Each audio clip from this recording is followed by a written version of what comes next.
show you.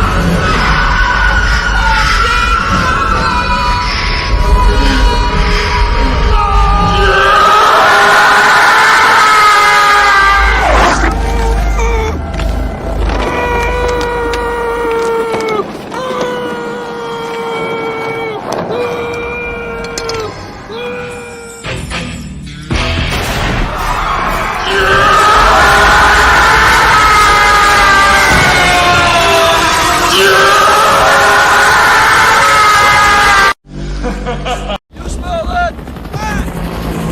Ain't fun, son. Nothing else in the world smells like that.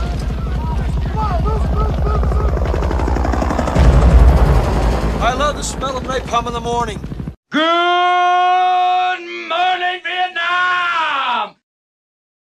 Oh, just like that, we are live. I hope everybody's doing well this morning. Evil Sycotron, how are ya? We got circumstances in the house. What's going on, my friend? I hope you're well. Catching that FOC, Mr. Dracula himself. Doing a little day walking this morning. Hope you're well, sir. Dracula. I don't know what the name of that site is that your art's on. So I know Dracula's got an art submission in right now, and we all want people to go vote for it. So go vote for Dracula. Dracula, if you want to drop that link in the chat, you're more than welcome. I don't know where to send people. Huh. I don't think I can make you a moderator while I'm on a line at the moment, but Threadless. Okay. All right. Go to Threadless. And he's got an art submission. It's for Red Sonja. Go vote for Drac. That's pretty cool. It's good art. He's awesome dude in the community, so let's help that motherfucker out. All right. I'm not supposed to say motherfucker all the time on YouTube. Fuck. Oh, well. I already shot that shit to hell. We don't have any guests yet. I have invited some people. I didn't actually... There it is. Evils, you the man, brother. Perfect. Yeah, man. We're trying to, get Drac. I think the first place prize is like a cover on the comic book. So, that's pretty dope. So, let's get Drac that cover, man. Yeah, there's no rules against it, but they tend to not like videos that you curse in the first, I don't know, what is it, first 3 minutes of the video or something like that.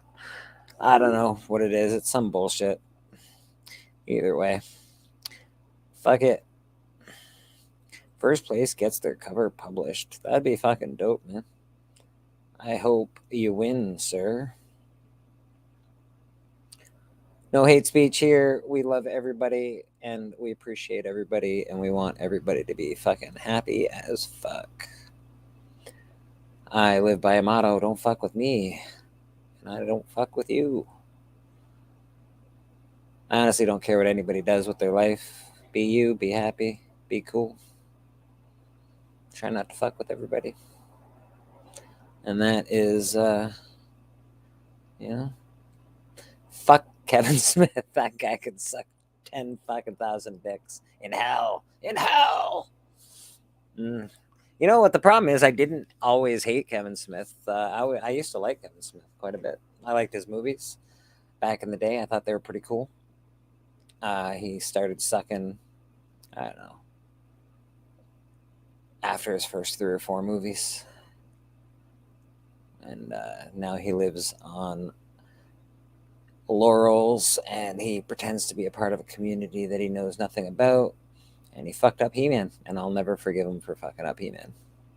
Unless he asks me to forgive him in person and says, please forgive me for fucking up He-Man.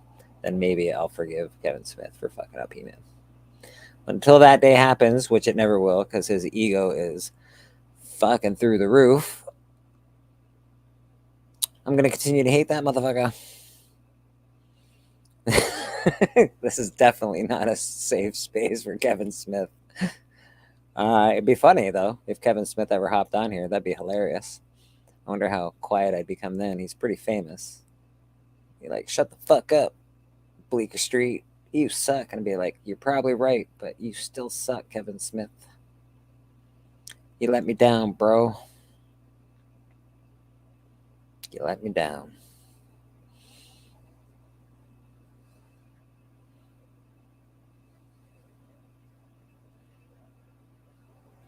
I'm going to guess that my co-hosts are all sleeping soundly.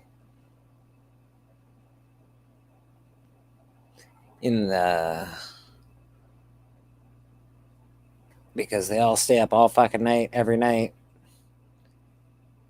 So, that's cool. I can dig it. I got you a link right there, buddy. You were the chosen one. My God, one of the worst scenes in fucking Star Wars history. You were the chosen one. You were supposed to take us out of darkness, not lead them.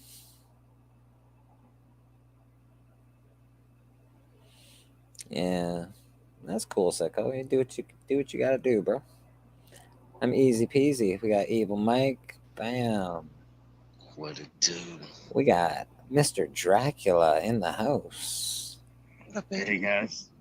Hello, gentlemen. How are you today? Not bad. Good, man. Good. Dracula, you look like you're in a really nice spot. Sitting under a big maple tree in my backyard. No, it's really nice. Yeah. A maple tree in Canada. It's got to be some rare shit, Who would have thunk it, right? right?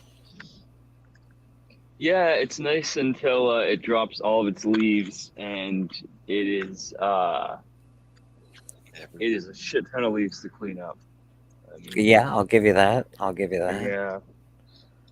Mr. Collecting with Dares. How you doing, my man? What's up, Darius?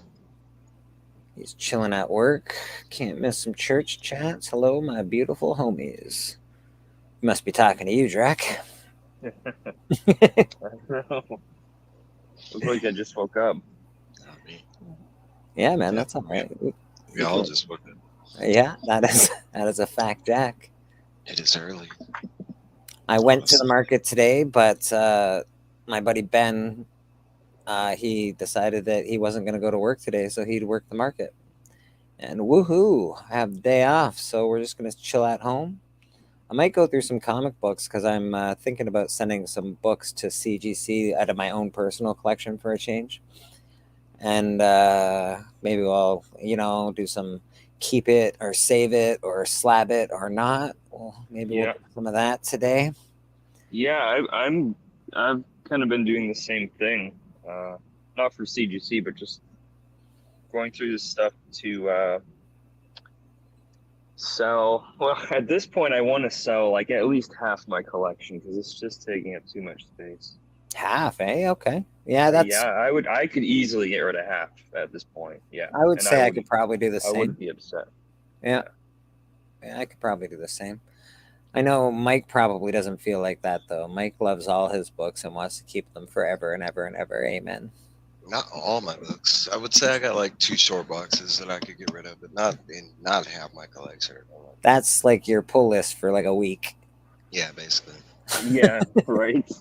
That's when Mike says he has 2 short boxes. Don't let that fool you. That literally is his pull list for a couple weeks. So yeah. Miss K-pop in the house. How you doing, my dear? Everybody's offloading. Look at that. Look at that. Everybody's offloading right now. Is that a sign of the times? I don't know. Problem is, as a collector, if you're offloading, you're not going to get the same value. And I can tell you that because I buy comics all the time. Yeah, Yeah, it's that's like true. any common. I'm not going to give you that value. And the only reason I give any value for any kind of comics is if it's a nice key comic book. Um, or you have some 9/8 or something like that that I can flip and make my profit back. Well, this is the problem. I'm not getting rid of my nice key comic books. This is the only Exactly. key thing, You're right? getting rid of all So, your you're getting It's rid of all all the your trash. meh, all the whatever, yeah, right? yeah. So you just it's hard to get rid of those unless you're willing to do $5 at a time or $6 at a time or three, and that's Yeah, just the way that works. Sorry, or comic sell a book whole market. short box for like, 100 $10 to bucks. my LCS. Yeah, exactly, right? You know, Yeah. and I I wouldn't expect them to pay more. Because if it was like my business, I'd be like, yeah, I'm not buying your you know, yeah, your run castaways. fillers Yeah. for premium. Yeah, And that's what I tell people that especially at my shop now, I have so much run filler stuff from hmm all the way from the 70s till fucking now. I've got a ton of run filler, man. I don't need that. I'll buy your books, but this is why I'm buying your books. I'm buying it for your, I don't know, whatever, your Omega Men 3, your this, your that, your Spidey 300. These are the reasons I'm buying your comic book box. And this is the reason you're getting any kind of money. Other than that, take your fucking books and beat it. yeah, and I mean, I've got at least, I want to say, 500 indie books that I don't really need. And so, Mike, Well, if see, you're somebody like interested, me, I pay pretty good money for books. So, like, I don't pay premium, yeah, but I give usually about $1 a book, yeah. because I think I have that's pretty lots fair. of number one issues, but even that, it's like, what are those worth at most? Maybe $10. Norrad, you should get $1. You should get $1 a book. I think comic shops are ripping you off. I get it; they're going to hold on to those books for a long time, but they can also, in turn, resell that box for $100. So, Yeah, he's not uh, getting. Houston was like that. Like if you took your books for like half price books, and I know Marcus ran into that. Like you get like pennies on the dollar, and it don't matter yeah, what. hmm I think that's ridiculous. I guess I always have paid high prices for books, but I don't want to rip anybody off either. So. It's more like they're buying paper and not comics. Mm-hmm, mm-hmm. Yeah. No, but it is kind of like what Adrian said. It's like you have so many like indie, and they don't go anywhere. They're great stories and everything, but if you don't connect with that story, it's just sitting in your collection doing nothing. It Yeah, lots of depends. great stories, lots of great art, but they're not just most people don't see them as collectible. So, there's Then not much that's the value there. thing. But there are people that just like to read, and if you Yeah. can like my wall books, not all my wall books are $100 but not like they're not even all $20 books for Christ's sake. Some of them are just covers that I think are absolutely awesome. And Yeah. if something can grab you by a cover and a title, maybe somebody will buy it. Like you can put that stuff on the wall and hope, like it does happen, man. I And like that though. Going to a shop and they don't have any books that are like 10 to 20 or 30, lower price ranges. They only have yeah, like high dollar books. Like no, that's a deterrent. yeah, you want to have like all sorts of books, just sort of that. Moderation. Yeah, look at the art. Okay, these ones are expensive, but these ones are decent price and they're great books, good covers. No, I can attest to that. I know, like Phil, Phil Streethouse, he ran into that where he had like I think 8 or 9 long boxes of books that they were just like run fillers or they weren't number ones and nobody wanted them, and he was facing that problem. Well, yeah, I think for him it would cost more money to sell the books than and I think eventually I think he donated them, or I think he might have Yeah, sold. I only Yeah.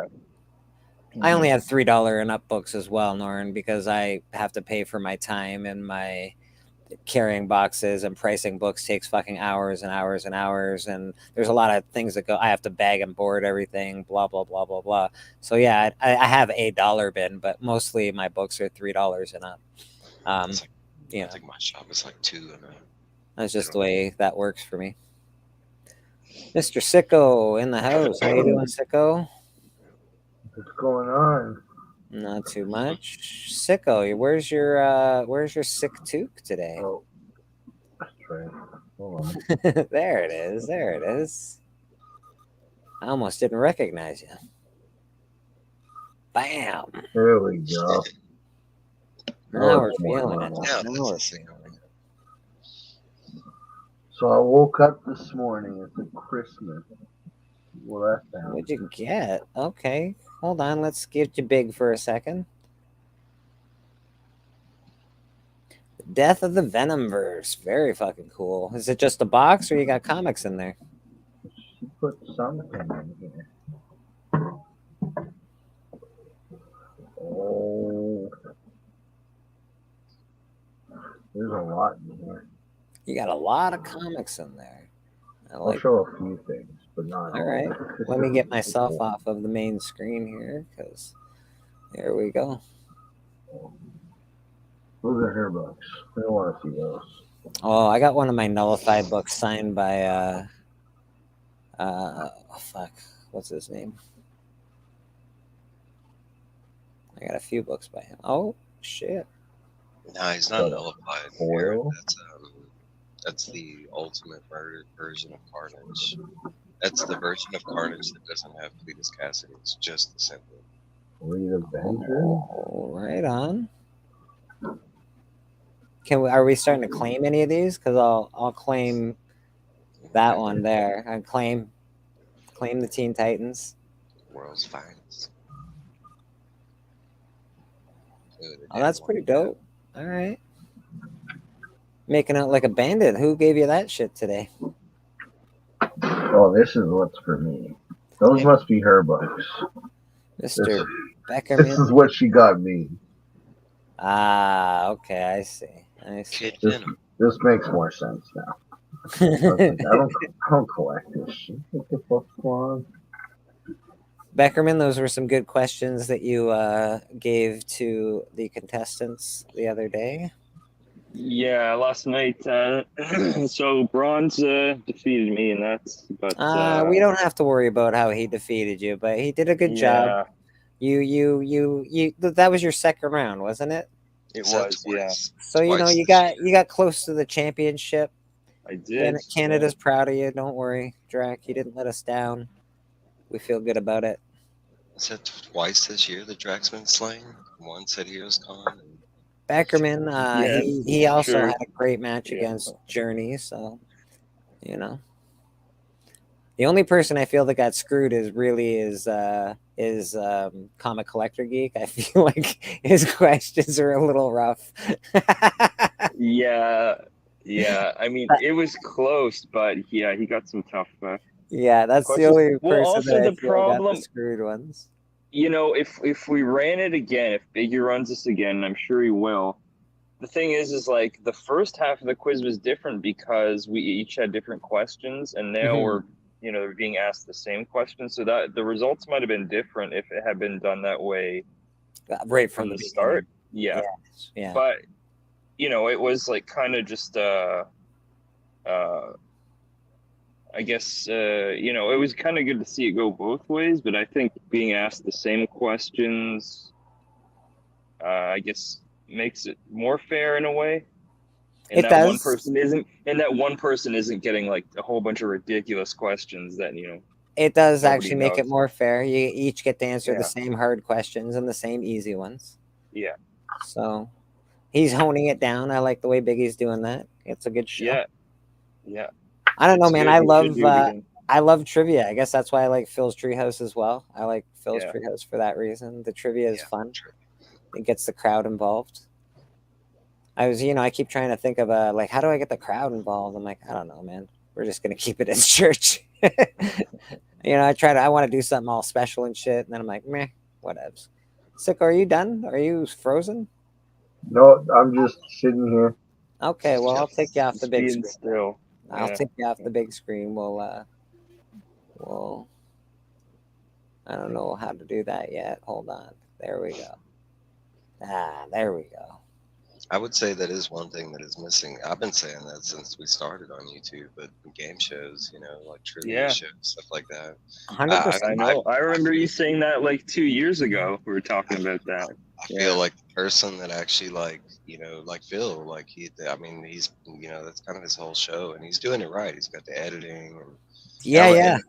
I if Biggie continues with this, he could get in that niche too, and whoever has those shows, they're going to be big. You know, just like you said, I like trivia. I like those type of, and it's different content.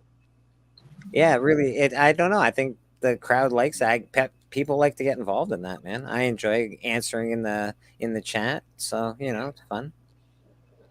I like fucking with people in the chat. I usually answer all wrong questions. Sometimes I do. It depends on who's playing. Who's reading? Yeah. What kind of devil or angel am I gonna be? Mm-hmm. Never You know. never know. I could be answering all right. I could be answering. Don't copy me.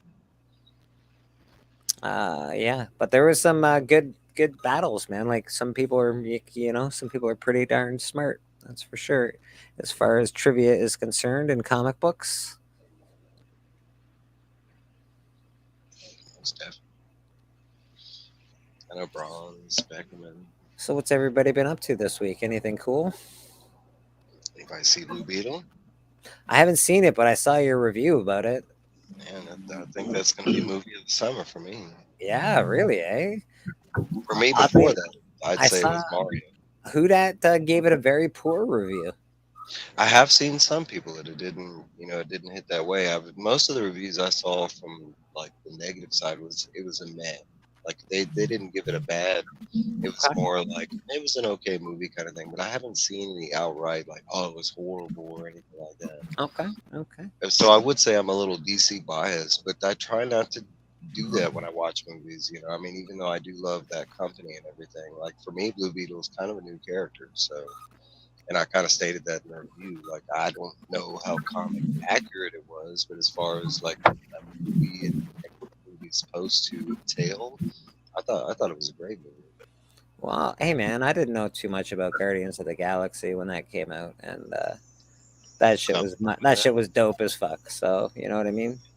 And whether it was comic accurate, it's not. But like it still was pretty fucking good. I heard the special effects weren't quite up to par. No, honestly, I thought they were dope. Like that was one of the things I was analyzing was the special effects because after seeing Flash and the yeah, that's fair. Two Brothers Comics. The day Hudak gives a DC movie a good review, I'll throw my whole Mortal Kombat collection away. Yeah, that's fair. I'll give you that. For me, I was looking for stuff to hate on. Where the jokes missing was the script. The bad guys, because that's the one thing that I saw was the bad guys were playing. And honestly, I can kind of agree to a point. They're different. It's not your traditional like villain setup. Okay. But at that point they weren't bad. I kind of like the villains, like especially when you find out who the main, like I would say it's more like an antagonist. It's not a villain setup. But once you find out who that is, you probably get excited if you have any kind of DC knowledge. I'm a little Two Brothers Comics hilarious. I'm a little harder on movies. I haven't seen it yet. But like I'll give my full opinion. I don't give a shit about anybody else's fucking feelings. Like, when it comes to Thor: Love and Thunder, that movie fucking sucked fucking ball sacks, and I don't care what anyone says about it. Yeah. I think Biggie Shack's the only person. I know. I don't even understand. He loves that movie. I like that movie. I like that movie, but I can say that there are parts of that movie I wish, like the whole split scene. The whole. I wish they wouldn't have gone as corny as they did, but there were parts that I did like. The overall story, yeah. Oh, I wish they would have fixed gore. I wish they would have done just a gore movie. Would have been gore fucking sucked. Oh my god, yeah, fuck. God, that comic series was amazing, man. They fucked that up so much. For me, that's not in Marvel's like bad column. Like with a great actor like that, oh my god, how do you fuck that? Yeah, no, I mean, because they took a bad script and then they just shoehorned gore into it instead of just making a gore movie. Yeah, should have done. Yeah, right? They also shoehorned the Jane Foster Thor into there as well. Same, yeah. Because also you could have you didn't even need. You could have made a Jane Foster Thor movie. That whole run is a really good run. People loved it. It would have been a great story. It's very epic. She's it's very superhero because she gives up her power, she gives up being, all of that shit is so superhero. And it would have been an awesome female empowered, all this bullshit, everything. It would have hit all those notes without even trying. And you could have just done that, and you don't have to. I don't understand why they don't do this, but whatever. I guess I'm not in charge of anything, and I don't give a shit. My biggest complaint with Thor: Love and Thunder is it felt like two different movies. Like you were saying, the Jane Foster thing and the whole Gore thing, and it was like they just tried to merge both those storylines together to make no. I'll admit that Thor: Love and Thunder is broken in my eyes. Like it felt like it was trying to do like too many things at once. They pulled a Spider-Man 3. They tried to put a zillion bad guys in the movie and make it a zillion different things, and it's like, Drop a bunch of rebar and killed Venom. Get the fuck out of here. Beckerman, I felt the same way. I don't know where they went with that. But you know what? If it was just a movie and I never read comic books and I went to a theater to see it, I can see that maybe people enjoyed it. It was a fun, goofy movie, I guess, about space wizards and powers. If you don't know anything about comics, maybe. But if you know things about comics, you get mad at shit like that. I mean, that was like look at his version that they picked in What If. Like if you watch that animated series, like we got Party Thor. Like we already had him in the MCU. Like why would they pick him to be the alternate version? It was the same version. Yes, that's probably one of my favorite versions of Thor, where he's, oh yes, Mike, and throws his coffee cup on the ground and shit.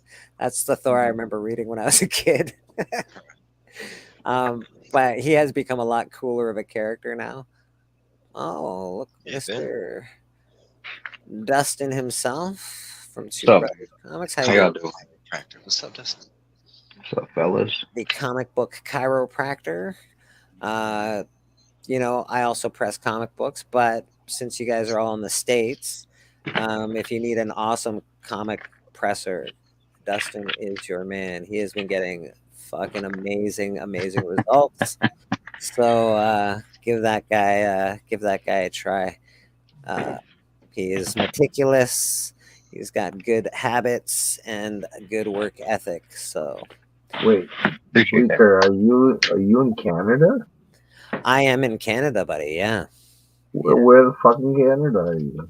I am in close to Niagara Falls. I'm in a place called St. Catharines. Oh, the populated part.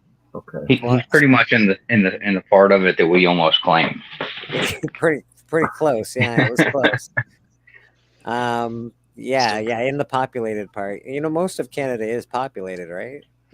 We don't. Have you been to Saskatchewan? Yes, I've been to Saskatchewan.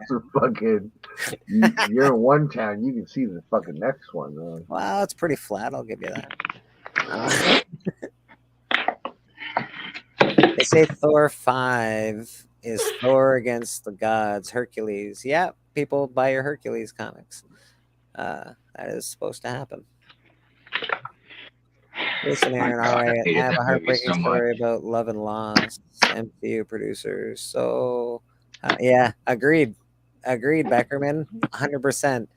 Because Jason, it was a good fucking run. He's a heartbreaking story, love, loss. It hits all the goddamn notes, and they're like, meh.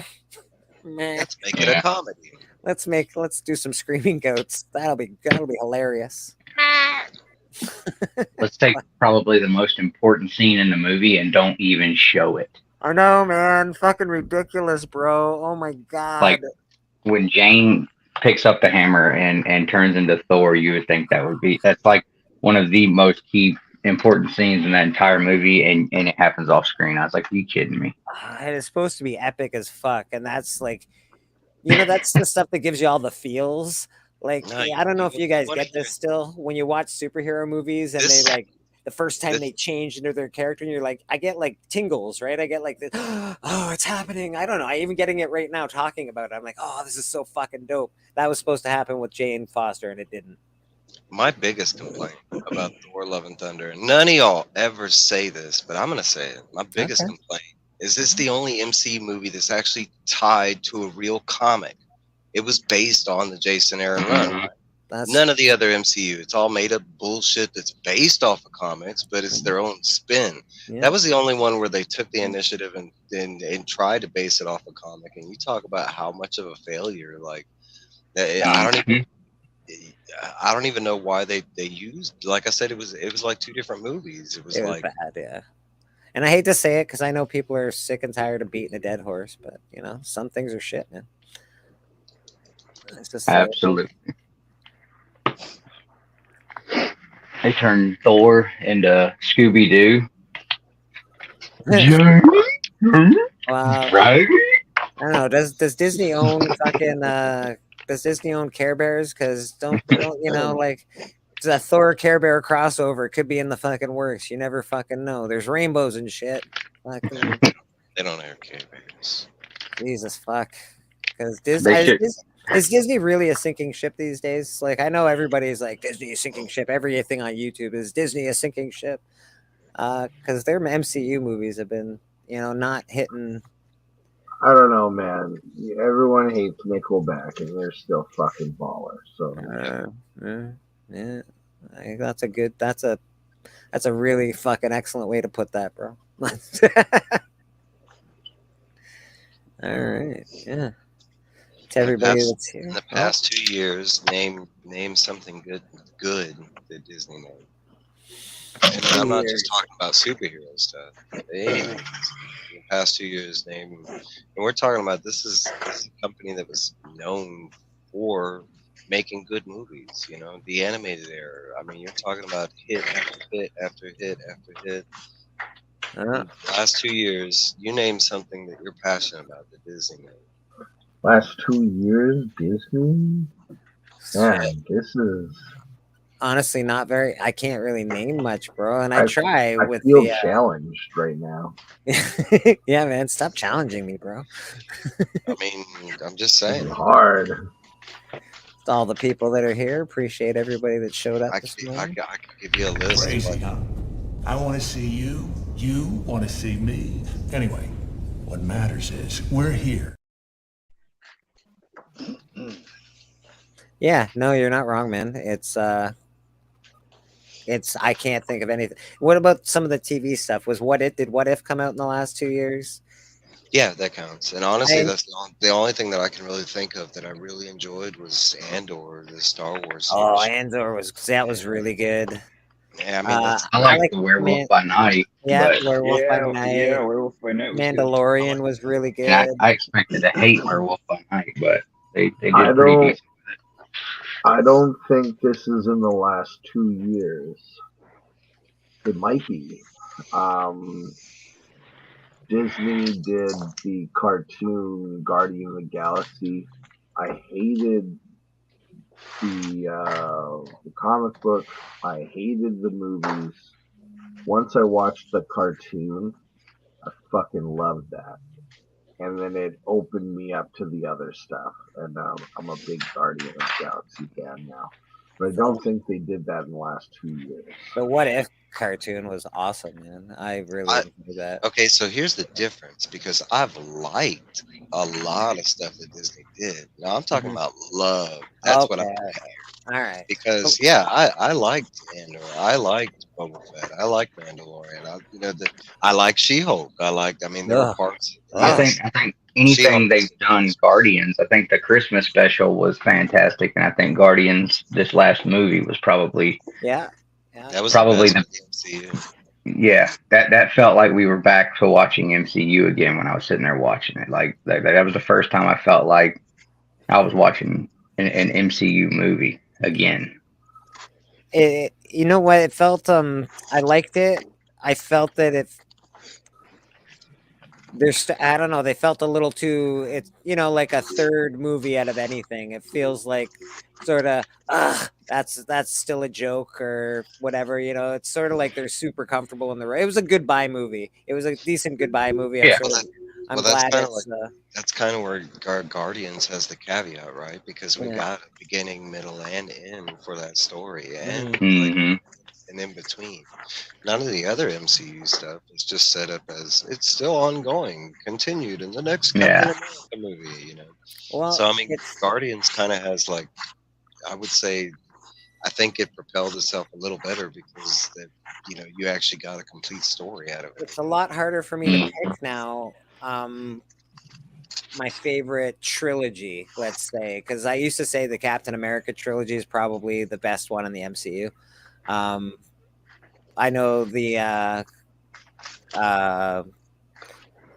Gauntlet was pretty good, but I'm gonna have to say, out of like just single superheroes, I think Captain America was the best. I didn't really like Iron Man's that much. I liked his first movie. I didn't like his, what was his second or third movie? It was pretty dumb. You know, Spider-Man was okay, not my favorite.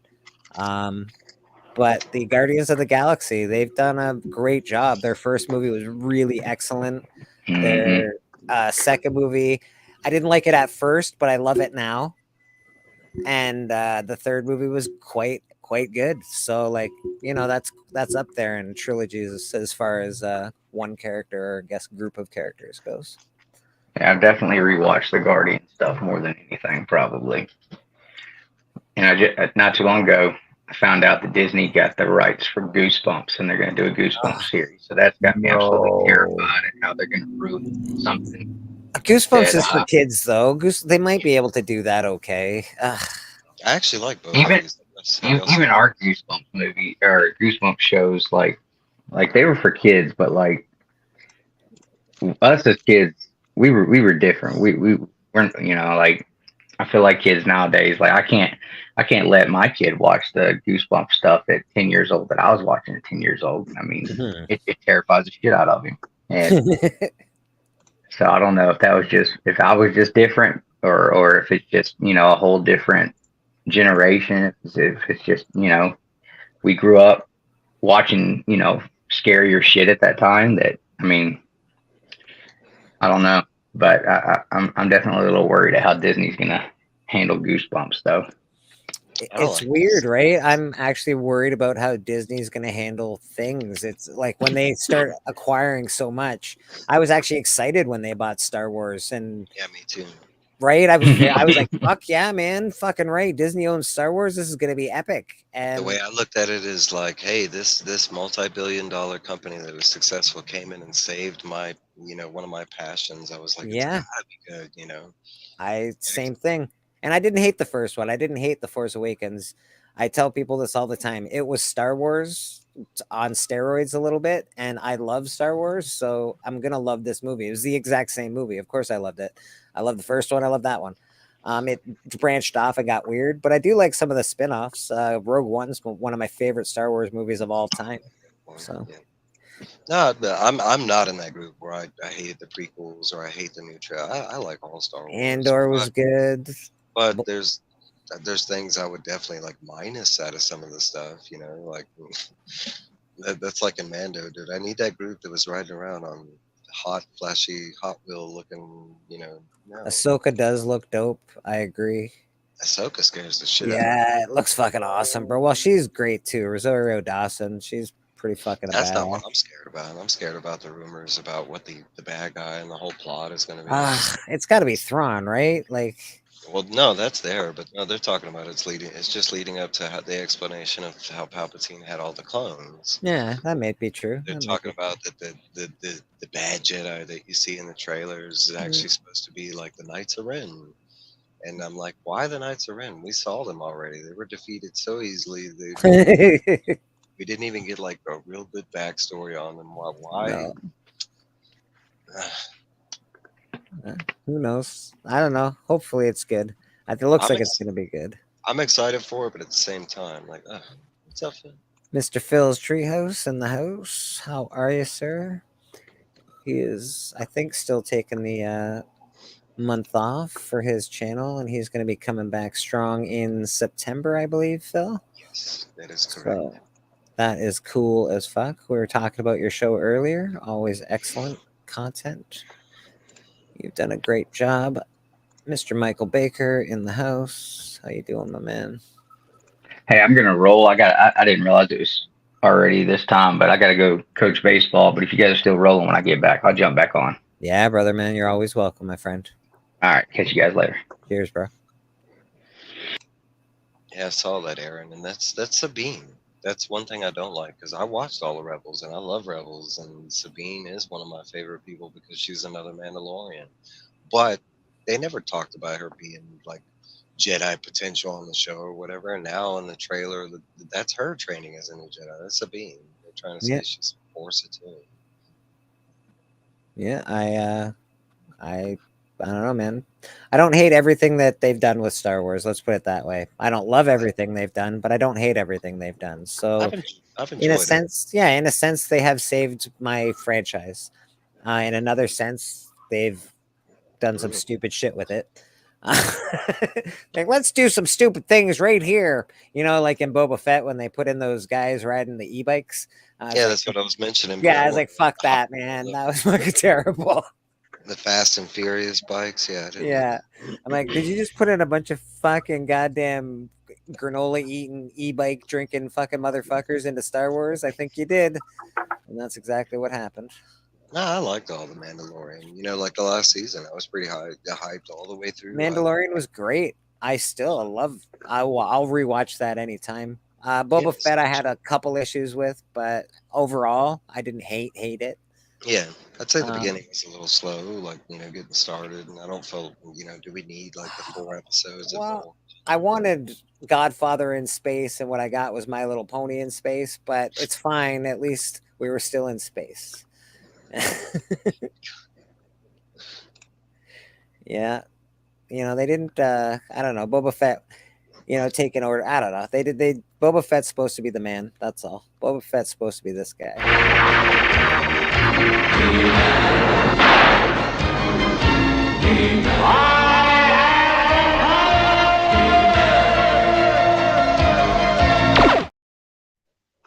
You're supposed to have the power. Michael Baker's asking the question, which trilogy is better, the Cap trilogy or the Guardians? I'm gonna have to say Guardians. It's actually like a middle beginning. I used to say the Cap trilogy is the best, to be honest. So I'm gonna have to still go with the Captain America trilogy. I think they just has 3 of my favorite. Yeah, I can't say like they're my favorite movies out of the whole MCU almost. I like Winter Soldier and Civil War. Winter Soldier was great. It was so good, bro. It's hard to go back and rewatch. I like Captain America 1 a lot. Oh. For me, it was like after I'd seen it, it's hard to go back to the whole origin thing. It's so slow. Okay, that's fair enough. Lady Fantastic. But it wasn't a bad movie. I'm not saying that. You know, I'm not saying it didn't have rewatchability because it was bad. No, it's just kind of one of those things like it loses its surprise kind of thing. I think I don't know, man. He was great for Captain America. Oh yeah. I think the casting was really good on that. You know. We haven't mentioned the other one. What about Ant-Man?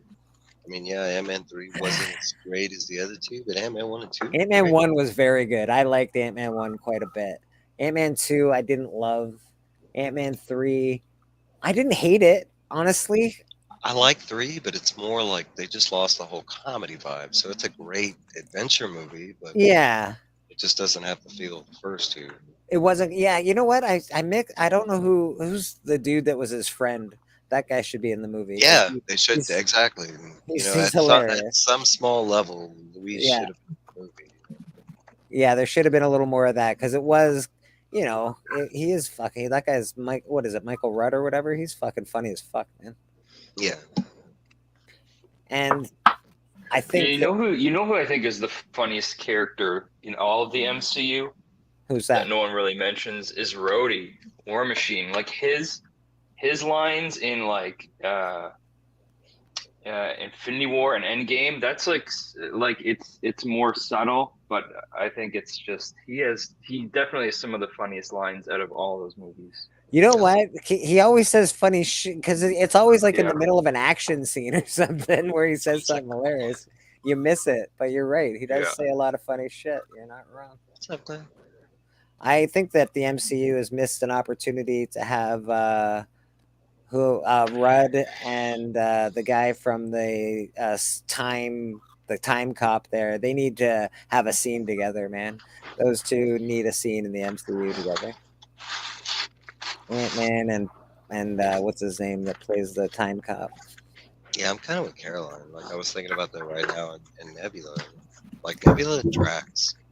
Nebula, I want to have sex with, so Shit, like I'm Mantis, dude. down.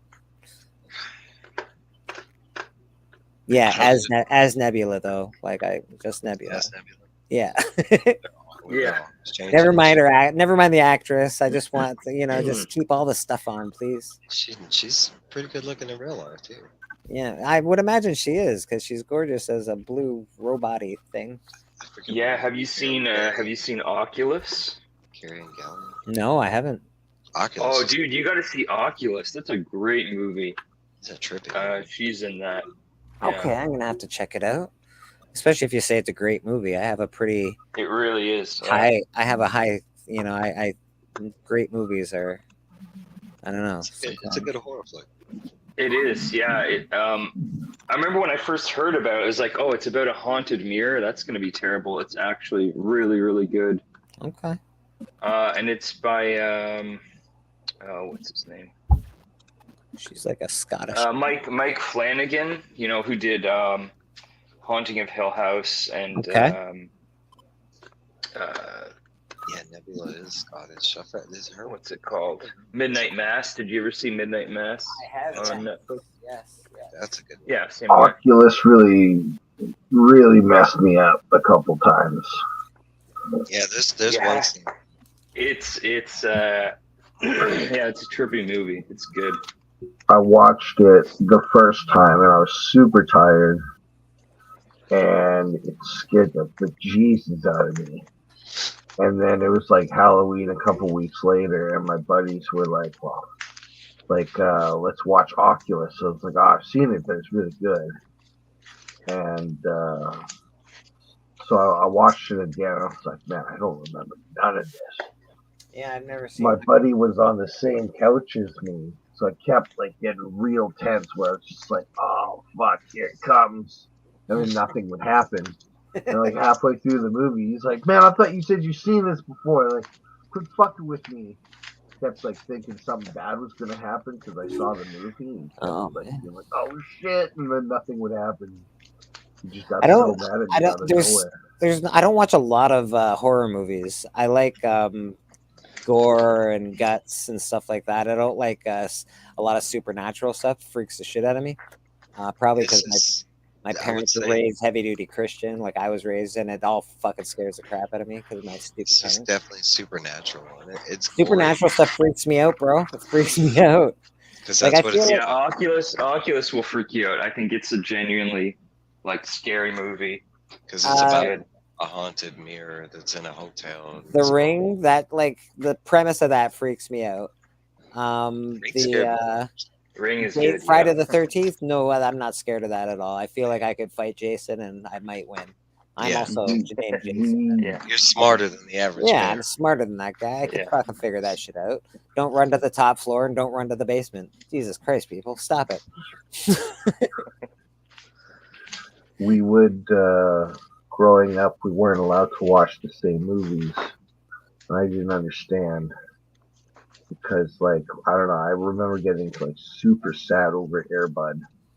And my parents were just like, I can't fucking deal with this anymore. But they could, let me watch, The Ring. And they were like, so why doesn't that scare you? The Ring I was just it's not real, man, No, but if it was that the fact that that freaks me out. The fact that there's no winning in that situation, that freaks me out. I'm not a fan of that. That's like right? Saw 2. I love this. I love the Saw series, but Saw 2 is the worst because it's that girl and she's setting them up in the traps where they have no way out. Yeah. I kind of like that. In most of the other traps or whatever, there's some, like you said, if you ran up against Jason, you could probably be smart enough and fight him. Yeah, I don't like those no-win situations. The first Saw movie was amazing, bro. When I saw Saw, I was really blown away by the end, and I'm really good at picking out what's going to happen in movies. I'm excellent at it, actually. And the ending of that, I was like, woo, wicked. I don't think The Ring would be scary today. See, I could tell you The Ring did scare me, but the reason it scared me is because it was during that time. And if you know about The Ring, it's all based on the VHS tape and blah blah blah. We had Yeah, we had landline phones in our house. So yeah. guess what? I'm watching The Ring on a VHS tape, and guess what happens as soon? Yeah, my phone started ringing as soon as it moved on. It Well, was it's not the premise that's as scary as it's what the could happen. Like, psychological. yeah, as the psychological thing that's super Like, oh scary. shit, I just watched this shit.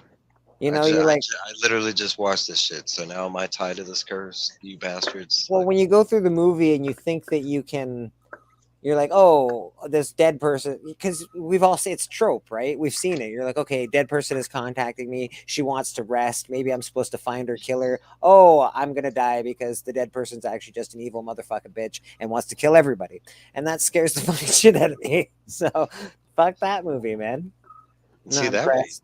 That one you had a way out. You know, you just had to figure it out. Could we have figured it out? Fuck no. Not me. I've been dead. I still watch every year. I probably watch all the Halloween movies, which I'm, number one is a little boring, but very good. And they're not all great, but man, I still love them. Every one of them. I don't care what people say. I'm like, they're fucking great. The new one was, it was okay. They tried too hard, but it was okay.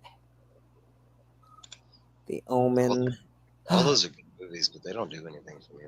Norrin Rad Nicole Kidman is my wife, so you keep my wife's name out your fucking mouth. Just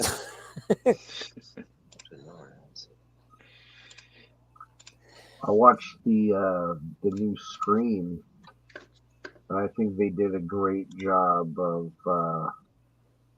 coming full circle, making something that was popular and successful in the 90s, and then going this whole so we fucked this up, we fucked this up, we fucked this up, we fucked this up, and then at some point we just fucked the whole thing up and just made 3 more movies and fucking just those were terrible movies, okay? But we're here now. So we're just gonna make fun of the fact that we made some terrible ass movies and go back to the beginning and basically use what worked while making fun of ourselves the whole time. And I thought it was beautiful because the first some of those movies were really one was fucking pretty stupid. prolific, right? Like it was a pretty prolific for its time horror movie because horror movies were pretty dead when that came out. Like most horror, they were like, Did you see Scream 5 or Scream 6? No, I stopped watching after Scream 2, I think. Fuck, so did the writers, man. What were they doing, man? Just nothing made any fucking sense. You watch a movie like Scary Movie, and it's very hard to watch Scream because all you can think about is Scary Movie the whole time. Yeah, the novelty. No, Scream was invented for its time. It's like Bleak was saying. I wouldn't say dead. Horror wasn't dead, but it was definitely getting stale, and I liked that they were making fun of it. But like you said, I think Scream 1 and 2 were the good ones, and then you get to 3, 4, 5, and they were like Terminator 3, 5, 6. No, but I'd say the last 2 Scream movies, they've actually gotten back to trying to fix the franchise and make it something. Mr. Puff Comics, how to say hi to you? How you doing, brother? Hope you're well. The TV shows weren't bad either, even though the TV shows they focused on different characters and stuff. Are they redoing Freddy again? Is this happening? Am I seeing? I haven't heard yet. New stuff for Freddy because. I think I would have heard something. I haven't heard now. Yeah, I haven't heard. Well, I mean, they've been talking about trying to do the crossover with Freddy, Jason. And I don't want that. They've been trying to do that for years, but then they've also but stuff I know is coming. I mean, we're getting the Toxic Avenger starting to release set photos and stuff of that. My 2 first movies, Lady Fantastic, were scared the shit out of me. It was Friday the 13th Part 1 and Piranha, and I watched them when I was 6 years old, and I was very scared. Critters fuck with me as a kid. Critters, eh? That was. I couldn't step on You know, like when it was a dark room, I couldn't step on the floor. I had to jump from like couch to couch because I kept thinking the little critters would come out. Yeah, man. I feel that. I feel that. Flowers in the attic. That's my mom, by the way. Just That's so my you know. mom. That's my mom. My mom loved that movie. And anytime you asked her what was a scary movie, she was like Flowers in the Attic or The Oh no, my Exorcist. mom's just the bitch in the movie. Oh, Yeah. no, my mom loves that movie. My mom was evil, motherfucking. See you next Tuesday.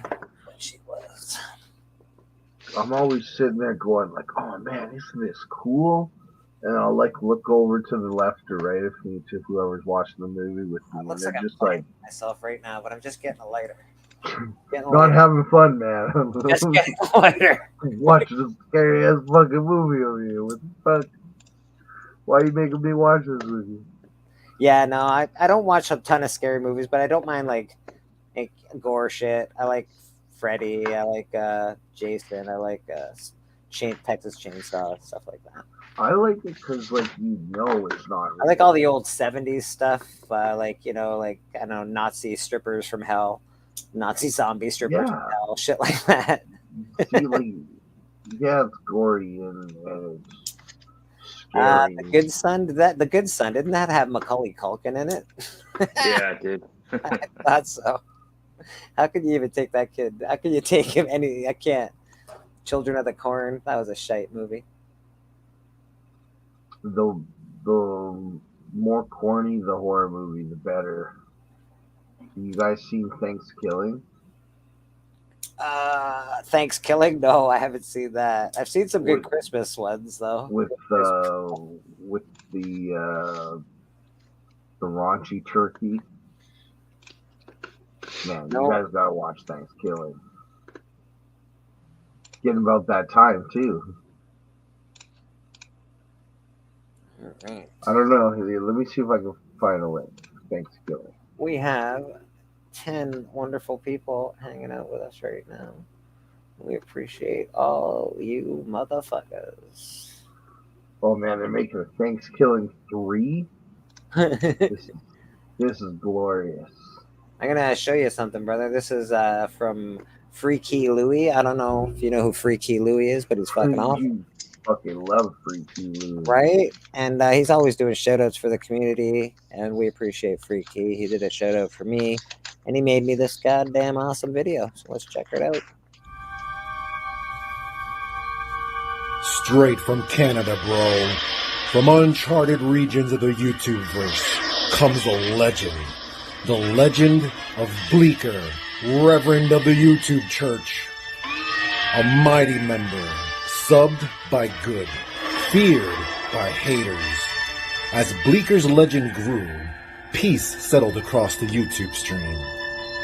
In Bleeker's church, a YouTube alliance was formed. Together with the Hunt and Insomniacs, they maintained grails throughout the Collectorverse, until a new, horrible collector threatened the community. Bleeker was needed once more. This is the shout-out of the Freaky Force for the comic community. Specially written by Freaky Louie to shout out Bleeker, reverend of the YouTube church. Bleeker, reverend of the YouTube church.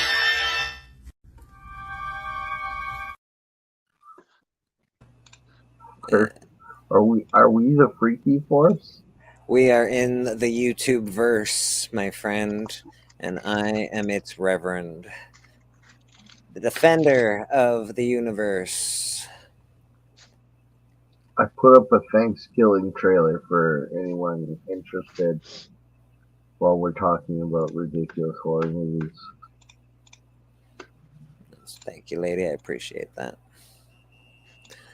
Twilight Zone is awesome. I love Twilight Zone. It's one of my favorite things. Twilight Zone and also Tales from the Crypt. Another huge favorite of mine. I was literally watching all that before you went live. That's what I watch in the mornings. Goosebumps. Mr. Who Dat Comics in the house. How you doing, buddy? Erie, Indiana. You guys remember that one? What's that, sorry, brother? Do you guys remember Erie, Indiana? Oh yeah, Oh yeah. yeah. Fuck yeah, I love that. Only one season. We got Glenn in the house. Must be just waking up from across the pond. How you doing, Glenn? Yeah, Twilight Zone was some dope shit, bro. I like the Twilight Zone a lot. The one that I remember probably the most is vivid is when the doctors are have all those fucked up faces and they're unwrapping, but nobody you don't see it until the end, and they unwrap the other guy's face and it's normal, and they're all like, he's considered hideous, which is pretty cool. Oh, Outer Limits. And that could have been Outer Limits. That could have been Outer Limits. I think it was Twilight Zone though, but Outer Limits was very cool as well. Outer Limits was No, that was a Twilight Zone, but reminded me of Outer Limits. Another TV show that I was allowed to watch as a kid, but my parents always told me, like, don't you fucking watch this around your brother. You'll be in big trouble. I was like, why the fuck am I allowed to watch it? That's a fair question. That's a fair question. They explained when I was older that I could better understand Okay, that's fair. from other people. But that's fair. I can dig that. My parents didn't want to use the A word around me until I was an adult.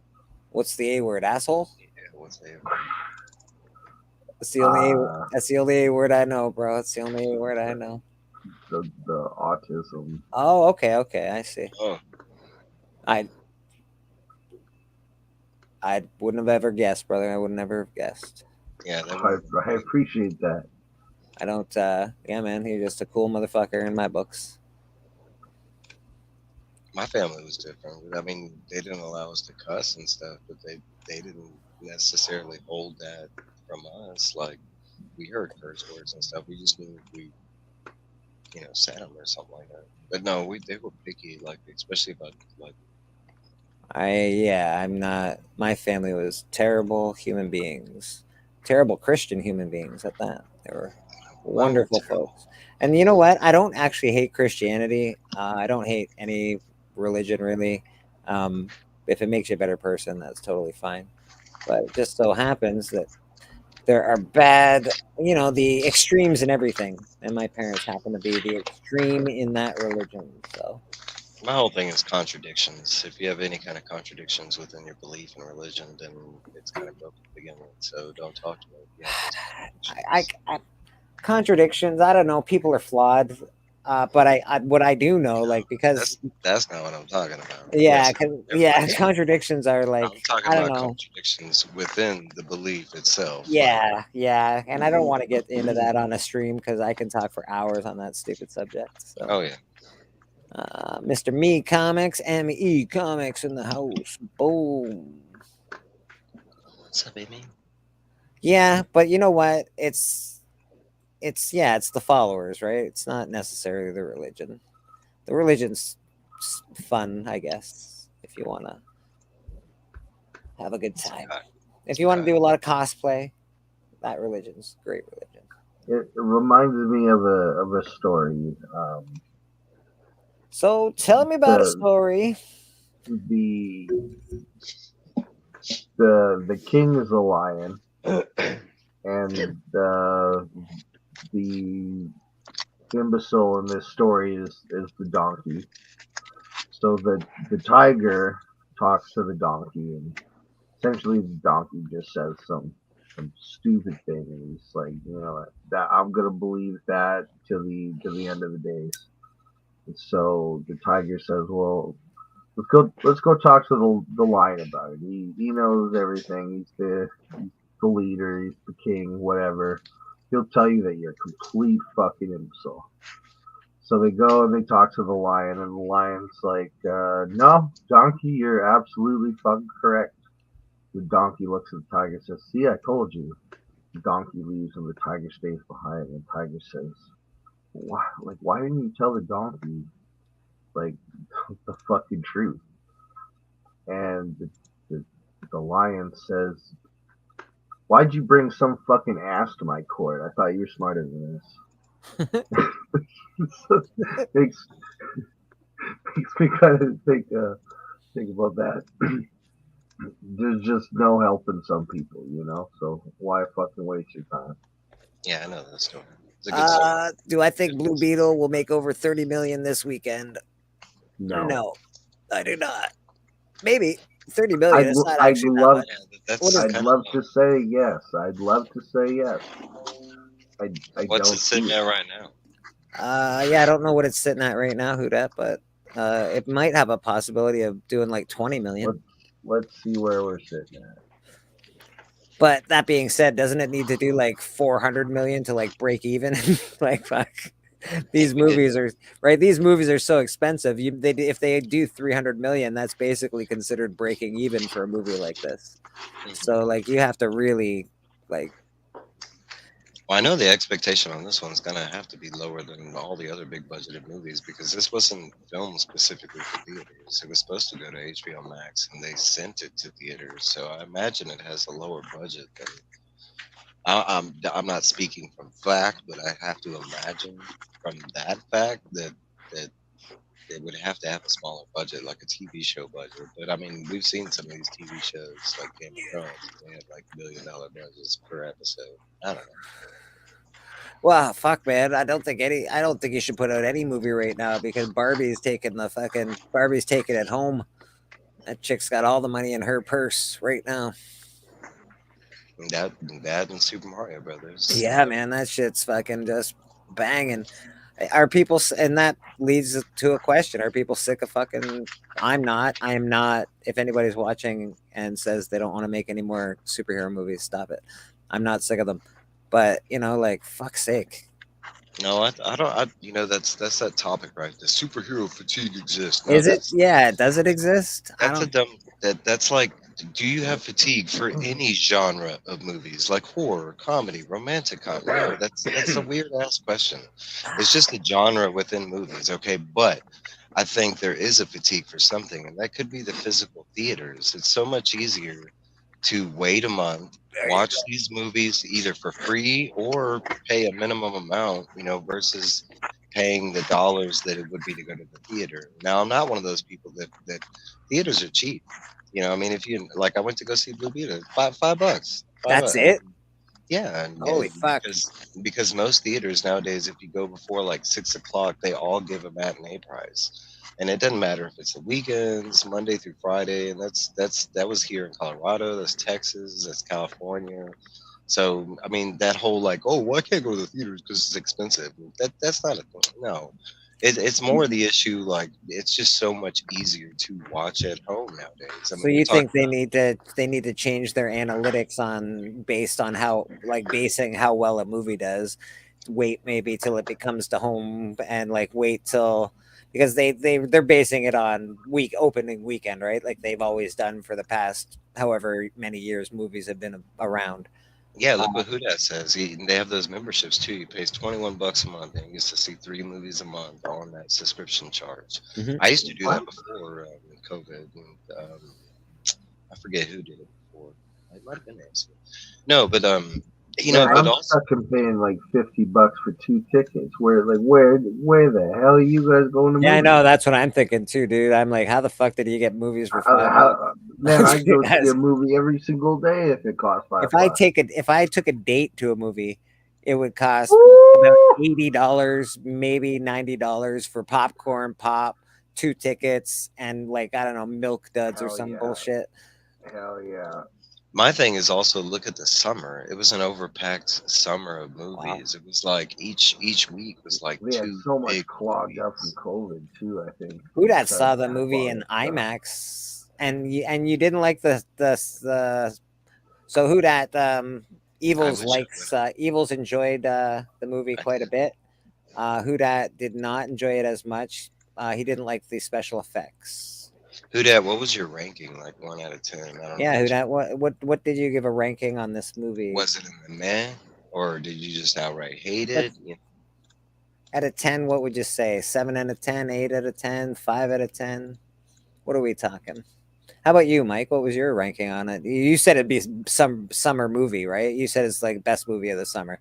For me, it was a 9 or a 10. Now Okay, wow. I am a big DC fan, so I mean, if I minus that, it might have been an 8. But overall, for the movie, I think Okay. it was great. Like the actual story they told, like I mean, for me, the special effects were phenomenal. I thought they were great. Like, yeah, you know, I had mentioned that before, that a lot of people mentioned like the villains were flat or whatever. I thought it was interesting and inventive. Like, I don't know how comic accurate it was. I've mentioned that, but I do know that. I mean, you know, it was Jaime from the New 52 series. Yeah, of course, they didn't use El Paso. They used like, I forget what they had, like a made up like new city, like Panama City or something like that. I forget what it was.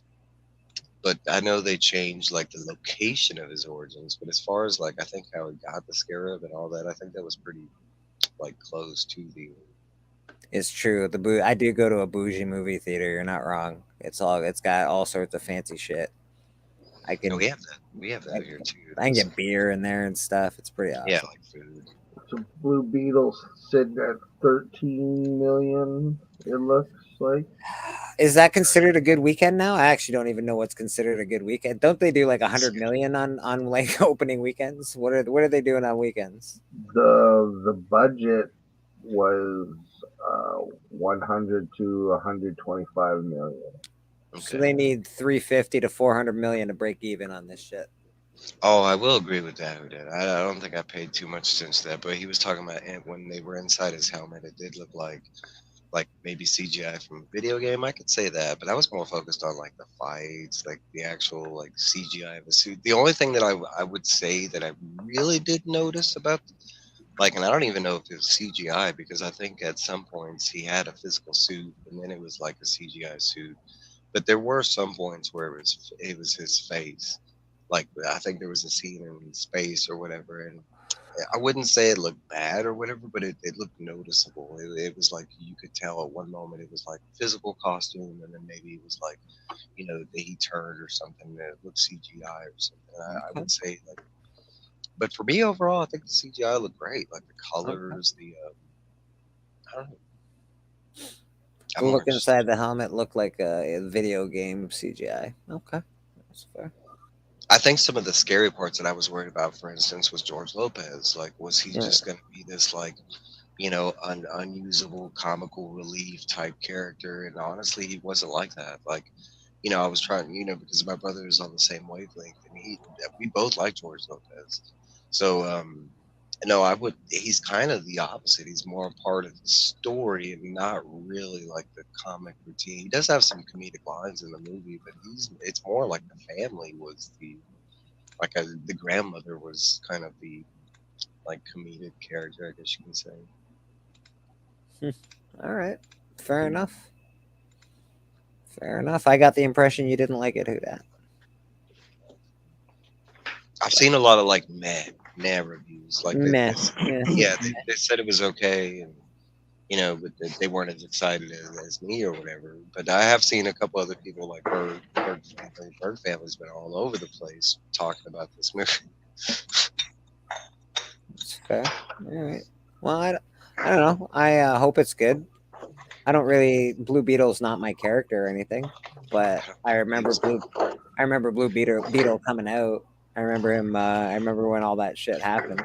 So honestly, I know him a little bit from the cartoons. Like, he might pop up every now and then in modern comics, but I haven't really read like you know, I was the one that I don't know a lot about him. So for me, it was kind of cool, like, you know, but I wouldn't say they like.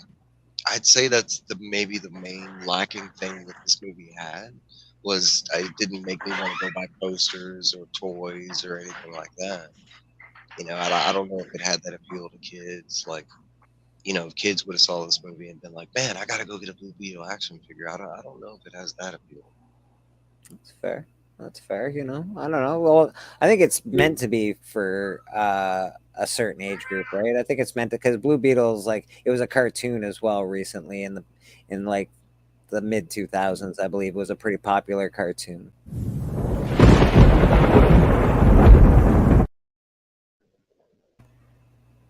That's kind of the way I looked at it, Caroline. Like I didn't have any expectations, and at the end of the day, it was just, I came out of it. It was a fun film. I do like to support comic book movies just because I want more of them. Me too. Um, so that's important to me. Sometimes I just go buy the ticket, and then the movie theater's too packed, so I'll just go home and then wait to steal it. I guess you don't just have to support it by going to the movies. Supporting I support it by buying the comic books and the merchandise and all that shit. Too. Oh, that's supporting too. Okay. Right. I think that's supporting.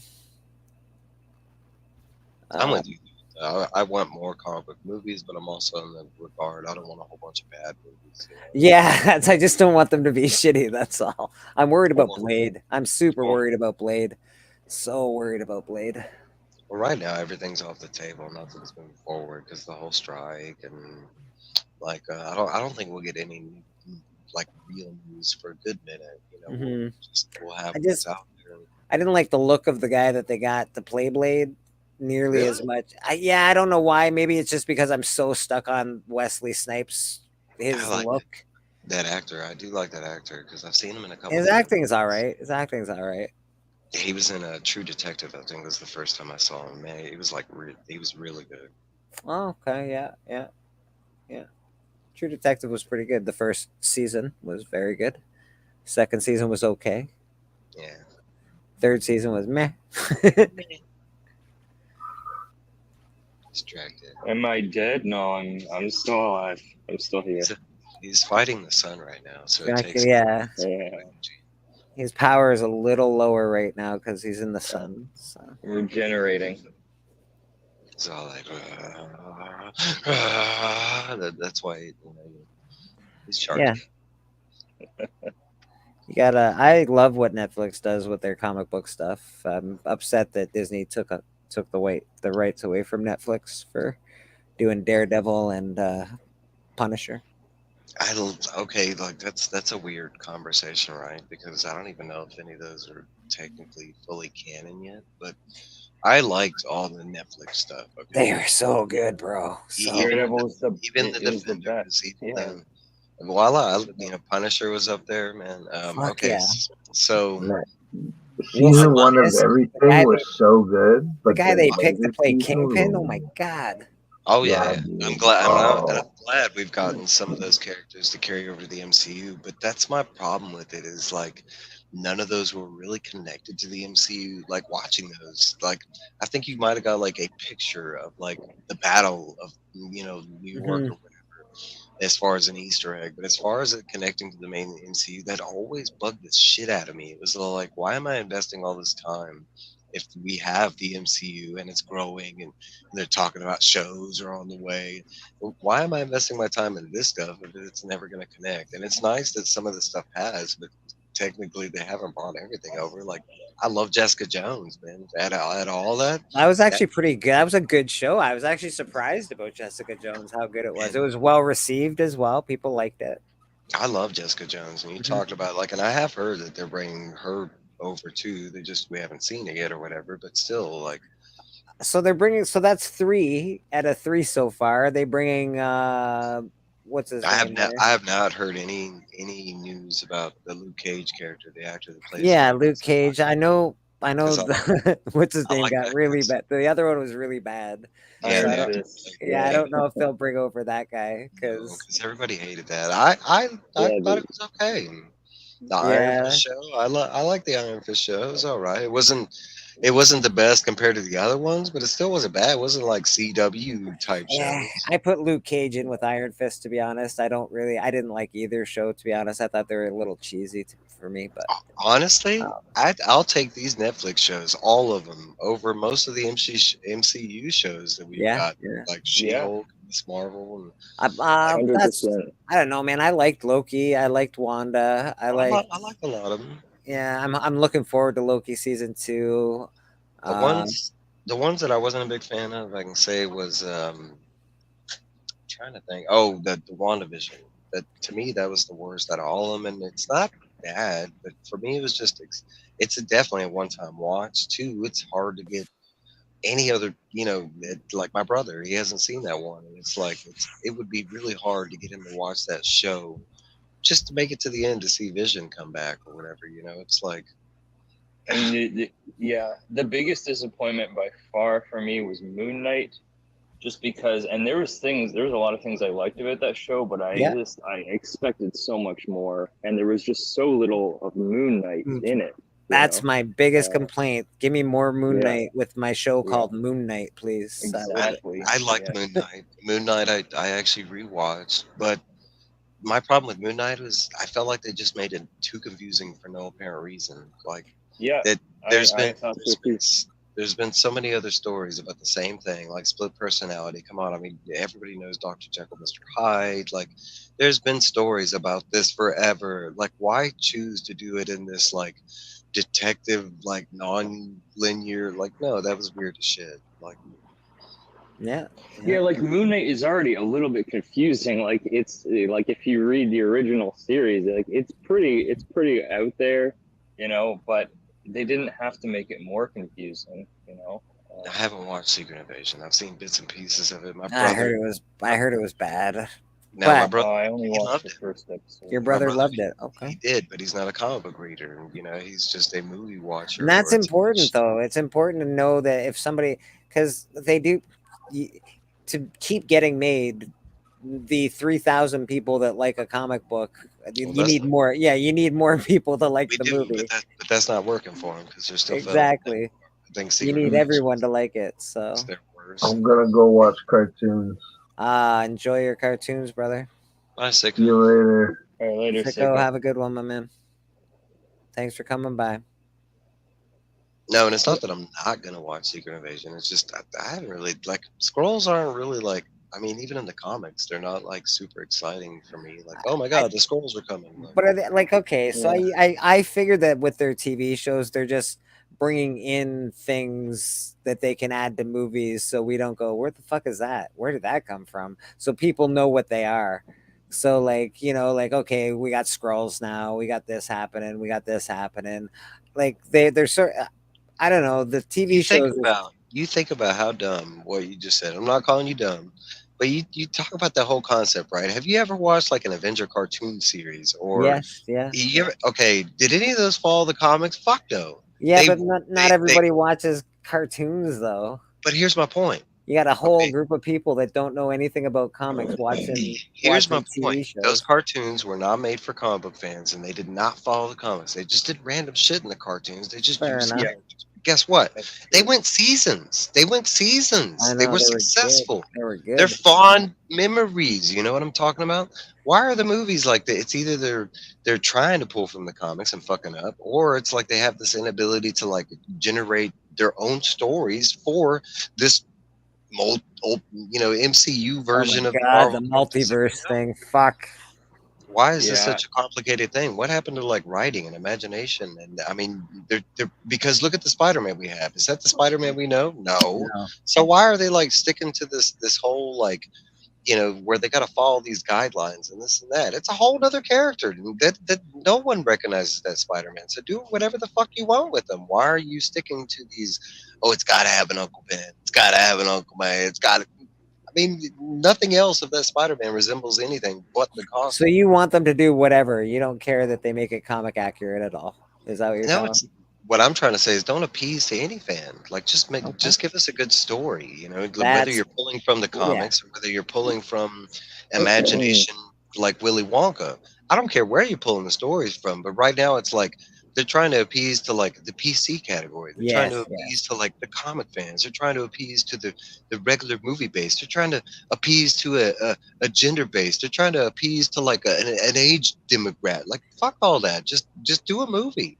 They need to think a lot more like my buddy here. Crush your enemies, see them driven before you, and hear the lamentation of their women. That's what they need to think like. Yeah. Well, they're not thinking that. They're thinking, let's make 9 episodes of an Agatha show, which, you know what? God damn. Hey, maybe it'll be good. I don't know. But did anyone ask for that? I don't think so. No, man. Who asked for 9 episodes of Agatha? I don't know. I want to know who's behind the wheels that are actually like seeing this stuff, like reading this stuff, watching this stuff, and is like giving it to the general public and being like, man, this is gravy, baby. This is gonna sell millions. This is, I mean, like who watched Willow behind the scenes and was like, man, this is the shit. We're gonna go so far with this. Like, bro, like, I mean, like you can't tell me people behind the stage saw Thor: Love and Thunder and was like, "This is the best superhero." I mean, you don't remember the reviews? That's like the Flash. They had Stephen King giving high praises of the Flash. They had like I forget who it was. Zack Snyder was calling it like the best superhero movie he'd ever seen. And now I'm not in the demographic where I hate a Flash. Zack Snyder's a little invested, I would think. No, he's actually outed now, but no, but I'm actually in the demographic where I like the Flash. But in the end, I love Flash. I love DC. It had its problems. You can't tell me that nobody watched that baby scene at the beginning of the movie and was like, man, this is the shit CGI, man. People were going to like have this on posters because it's the best CGI I've ever seen. No, like who is the people behind these wheels that just thinks the general public are either like so dumb, so blind, so bored, like what is this? Like, and yes, we're comic book fans, but we're movie fans, TV show. I mean, we are part of that general public too. Like, yeah, I agree. You did touch on it. You can change a lot of things, but if you don't write well, like that's very noticeable. If you have a shitty fucking story, we're gonna notice it. Yeah. Despite what you think, we do read. Crazy, I know. Crazy motherfucker. now I'm not in that column where I'm like, everything has to match, what it has. But I think no, neither am I. I am not in that column either because I actually thought that Christian Bale looked good as Gore. I didn't need Gore to look like the bad guy from Harry Potter. I didn't need him to look like Harry Potter. I'm fine him looking like Christian Bale. That's fine. You can change that detail for me. There's a story that went around it and stuff. But the fact like that the people that say that Hugh Jackman was too tall to play Wolverine, like really, how old are you, man? You know what? Concerned about his height? I wouldn't have thought Hugh Jackman would have been a great Wolverine when they picked him, but guess what? Fuck! Oh my god! Right? Can you think of anybody else? Exactly. Yeah. But I think they've always done a good job with Spider-Man, except for that English dude. Maybe the second Spider-Man took Andrew Garfield. I didn't really like Garfield as Spider-Man. For me, I didn't mind the movies. I just didn't like him as Spider-Man. That's all. Tobey Maguire was not my Spider-Man. He didn't have the quippy and the jokes so I liked Andrew Garfield for that. But I like Tobey better as Peter Parker. Mm-hmm. I don't know. Swordfish was great. I don't know. That's like when you tell people, "Have you got the definition Wolverine movie yet?" I don't know yet. For me, that's like Batman. I haven't got the Batman movie I've been waiting for. They haven't made it yet, kind of thing. I believe they can. That's because Conroy's not big enough to play Batman in real life, and they'd have to get Conroy's voice. They'd have to get a dude in a suit. I believe we're getting close to and I'm a Batman fan. To please Batman fans, to really please a fan, they would have to have that guy's voice as Batman. You have to, and obviously you can't anymore. But and I want to touch base because who knows? Like I haven't seen the Flash. I mean, you might not like the Flash. I'm not saying the Flash is for everybody. I know if you're not a DC fan, you probably won't like the Flash. But the praise that I can give the Flash was, I mean, as far as like being comic book accurate, I'd say it's one of the closer like as far as like them taking a storyline from the comics and pasting it into a movie, they did a pretty good job. I like the Flash. I like the Flash as a character because he's written pretty cool in the comic books. He's got a great power set. He's very important to the DC universe. He can fuck it up. He can do a lot of bad things. So the Flash is a super awesome character. And his bad guy, oh my god, his bad guys are great. He's got a great rogues gallery. Yeah, it does. DC writes better, in my opinion. I'm sorry, people. DC has better writing. Marvel has great characters, especially in the 70s and the 80s and the 90s even, but their writing has waned. And it's mostly written for kids, I think, nowadays. They don't have a lot of more adult-driven stories. Like, you can't. Batman's pretty adult-driven, or DC has the black label line, which is pretty cool. I'd say they. I mean, yeah, I'd agree that DC definitely is more adult orientated, but I mean, Marvel's got some pretty adult. If you look, if you look at anything like X-Men is nothing but like. I'm upset that they didn't pick a new Wolverine, man. And this is a very unpopular opinion because everybody loves Hugh Jackman, and so do I, bro. But I think this was a perfect time for them to pick a new Wolverine.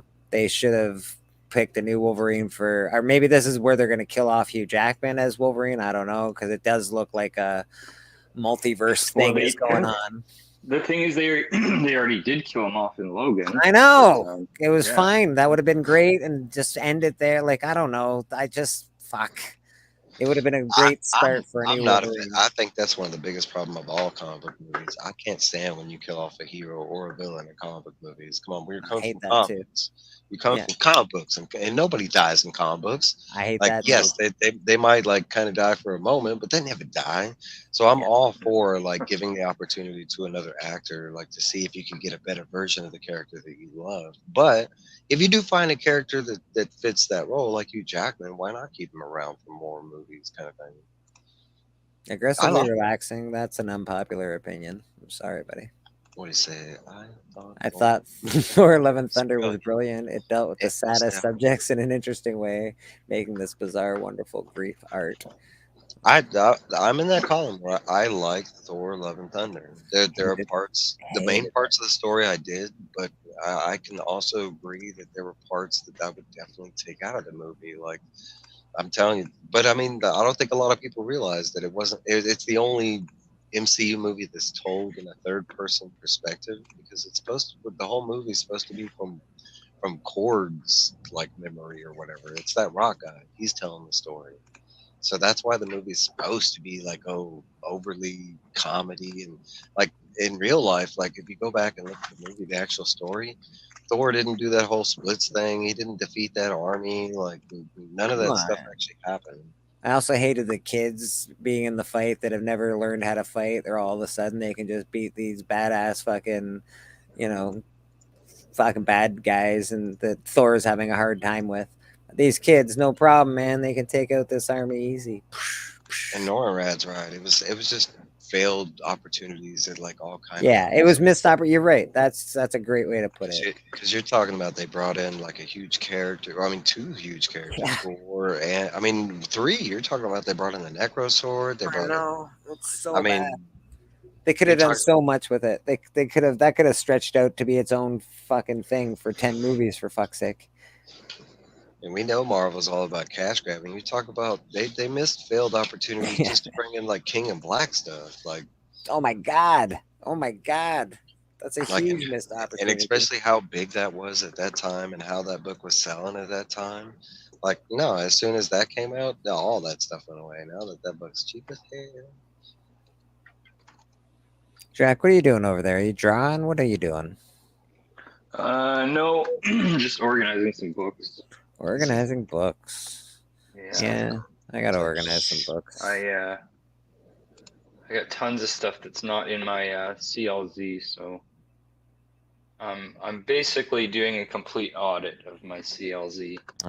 Shit! Removing stuff I sold and adding stuff that's not in there. That takes a lot of work. I know it. Yeah, just gotta chip away at it. Yeah, man. Yeah. All the kids as Thor has made me cry. That's because you're weak, Lady Fantastic. Weak.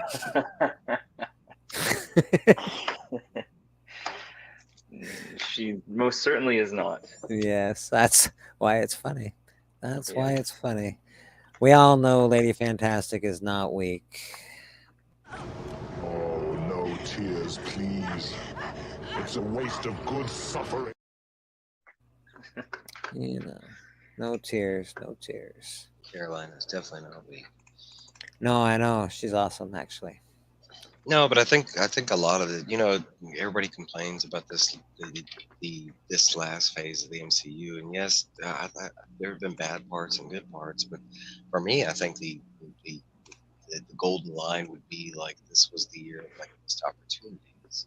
You're talking about like not only in the movies that they missed opportunity, you're talking about Ant-Man. They could have brought in Niles in that movie. And I didn't hate Ant-Man. I don't hate the new Ant-Man. A lot of people do. Mr. Boston Chris, how you doing, my New man? Ant-Man was good. Anyone who says it's bad is stupid. I know. I thought it was okay. I thought it was decent.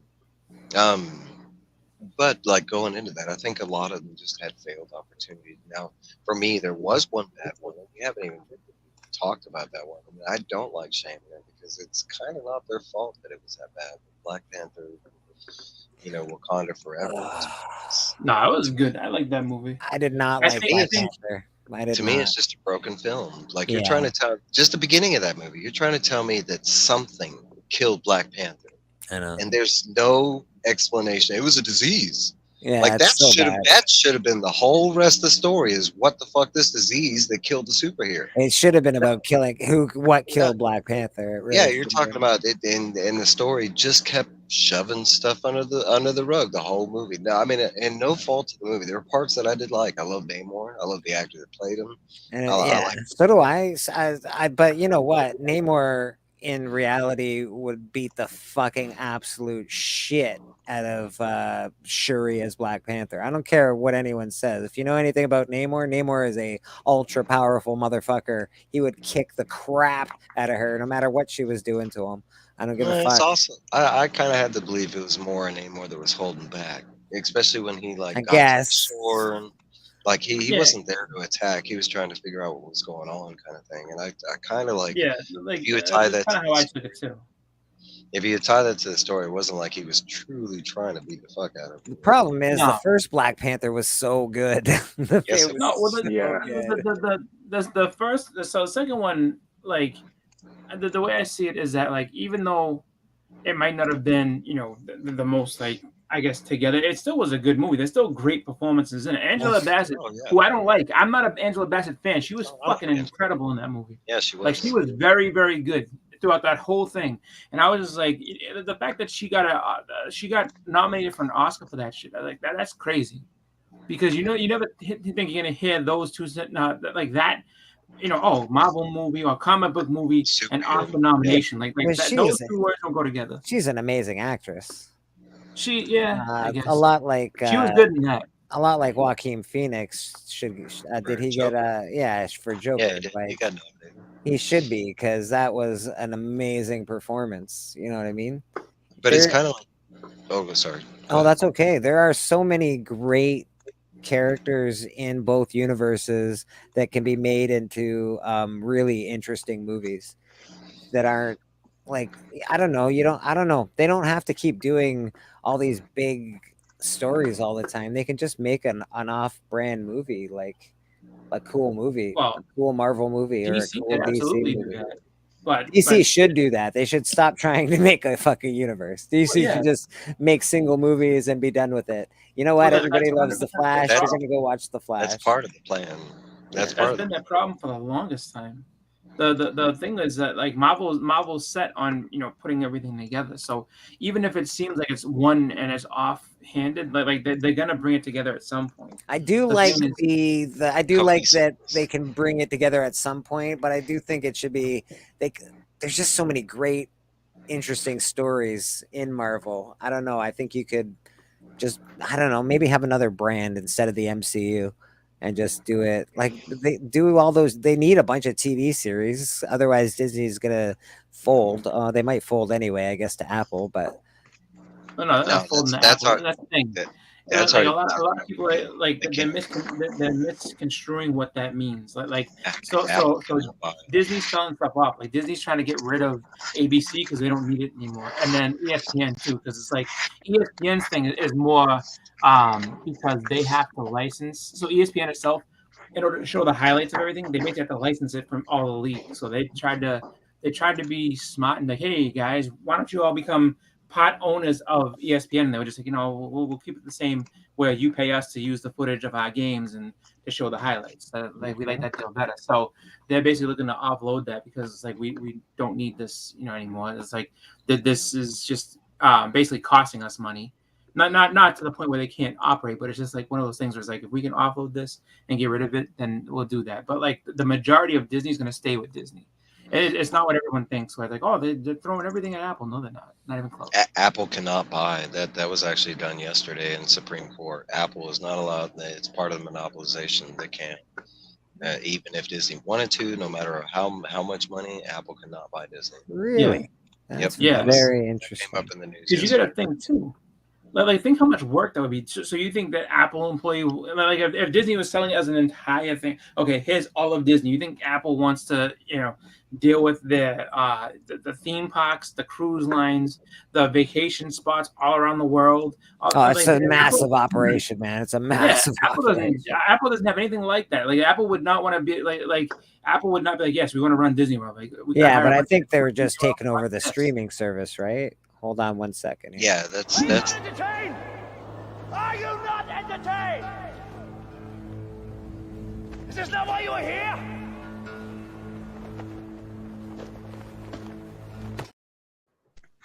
Yeah, that's the only thing that's on the chopping block is the streaming service. Yeah, I thought it was just the streaming service, right? It's like Chris said, it's like multiple. They're trying to unload the properties that they're not making money off, like you said, like the ESPN, like the ABC. They don't have enough shows to keep a streaming service because they're just doing Disney stuff. They're not doing other things. The ESPN, I mean, you're talking ESPN, about, they do. That's a good one actually because that's unlimited basically.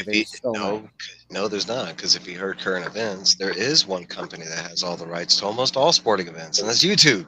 YouTube, like they have the NFL channel, they have the NBA. That's why Disney's trying to unload because interesting. But that just happened this year. Now the other ones that they are trying to get rid of ABC, Buena Vista. They're trying to get rid of like Discovery, like something else too. But it's all the streaming stuff. I mean, we're going into like the writer's strike where they're trying to like determine how streaming works at this point. So I'm pretty sure and that's the biggest thing. Yeah, all those big companies are trying to unload anything. She's a piece of shit. Fuck Jada Pinkett Smith. Fuck her. She's a scumbag. I don't like I say it all day. She's a scumbag. She's not even that good of an actress. Every role that she got, put it this way, every role she got, because she had this little rise in the like early 90s, then she kind of like faded away for a little bit. Then she married Will Smith, and then everything she's gotten since then has been because of him. So she's not that good of an actress. She sucks. I agree. Fair enough, man. That's fair enough. And just everything about her is stupid. Like she's. You're not right. The first 3 phases has made billions. People's wallets have spoken.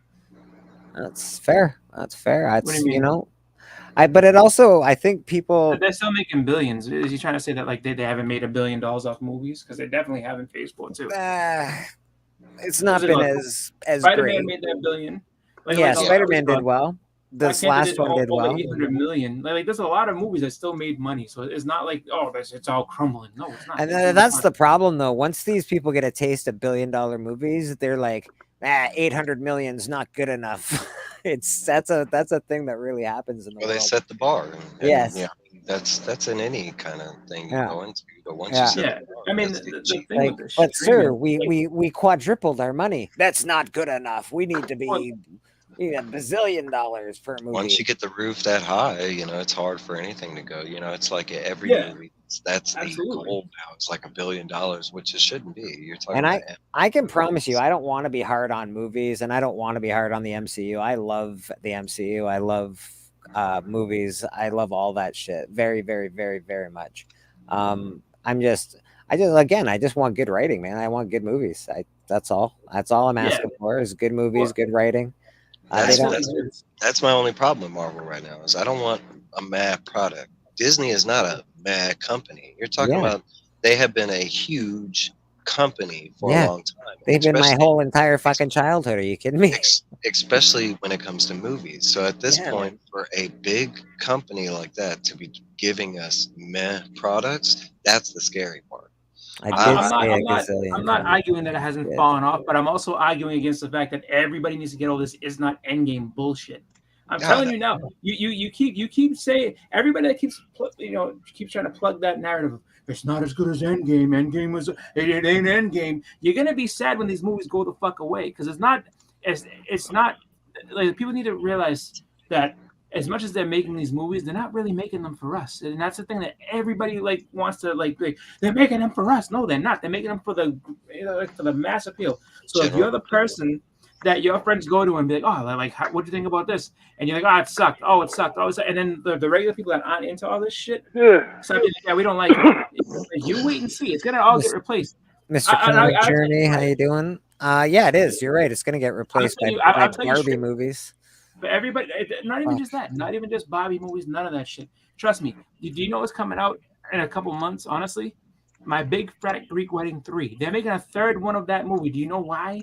Because regardless of what people want to believe, it's like, romantic comedies will never come back, or this type of. Yes, they fucking will. They still make them shits hoping that this shit will fall down. Everybody forgets in the mid '90s when what's it called? Tom Hanks made the same movie twice.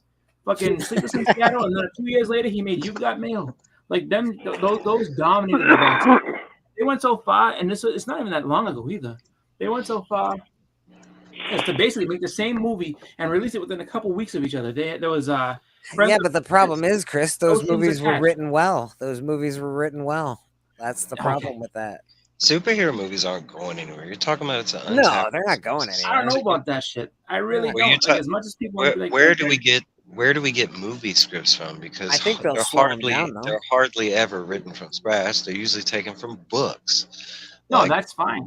It's kind of it's an untapped resource that these companies have not gotten into. Now the problem is, if they start outsourcing from these comics and giving us a bunch of shit movies, yes, that stigma is going to start appearing there. Like in the 90s, they were afraid to make sequels because sequels were doing horrible. But the thing is, though, as much as so Mike comes back and says, don't need Endgame level in every movie, but we're getting Thor the Dark World shit now. So what? It takes time to build the shit. That's the other problem that people are very fucking impatient and want everything to hit the buy every time. It's just like, you know what? Let it build. Just because, I mean, and I'm not gonna say Thor, the Thor movie, but I'm saying Ant-Man was good, and people be like, no, it wasn't. How wasn't it good? I didn't mind Dark World. I didn't mind Ant-Man either. They did a really good job of trying to further that story and move it forward. Why? I didn't mind Dark World. I think my opinion to that statement would be like during Endgame phase, we didn't really have any bad movies besides maybe people's opinion on Thor, the Dark World movie. Yeah, that's why. I didn't really love Iron Man. What was that, number 2? I think I didn't love it. I liked Iron Man 2. No, the third Iron Man was kind of like the worst one. Third was like extremist crap. No, but the whole Robert Downey Jr. saved MCU is a little fucking rich too. I mean, he is a great actor, but the movies, in retrospect, don't hold up as much as the rest of them. Oh, they're good. I mean, there's still a bunch of really good ones in there. It's just the problem is that Which one? Number 1 is great. Number 1. Okay, that's okay. It's not like I love it, and I watch it quite often. I love it. I love the number 1. Yeah. What was it? Ragnarok. Ragnarok. What's that got to do with Iron Man? Yeah, but I thought you were talking about that's what I was asking you, because it sounds like you're saying all the Marvel movies in general from that point don't really hold up. Number 1 is the best by far. I didn't know what you meant. Number 1's the best by far. The rest were meh, in my opinion. They were good, but they weren't Omega level fucking. Number 1 was whatevers. Pretty good. I mean, he was stuck in Afghan and all that shit. That was probably the best part. But besides that, there's other fucking movies. Like, I personally say Captain America is the best trilogy, and it's way better than fucking Iron Man. But we definitely went through that this morning. I also agree. Captain America is the best trilogy. Although Guardians gives it a run for its money. Yeah, Guardians I think is really good. Guardians is pretty good. I watched Guardians last night. I enjoyed it, bro. I enjoyed the third one quite a bit. But it's pretty good. I would say in general, I think that there's too much. I think that there's too much emphasis and really a lot of people kind of going south on things that just don't hit the same bar that it was. It's like there's this isn't as good as this one, and you can't keep going back to comparing it to Endgame. That's what a lot of people do. It's not Infinity War and Endgame. Well, you know what? you're gonna have to wait for that shit just because it took a lot to get there. Like people forget, it took 10 years to get there. So now they're telling a new story. You got to give it time. And I'm not saying that everything they've done is good. Eternals, I'll be honest, I didn't really like Eternals. Shang-Chi wasn't really all that great. I mean, I like parts of it, but most of it wasn't that good. Thor, I wish was better, but I didn't have as much of a problem with it as other people do. I think that when it came to Doctor Strange 2, I didn't think that was bad at all. I think that was actually pretty good. No, I didn't hate that at all. Terrible. It just wasn't like. But that's the thing too. You can't keep your expectations way the fuck up here, and then sit there and be like, well, it didn't hit up here. No, fuck you. You gotta go. You have to lower your expectations because they're not gonna give you that every fucking time. I'm not. I didn't lower my expectations, and I like those movies. People are just being too hard on things. I'd say there's a difference though, because when you're thinking about it, like when you're talking about a sequel, the sequel should always try and surpass the original, right? That's the expectation. Yeah. But when you're talking about like when you brought up Shang-Chi and the Eternals, those are brand new movies, so the expectation should be really low because they're brand new, unless you're just heavily invested into that character or whatever. Yeah. But okay, so I'm in the book where I'm with you. We're in the buildup of another huge event, right? We're supposed to be leading to like the Kang Dynasty and the Secret Wars. We're supposed to be in the buildup phase. So that's what all these movies are supposed to be doing. They're supposed to be building us up to another monumental in-game moment. Exactly. Okay, now here's my question for you, Chris. Does that feel like that right now? Because right now, honestly, with the MCU, I'm a little confused on where we're going. Yeah, it feels a little floundering right now. Because honestly, we have gotten Kang, and we have, but as far as like which direction we're going to get there, it's a little muddled right now, I'd say, especially with the TV shows and the. Eternals. It's tough.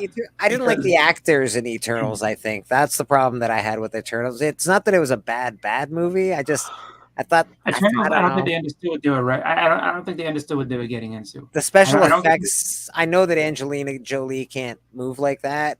It's just she's. I don't know. I don't know. It's just not good. That's all. It wasn't bad. It just wasn't good. But I don't think that they really. I don't think they've done enough cosmic type stuff to really understand what it was they were trying to do, and I think that as far as where things are going and how they're getting there, I think that people also aren't respecting the fact that with everything that's happened, and you look at the pandemic, now the strike, all this different shit that's happened, like they've had to stop and try to retool a lot of stuff. So it makes sense that it's not going as smoothly as you would hope it would go. The special effects in Morbius were great, but the movie was written so poorly. It was every trope. It was like they gave a 15-year-old, they said, hey man, can you write a love story? And then we're going to throw in this weird shit on top of it. And it was just, I hated it. It was so bad, but I like Morbius. What can I say? But that I think is really why everything kind of, and I think a lot of people are being very harsh on that, where it's like you had a clear direction of they had a direction of where they wanted to go, then they had to scrap stuff and push stuff back and then completely cancel things. So bad. So now it's like, all right, so what are we doing? Well, we're trying to put this out because they're trying to still make movies. I'm not saying that every decision they've made is right. What I am saying is just that just give this shit a chance. As long as they're trying to, I say like this. They're trying to build towards Kang. I mean, they and literally that dude's a good actor too. I don't know that. I don't know that we're building towards Kang. If you look at the next wave, it has nothing really to do with Kang. It's fucking FF. That's because they got caught raping and well, yeah, but Kang is a descendant of Reed Richards. So we've had our Kang experience. There you go. We had our high evolutionary experience. There you go. We're gonna be moving past that bullshit soon. He's the big baddie. That's not the whole that. Who is Kang? Yeah, Kang's the big bad. Yeah. Y'all think that we're gonna have a fucking FF movie and we're not gonna get Doom or Galactus? We're gonna keep Kang? Really? Right away. Kang, yeah, absolutely. Yeah, absolutely. Jeez, I hope not. That would be the dumbest ass shit. That would be so. I mean, it might start off with Kang, but it by the end of the movie, they're gonna start hitting towards fucking Doom or Galactus. I mean, come on, bro. We got two big events.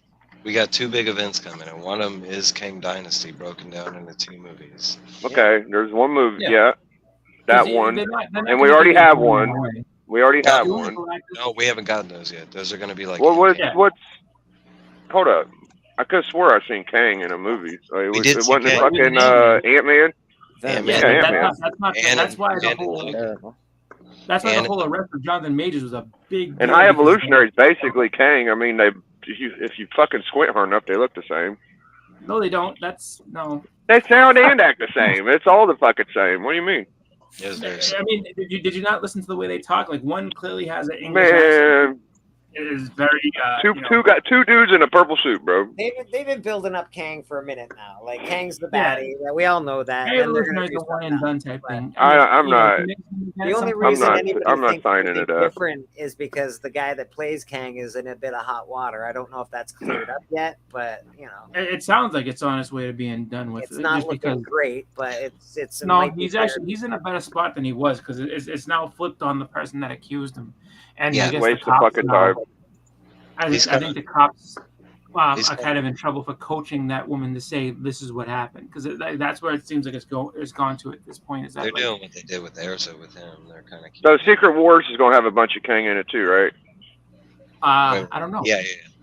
I don't know either because I don't think so. It's going to have a lot of different stuff. I'm sure Kang's going to be involved. He's a catalyst for it happening. Yeah, catalyst. Okay. He's supposed to be the next big bad. That's why we've got. I would think that Secret Wars is going to have some black suit Spider-Man, but that's just what I'm guessing. Well, that's the other big event, is Secret Wars, and that's going to be movies too. The other. Oh, okay. It's going to be a part Interesting. 1 and a part 2. But Interesting. The other thing is that who knows if it's going to be the same as, the Secret Wars. It depends on if it's going to be the same. If it's going to be the same as what happened in the original. Where you have, there was a lot of Doom, there was a lot of Spider-Man, there was a lot of everything but Kang.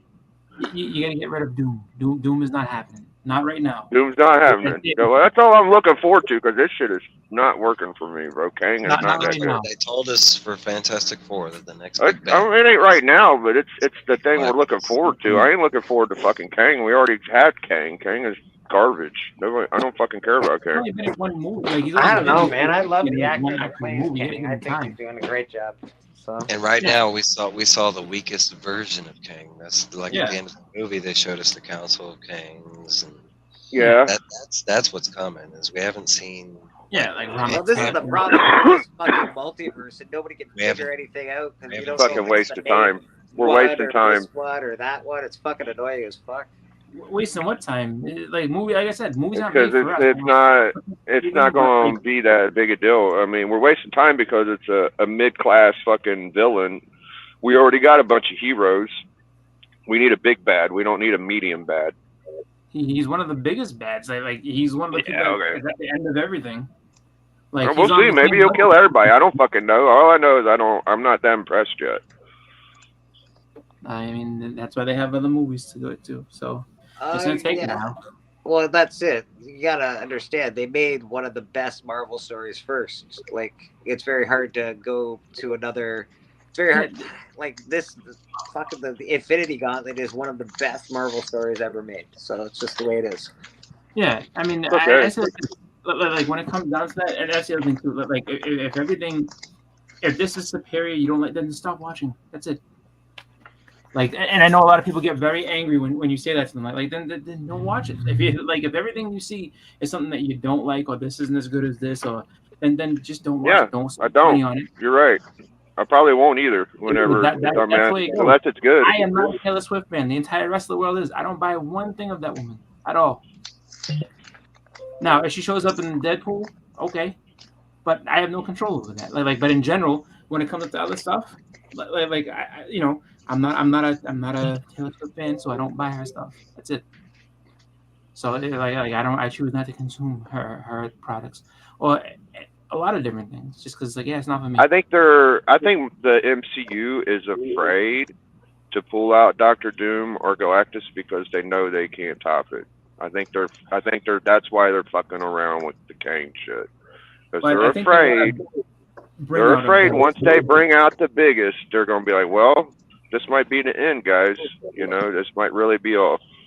Not really, because I mean, there's other people that you can bring out there. Like you know, I mean, you haven't even touched the X-Men yet. There's tons of villains in there. 60 years of storylines was the first. It would be nice.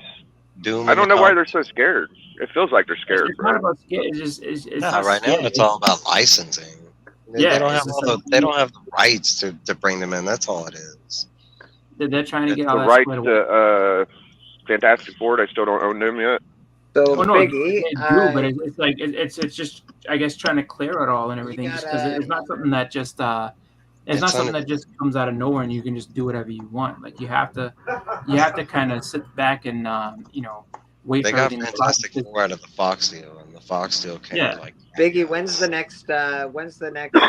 Journey defending his or when is he fighting for the big win against who is it? Well, Friday. Bronze Age, yeah, he's fighting Bronze Age Nerd. Yep. When's that going down?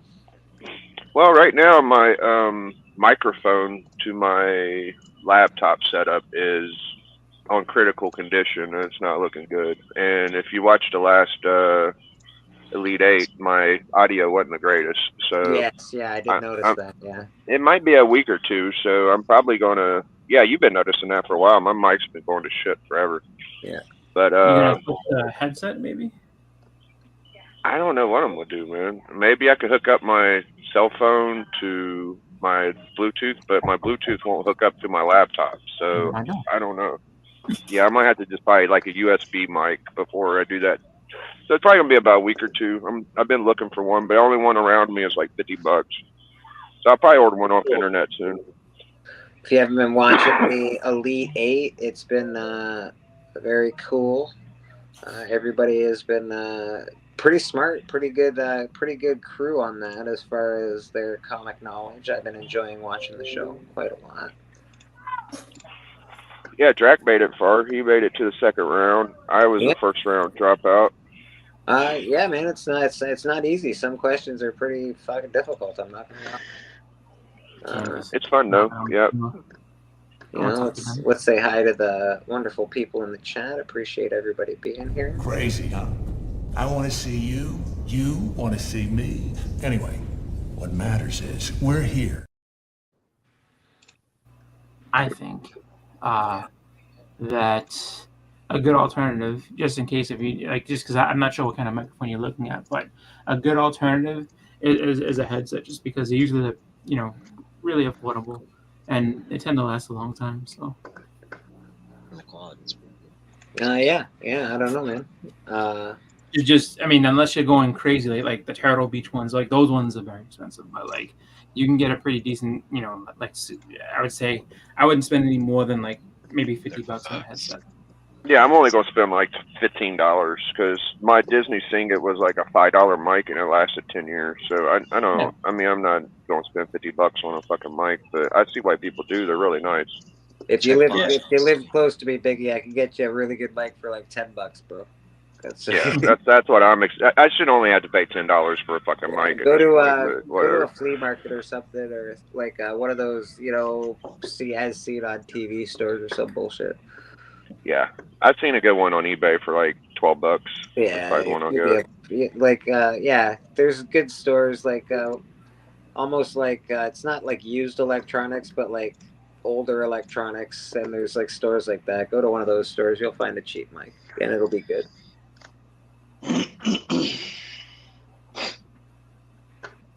Geek Out with Roscoe is hanging out with us. Mr. Roscoe, how you doing? Got rude too. Appreciate you. Comic Journey. Might as well send me my trophy now. I won before the event ever started. Okay. All right, guys. Well, I'm gonna hop off. I gotta do some Drac, stuff. love you, bro. Appreciate you being on. Yeah. Later, Drac. Thanks for having me. I'll see you guys. If you guys are still on the bit, I might hop back on. We're always on. Yeah. All right. All right, Jack. Yeah. Later, Cheers, bro. Later.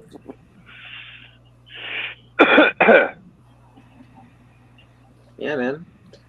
Chris, you and Who Dat had your graphic content show this week, wasn't it? No, not this week. The week that just passed, right? The week that just passed. Yeah. So we had the show last week. Yeah. Always good. The movie and comic news talk. Vote Dracula. Yeah, we've talked about that. Definitely vote Dracula. I can't remember the name of the site again. Journey, if you want to write it down, you're more than welcome. Dracula's got a piece of art in a contest right now. If he wins, he can get the cover to a Red Sonja comic book published. Oh, the actual original art one? That's pretty cool. Yeah, so and he's got original artwork in there, which I'm pretty, there it is. Threadless.com, pretty cool, man. There's a bunch to choose from. Obviously, we want Drac to win, so go vote Dracula. Yeah, go get it, man. Yeah, it's pretty fucking dope, dude. I think I don't know if you've seen some of his art. He's been showing a little bit off recently, and I'm very impressed. His Apocalypse he showed, I was like, what the fuck? That's fucking brilliant, man.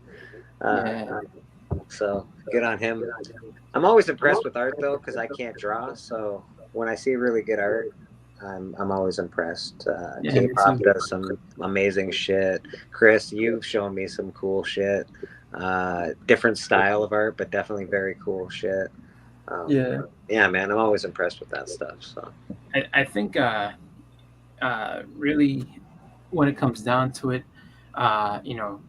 there's so much that people do that's just really incredible. So it's fun to watch them. Even the process of it, and then the finished product's always just like, icing on the cake type thing. So that's always cool to see. And no one has a shout out channel, but there are a lot of people in this community that do cool shit, like yourself that does the art, like Evils, like Biggie doing his show, Journey does art, and Dracula. Yeah. I like to, go fucking watch some of these people. Like they're good folks, man. They're cool. I think too, the thing that's kind of really cool with all that is that you see so much of it, and a lot of people will go ahead and show it off. But I think a lot of people do it and they're afraid to, just because of the fact that you never know how everybody's going to accept it. Like something that you worked hard on.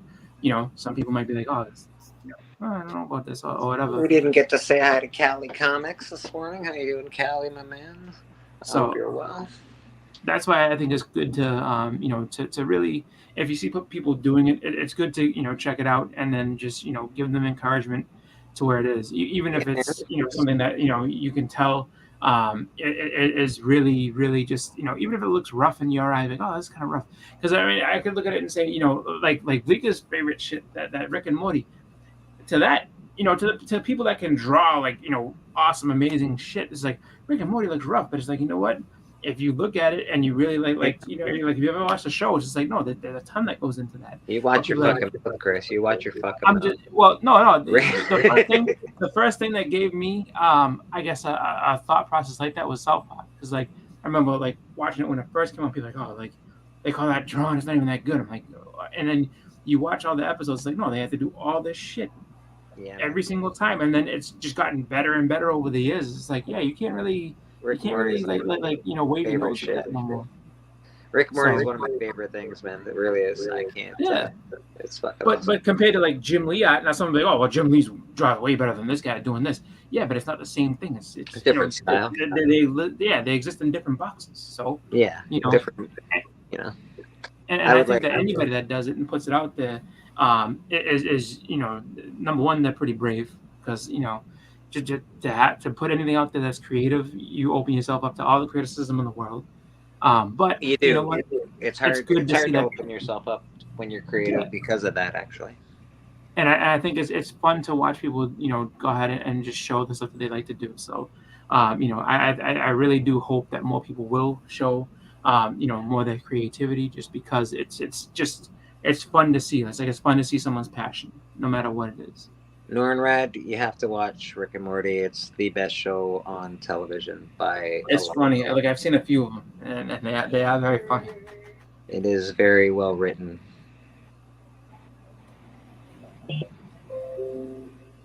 Did you just call? What? Cast a spell? Uh-oh. She cast a spell on somebody, apparently? Yeah, man. K-pop's casting a spell on Rude. That's fair. K-pop's sort of a witch, so that makes sense. That makes sense. The spell of the big boob anime babes. Uh-oh. I mean, she got more cards. She got more Dragon Ball cards to show. I don't know if anybody saw my picture that I put on IG, which is also the picture, the thumbnail for this thing, but that is my ideal look for Wonder Woman. So that's it right there. I like Gal Gadot. She's wonderful. She's a great Wonder Woman. But as far as Wonder Woman go, that's her right there. That's what she should look like. In my mind. In my mind. Look like a picture of Gal Gadot. Gal Gadot's nice. She's very nice to look at. I'll give you that. She's got that aura about her that you believe she's sort of a queenish, I guess. But you feel like you could flick her and she might break. That's the only problem with Gal Gadot. I just saw Ruth's comment. That was funny. Wait, so oh my God, Ruth, don't grow boobs. It's bad for you. But I think for me, I've always liked the way that Judge Perez draws Wonder Woman. And actually, Brian Bolland too. I think those two have like the best look for her. That's fair. That's fair. This was I don't know. It might be CGI. It could be. Who fucking knows anymore? Looks a lot like. It's like the AI. No, it's not quite Linda Carter. It's Gal Gadot-ish. Yeah, but, it's Gal. And that's the thing too. Like a lot of the people from back in the day will still tell you Linda Carter's the numero uno just because. What? Linda Carter? Did you just say Linda Carter, Chris? You stay here. I'll handle this.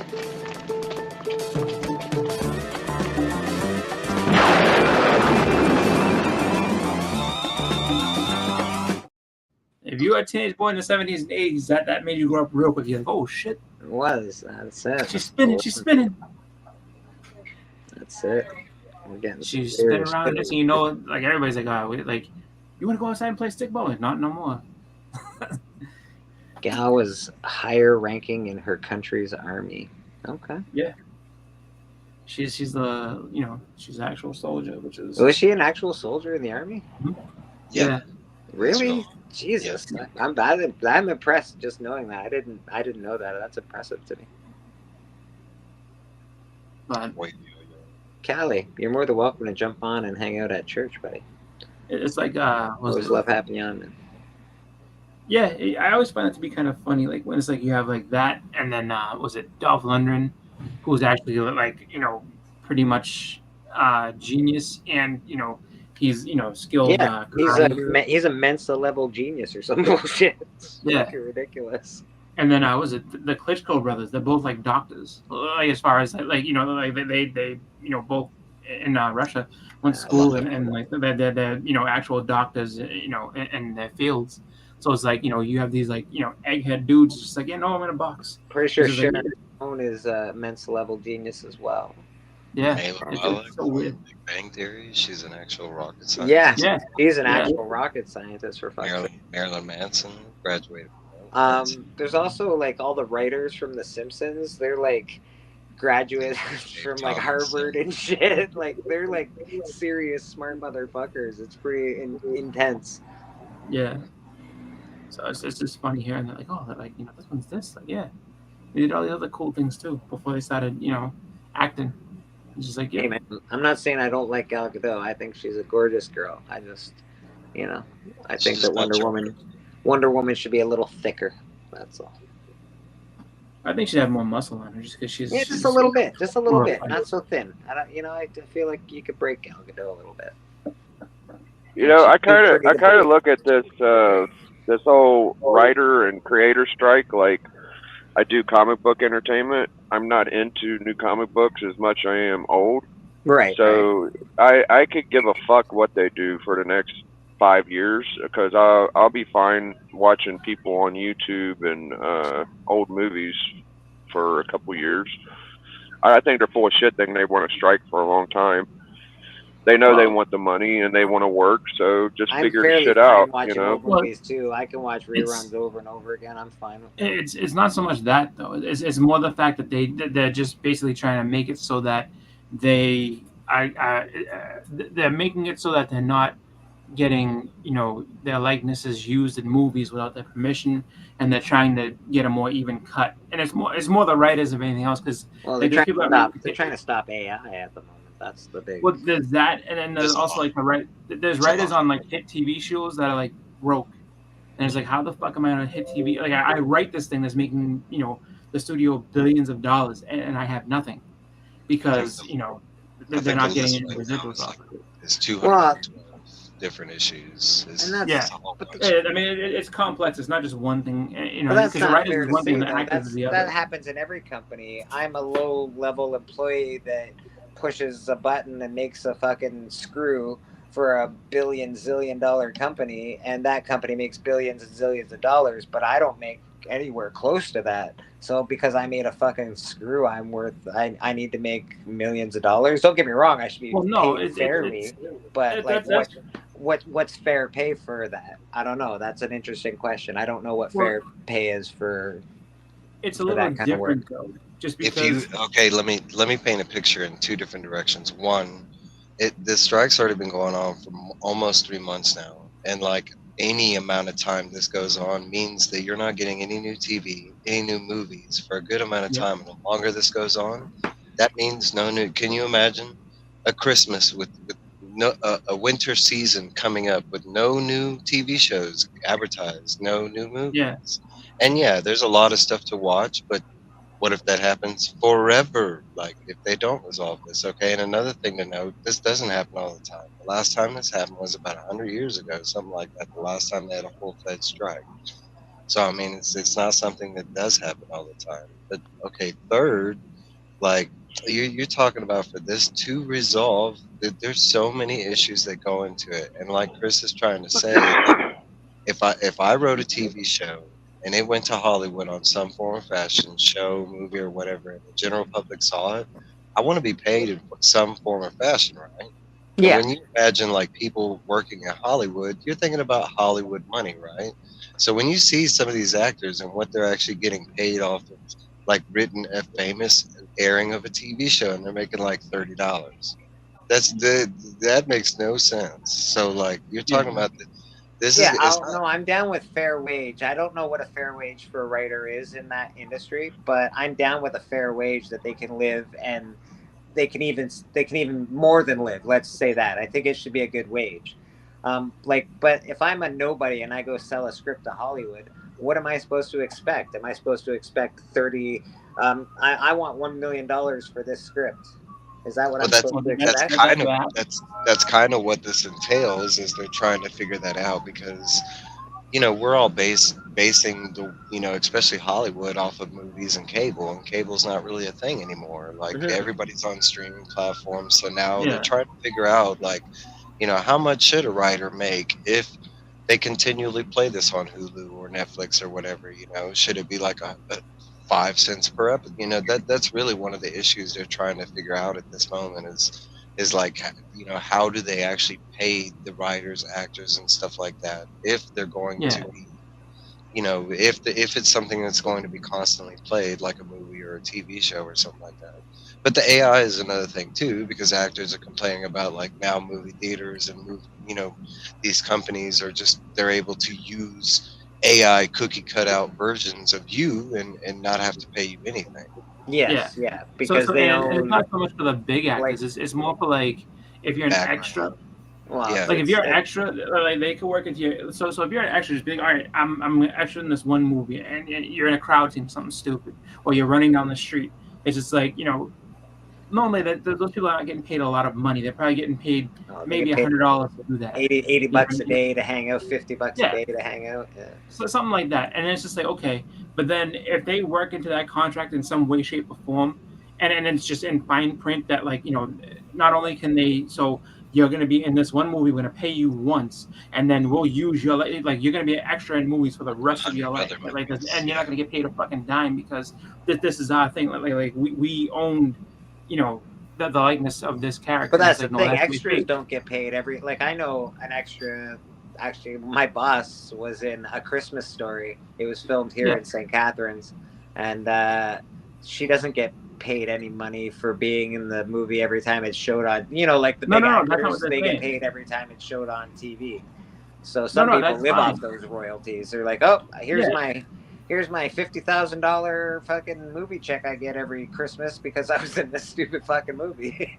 Well, no, but what I'm saying is that like the difference between it being it's not so much you getting a royalty off of something being shown on television. That's not what it is. It's meaning that like, so she was an extra one time, and now they can sit there and they can just, I mean, because the technology now, because back then the technology didn't exist. If you wanted somebody, like if you were in A Christmas Story as an extra and you continue to work for the next 20 years as an extra, then yeah, it makes sense. Now you can be in one movie one time, and then they can sit there and be okay, let's go ahead and basically sculpt out a 3D model of this person and keep putting them into things and then never have to hire them ever again. And that's what I think big actors are afraid of, because if you can do that with an extra, you can do that with a big actor too, right? Well, much big like actor's a little bit different. much like what's his name? He can't use his name anymore. He can't ever be named the Dave Chappelle Show because they own his likeness and name in perpetuity forever and ever and ever throughout the universe. But he would be supporting that. He would be supporting that whole like he would be in support of what the actors and writers are doing right now, because he got screwed like that. The same thing with Prince. Yeah. Prince was saying the same shit. He's like, you guys can take everything I want, everything I've done, and keep making CDs out of it, but I don't get paid for it. Like that's crazy. And it's the same thing. We just lost Evil Comics. Evils, where'd you go, buddy? Well, that's different though, because like to be put into the show, they're not usually using somebody from without their name and likeness being known about it for the most part. They're still getting paid in some way, shape, or form. Even the people they make fun of get paid. I don't know if we'll all get replaced by AI, buddy, but I bet I can see us living in that Bruce Willis movie where we all like live in a fucking computer and we just go out as like robots. I can see that being our future.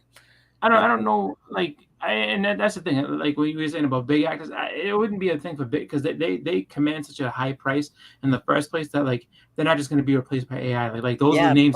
But if they're under contract for something, it's going to make things different. Because if I own you, you're under a contract for how long is Wolverine under contract for? Till 2028, I think that guy Hugh Jackman's under contract with Fox or whatever the case may be.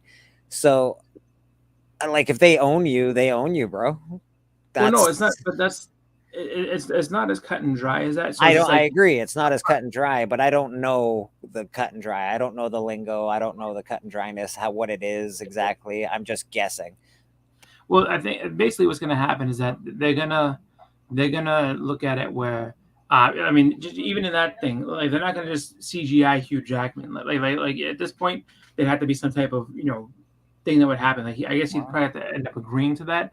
But it's more for smaller actors. That's I think more what they're fighting for than anything else. Because like what was Tron? They CGI'd what's his name? It's going to be hard. So in the movie though, that's the difference. Like CGI'd his face on a younger actor. He's in the movie. Same thing with Kurt Russell in what's it called, Guardians 2.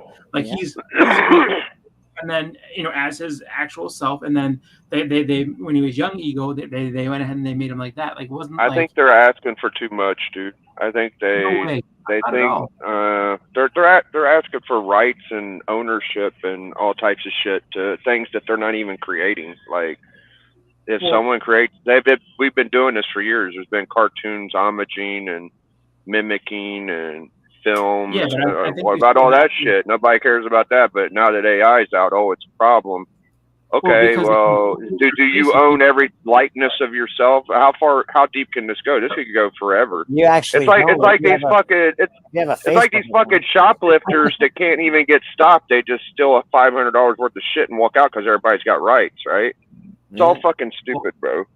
Yeah. I love Tron too, Norrin. I love Tron. I mean, when it comes down to it, I mean, like the thing is that automation is the enemy of anybody. Doesn't matter who you are, what you actually do. Yeah, we know it's going to take jobs away. this is going to take jobs. It's inevitable. It's a new 100%. Technology. New technology always takes jobs away. Like what I do, fact. I talk to students and their families on the phone. It's just like as soon as you can get someone, it doesn't have to necessarily be me. Yeah. But as long as this thing is smart enough to be able to sit there and answer questions. The questions. People are gonna lose it. Yeah, people are gonna lose their jobs because it's a way to do it. Let's already look at it. Right? You go into any store, there's the what's it called? Those automated cashiers. Well, that's where they basically they tell you to your face, like they get the arrogance to sit there and be like, no, you go ahead and scan all this shit, you pay for it, and then you bag the shit up. And well, we almost live in a world now where everybody's used to computers and telephones. There are still a percentage of older folk that I don't do computers, I don't do telephones, I don't do online banking. But like, there's a really high percentage of the world that does all that stuff now. And that's the way of the future, man. That just is. And people that, answering phones, you're going to lose your job. People that but you're going to get something else, obviously, but not you personally. It might not happen in your lifetime, but that kind of job won't be around, or this other kind of job won't be around. Well, that's the thing. A lot of people didn't. Like a lot of people that worked in factories didn't think that their job was going to go away, and then it did. You think I need a secretary when I can just type, when I can just speak into a fucking whatever and it just types what I want it to? I don't need a secretary either. So say they do win. Say these actors do win, which I don't think they will. Does that just mean we'll never use AI? Like, come on, bro. That's also an interesting thing. I don't know. That can't be the case. It don't make no fucking sense. It don't make no sense, bro. They're just doing it to protect themselves, so that if they do decide that AI is going to be the way to go to do some of these things, well, then you can't just fire all the writers and say, AI, write me, because you can go on ChatGPT right now and say, hey, listen, write me a movie, and put in all the parameters, like write me a Blade movie set in this time using these characters in this situation, and make this guy the bad guy, and just be as detailed as possible, and it'll do it. Like, you can go right on ChatGPT and do it right now, and this thing will knock out a whole thing about a whole script about Blade and everything else. Has anybody done one and read it and said, "Wow, this is pretty good"? I haven't actually. Yeah. I haven't tried it or anything. I haven't tried it. I've seen people do it for wrestling stuff. Like, wasn't the ending to one of the movies recently like an AI ending or some shit? Oh, really? It was. Yeah, I think it was. That TV show, they said they rendered the end cut was all AI, was the dumbass scrolls. Oh, okay. Well, that was a bad TV show and it ended terribly. But the thing is, I'm just saying they did it. Is all I'm saying. They've done it. Okay. Yeah, but the thing is just that like you have to look at it from the point of view of that, like it's not. They're looking at it where it's just like they don't want it to be, and this is why I think a lot of people. Like a lot of people are so quick, like, oh, the actors are just being whiny bitches. But what happens when that shit turns to the common person? Just because it's not just going to stay in that arena. That's what it's not going to stay in that arena. It's not just going to stay there. They're going to look to automate a lot of shit because they can. Because having a computer that can work 24/7, not complain, not need vacation, not get sick, none of that shit is a lot cheaper than it is to keep you employed. 100%. And then what are you going to do? It's all coming. It's all coming. I don't think it'll happen in my lifetime necessarily, but it's all coming. It's just, I mean, and so I'm not saying that the actors are to save us from anything because they're not. It's just the fact that these things. But a win for actors in this would actually go a long way for human rights. Honestly, and that's the thing. You have to understand how this affects people in general. Just because, it's a different type of. It's a different type of, employment scheme and everything like that. But, it's not something that's not going to be adapted into, everyday average people. Like it's really more of a, it's really just one of those things where it's like, it can go that way. I'm not saying that necessarily will, but it's not as cut and dry and as easy to say, well, this is just going to be what it is. It's definitely going to take away jobs, and I can see them being butthurt. And I don't know if writers deserve as much money as they think they deserve. I don't they deserve a good chunk. Don't get me wrong. If you're making $100 million on a movie and someone wrote it, it's important. The writer is important, in my opinion. Well, that's the thing. The writers never make especially a good writer. Like if you got somebody like, I don't know, Alan Moore or something, that guy's a fucking amazing writer. Yeah, but but the writers don't make that kind of money. But it's not even just that. It's more or less just trying to make it so that Mr. Comic Journey is in the house. Dude, bullshit. It's bullshit. It's a bunch of bottom feeders trying to get paid for work they don't want to do. I'm just in some cases, okay, they deserve it. But in most cases, listen, you don't need 10 fucking writers to do one show. You don't need them. Okay. Would the Simpsons be the same without all their amazing, high talent, awesome writers? Sure they would. No, they wouldn't. Not even close. Oh yeah, when it first started, when the Simpsons first started, how many writers did they have? They had a bunch. I mean, you can watch a documentary on it. They had a few. They had more than one. More than one. Yeah, but you don't need to have 20.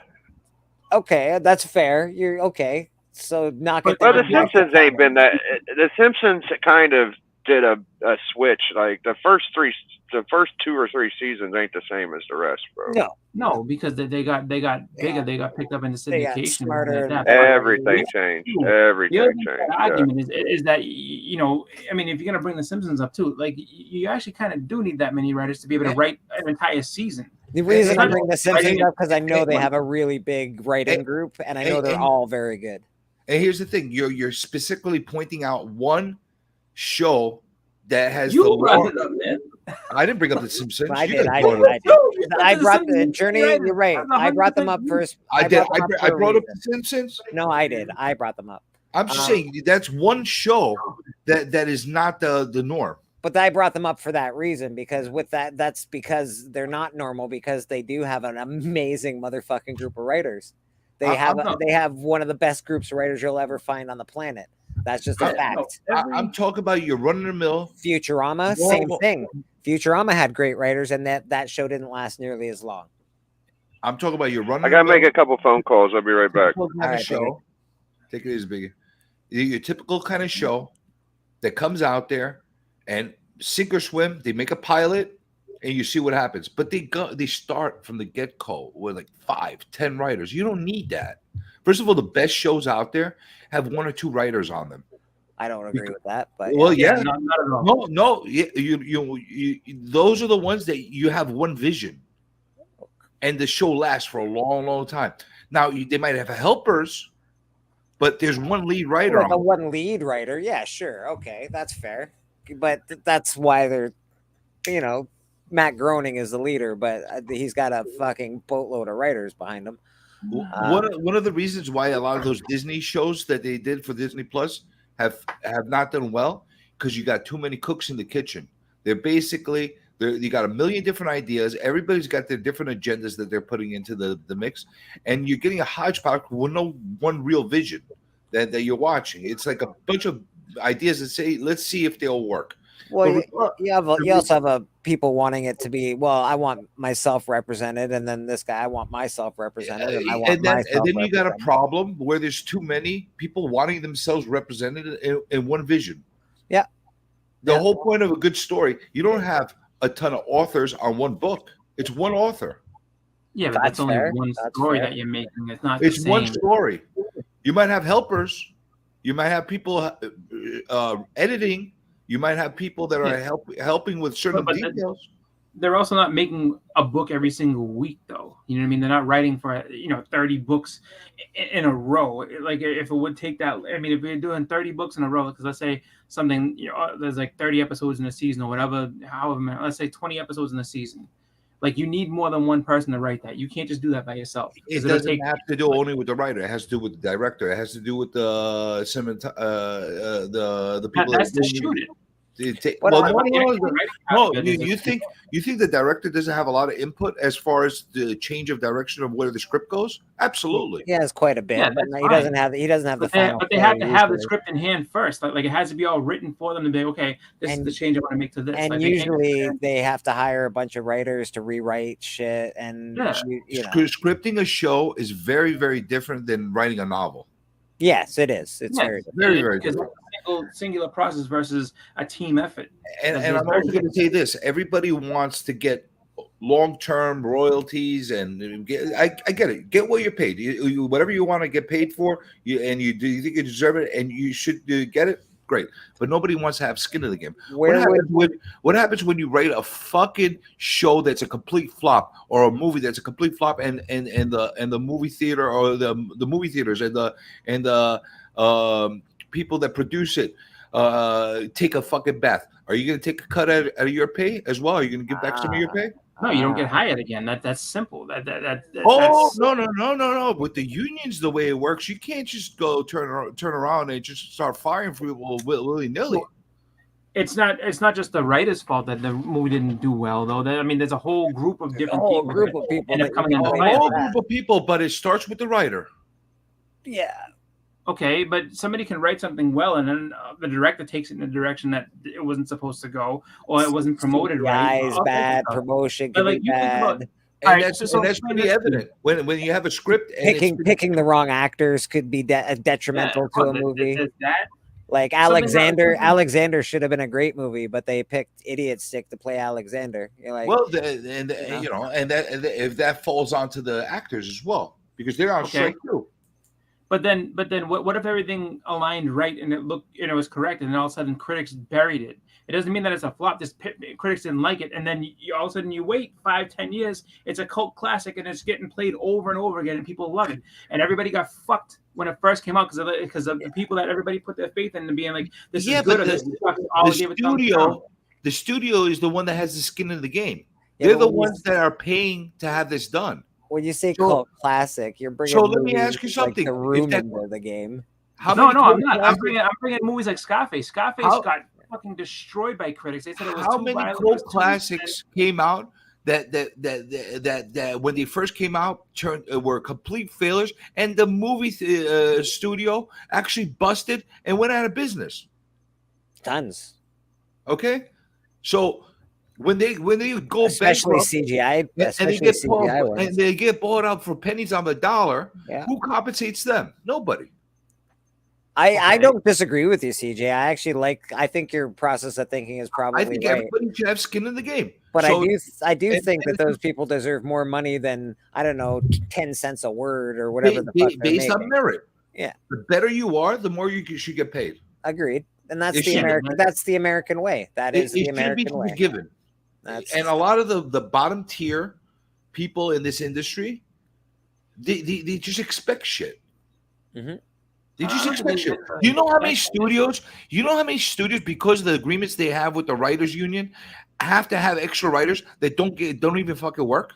Hey man, I'm with you. When they tried to cancel Miller, there was a bunch of writers and artists that tried to cancel Miller. And I'm like, well, that's because you looked at his table and went, man, his lineup's really long and our lineup sucks. And that's the only reason you're trying to cancel Frank Miller, because he makes way more money than you do. And all he has to do is sit there for 10 minutes. And I get that. I'm for people getting paid. Don't get me wrong. I want people to get paid what they're worth and fairly. I want people to get compensated, but I don't want a situation where, listen, one of the big problems that unions, when they were first created, they were created for a really, really valid reason, and they did a lot of good stuff. However, over years, a lot of unions it didn't take that many years. They've become distorted. They've been go to Detroit and ask them how it worked out for them with the how you call automobile unions. Yeah, it's all mob driven. They fucked them at the end of the day. They fucked them at the end of the day because you had non-union guys that came in and all of a sudden took all those jobs. Well, that's the thing. Don't take the job if you don't like it. Simple. But I want to break into the industry, so I have to take a job. I want to break in. The automation is what ruined those guys. And that's not really anybody who. No. The automation. When Ford had to hire a line worker for $76 an hour, and Toyota, that was right across the street from them, was hiring for $42 an hour, you tell me what ruined them. Automation. As soon as they were automation, same job. It's the same job. I'm talking about outsourcing. You can. The union guy was getting $76 an hour. The non-union guy was getting $42 an hour. How does that have to do with automation? because it's not just that. Like if you look at because they both lost their jobs. That's a very specific example I'm giving you. No, you're not. Yeah, but you're not wanting to go past that example and look at where both people now don't we're do that talking about anymore. different things. We're talking about how these unions basically force their way with these agreements to really collapse businesses, and that's basically what the writers and the actors are going to do at the end of the day.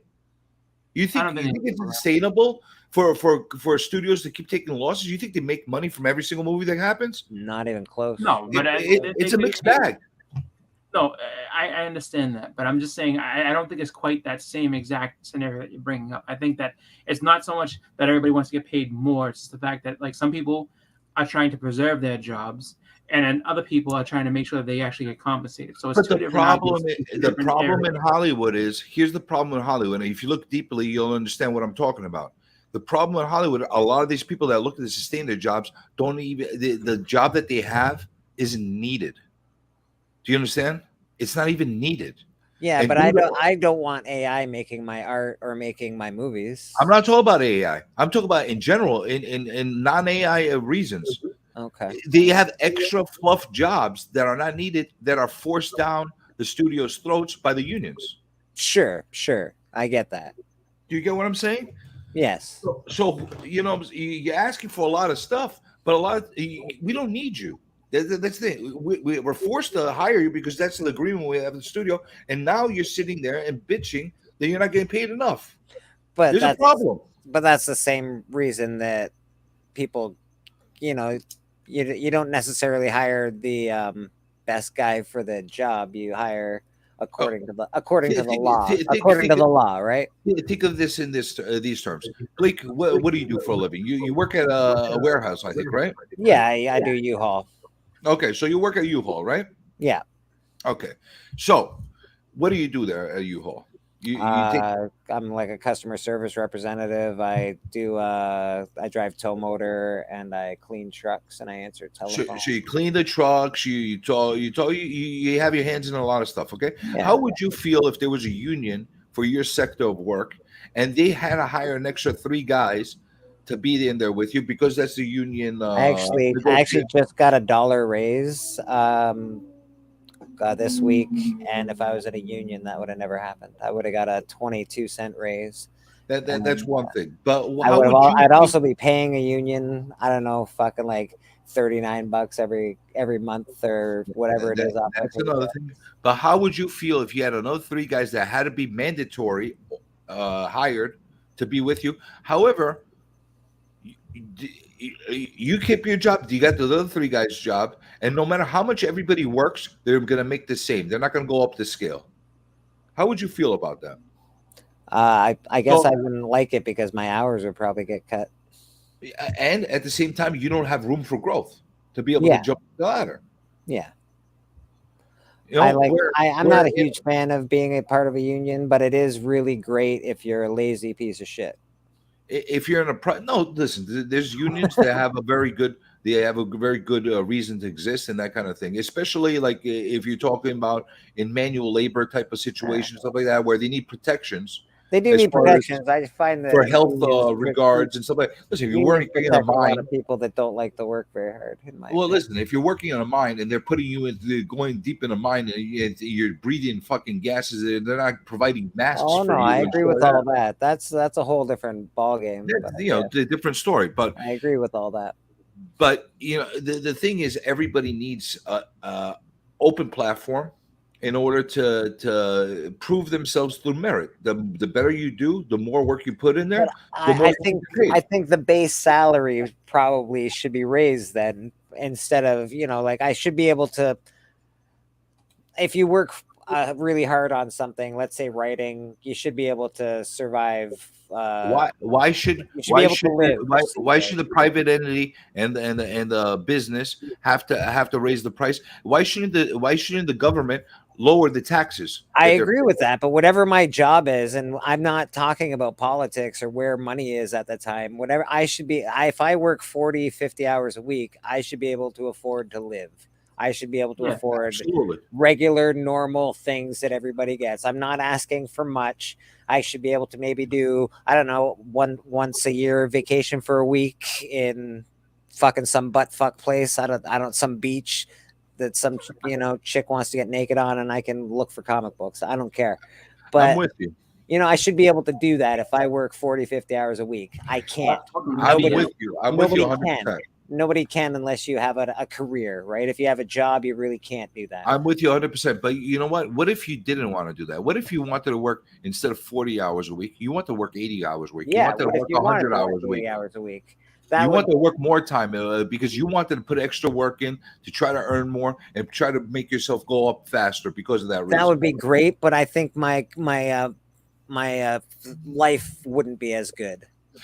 Absolutely, but that's a sacrifice that you would, on your own personal level, have to make that decision of whether you want to have a life or not have a life. You know what I'm saying? And I agree. I want my life, and I want to eat it too, if that makes any sense. So here's the thing: in a lot of these agreement deals, a lot of these contract deals that you have with the unions and these organizations, you can't do that if you wanted to. And that's a problem. Exactly, that is a problem. Yeah. That's a problem. But you should be able to work as hard as you can, as much as you want to, whether you have a life or not have a life. Well, yeah, and that's how America was made, and that's how successes had. That's how successes happens. But I should, if I'm working 40 hours a week, let's say I make you a script or whatever. Yeah, I don't think I deserve millions and millions of dollars because I'm not the only entity that goes into the script. How many entities go into the script? Divide that by whatever and give me my cut. That's all I'm asking for. That's all I'm asking for. It's a blockbuster. It's a killer thing. There's a lot of money being made. Yeah. Great. You should get a piece of it. I'm with you. I'm with you. I just need to live. I just need to live. I don't need millions of dollars. I just need to not be starving. I need to not be eating soup every day. I'd like a fucking However, steak. if it's a complete flop and it's disastrous for the business that you're working in, should you have a little bit of accountability for that? No, what the fuck are you talking about? No. No, wait a minute. So then, let's say you're not in anything if you're working in a restaurant, if you're working in a 5-star restaurant and you're the chef and you fuck up the meals, you shouldn't have any accountability for that. No, you don't have to pay for them. No, I'm not saying pay for them, but you should have some accountability. Accountability is one thing, yes, but like it sounds like you're saying that that there should and the other thing too is that you have to look at it as a. Are you saying wait? That's a very cut and dry example. Like if you're making bad food, then that's easy to sit there and make do. But you're saying, but what CJ is saying is if the studio, if everybody's taking a bath on this movie, nobody's made any money. Except for the people you shouldn't be demanding residuals going forward. But then should actors give up some of their paychecks if the movies falter then too? Like, are we giving back money? Are we taking are we doing contracts? If this movie is a success, you get more. If it's not, you got to give back some. I'll tell you what, if I was a head of a studio and I was a part of these negotiations happening right now, I'd bring that up. Yeah. Okay. So then if you're the head of the studio, then you realize what you're saying is that, so then if this movie sucks and these actors are given part of that paycheck, but if it way overperforms, then guess what? We have to pay these people extra money. There you go. So then that's fine. But then when it comes to you paying them extra money and it doesn't go into the profit that you wanted to make off of it, then now what happens? Here's the problem. The actors and a lot of the writers, they want the good stuff, but they don't want any of the bad stuff.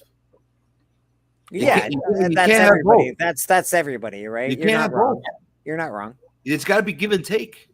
But do you think maybe they're just trying to? Well, like when you're negotiating, you throw everything at the wall and you see what sticks. Do you think that's what's happening? Like, yeah, I mean, because it's not. They're asking for the moon right now. Yeah, and that's what you want to do when you're negotiating. And the thing is, the longer it lasts, watch. Mark my words. The longer this lasts, it's going to look worse and worse for the writers and for the actors. Right now, they have a lot of people on their sides against the studios. However, the longer it lasts, it's going to start shifting.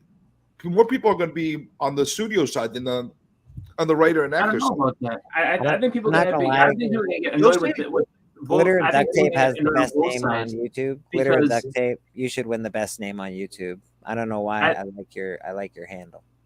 I think that people will get annoyed with both sides of things just because it's like one of those things where it's like if it's out there and being shown and it like put it this way, if neither side budgets, the side that's not willing to budge at all is going to end up looking worse. So let's say in your example, if it's the actors and writers, then yes, you're going to have to do some type of concession. If they're like, well, we're negotiating and we're trying to get this done on the side of the studios, and they're just not moving forward. Because trust me, AI is not the same. You need good writers. You need them. Well, yeah, but the thing is, if the studio's like, we're not going to give you a fucking dime, you guys just gonna have to deal with this, and then the studio's going to take the heat for it because it's just like that's all So it all depends on like they have to find some type of negotiation between everything, and I think that really it's a very odd scenario. It's a very odd scenario, and I'll tell you why it's an odd scenario. Because this is one of the few businesses that are based like this.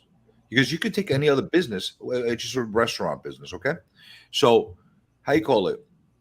If you're a head chef and you're really good at what you do, right? You're gonna get compensated really well on a weekly basis and a salary basis, right? You can get good money. You could get facts. $250,000. You could get $500,000. You could get more if you're a really great chef. Sure, you're a really great chef. However, the business starts going up, and it starts really taking off. The chef turns around and says, "You know what? This is happening because of me." Yeah, of course it is. And that's why you're getting compensated well. I want a piece of all the signature dishes that I make from going forward. I want residuals in that. Well, I already give you residuals. That's why you're getting paid so well. Yeah, you're getting compensated up front. But so, no, that's not enough for me. I'm a celebrity now. Well, this is where we're at, though, CJ. We want people are coming to me because I'm the head chef. We need a bigger base salary for somebody coming into the industry. Then somebody that can I don't need to, like I said, I can live in I can live in an apartment. I can live in a whatever. I don't need to live in a mansion, but I need to be able to be in where around the people that are writing and blah, blah, blah, blah, blah. I need all this shit. I need to be able to live. That's all. I think and the writers should get that, in my opinion. That's the one point that they're making that actually makes a lot of sense. Yeah. To get a base that's very valuable. But the going forward stuff, the residual stuff, that's up in the air. It should be on merit. It should be truly on merit. Well, I don't know, just because if you're looking at the actual product of it and everything like that, like if you get paid to do it and then it's written in there that you're supposed to get, even if it's a royalty of like 3 cents or whatever it is per thing. Like how many movies get royalties? How many movies go to the theaters and take a bath, the complete fucking bath? Okay, lots. Yeah. All right. So let's say they spent. Let's just for argument's sake, they spent $500 million to make the fucking movie, and all they made is $100 million back. Okay, that happens, right? Yep. Okay. All right. So they finally make it to streaming or to networks and stuff like that. They got a royalty deal. Okay. They make another 150 grand. Wait, hold on. Yeah. And it becomes a cult classic, like you mentioned before, and people start to really watch it and start to make money back. Yeah. Should the actors and the writers be getting compensation on the royalties of that movie because the studio. Wait. Let me finish. As it's happening, or should they wait until the movie gets made whole? The studio is made whole and gets back their initial investment, and then start making the residuals. So you also they didn't invest anything. Hold on. They think they're working and got compensated for it. You're also forgetting that the studios are making multiple products, so they can afford. Doesn't matter. Some of them to flop, and then the other ones to overperform. So that's why they keep going with that. Be it because on that other thing that they did a blockbuster and they're making a lot of money, they're getting compensated on. Okay. Yes. But why should they get compensated on the stuff that's blockbuster and on the stuff that they're like at a loss on? That makes no sense. The studios are getting it no matter what. The studios get it no matter what. So that's the difference. They're recouping their investment. They're recouping. Okay. You open up a business and you invest $1 million into the business, and you take a fucking and you got a sales force, okay, and they're all commission based, right? And they work on residuals, whatever the case is.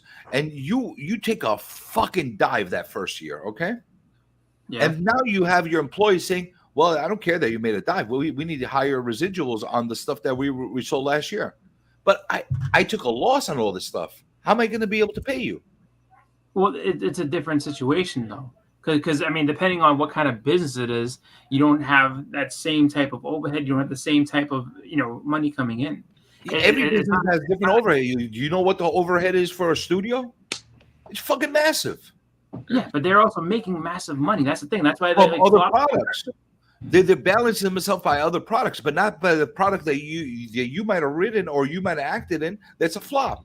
So what? You should get balanced out by the other people's productivity and merit to even out your flop and your disaster. That makes no sense.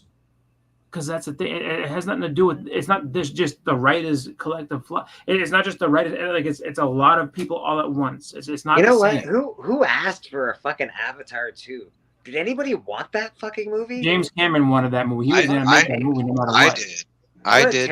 I didn't want the movie that we got. Did Avatar make money? Oh yeah. All right. Both of them. All right, so there's no problem. The first one made a fucking boatload of money. Jesus. Yeah, the first one actually like set tons of records. Yeah, I mean, that was like record breaking. You take a movie like Waterworld. You take a water that has actually become. I fucking like Waterworld. I think. I like. Listen, and it has become a cult classic, believe it or not. Waterworld, and it still hasn't made back its money that it initially invested. Mr. Mastodon Comics, how you doing? I agree, but I really like Waterworld. It's a good fucking movie.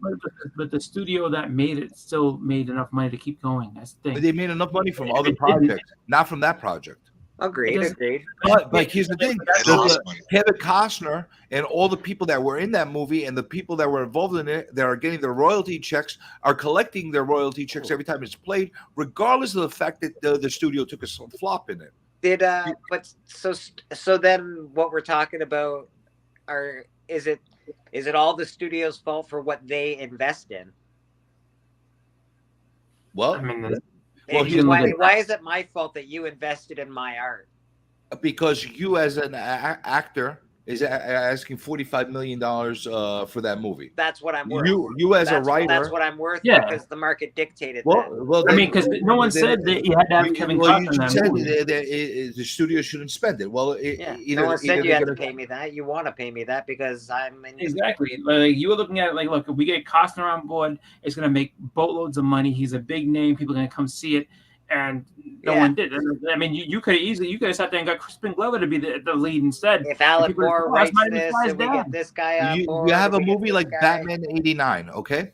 Batman 89 that came out with Keaton and Jack Nicholson. Sure. All right. Michael Keaton got a nice, healthy paycheck right from the get-go, from the beginning. You know, Jack Nicholson took a very small paycheck going forward. But guess what? He said, you know what? I'm going to have skin in the game the same way you do. I'm not going to take a lot of money from you from the beginning, but I want a residual from all the earnings going forward. And that worked for him. Speaking on this brings up a good point, because you know who made the most money from that movie? And it's not either the two people you just mentioned. It's Jack Palance. Jack Palance. Yeah. They brought Jack Palance in, and they forked over a lot of money just for his little short cameo when they could have used that in other areas. Mm-hmm.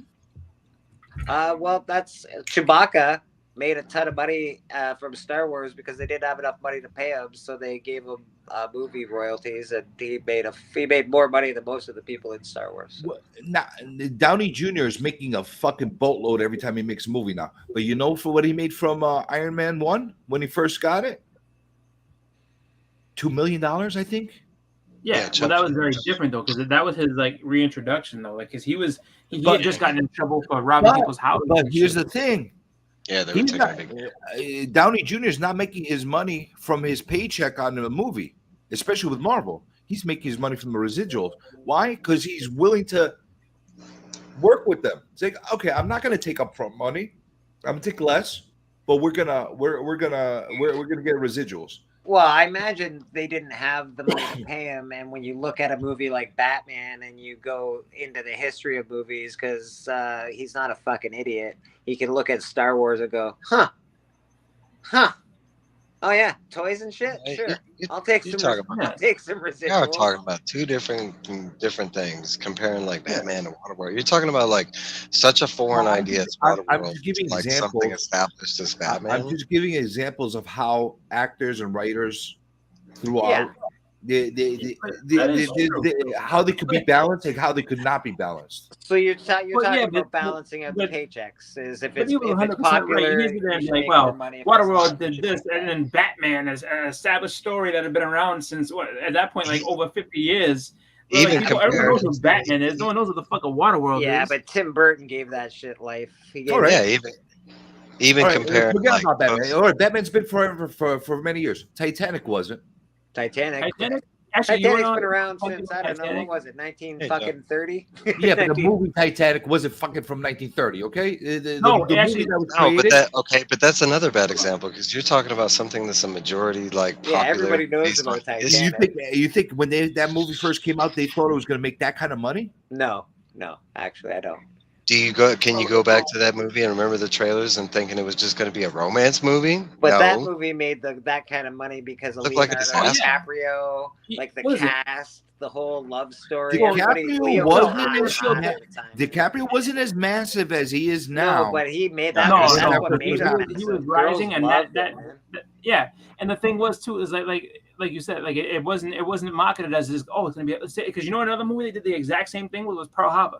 Pearl Harbor was marketed as it's gonna be a war movie, and then they said they turned out to be a romance, and they threw the love triangle into that whole shit. That's what I was saying about other things, like like they pull tricks on people with that stuff. Well, Pearl Harbor was a much more high budget movie.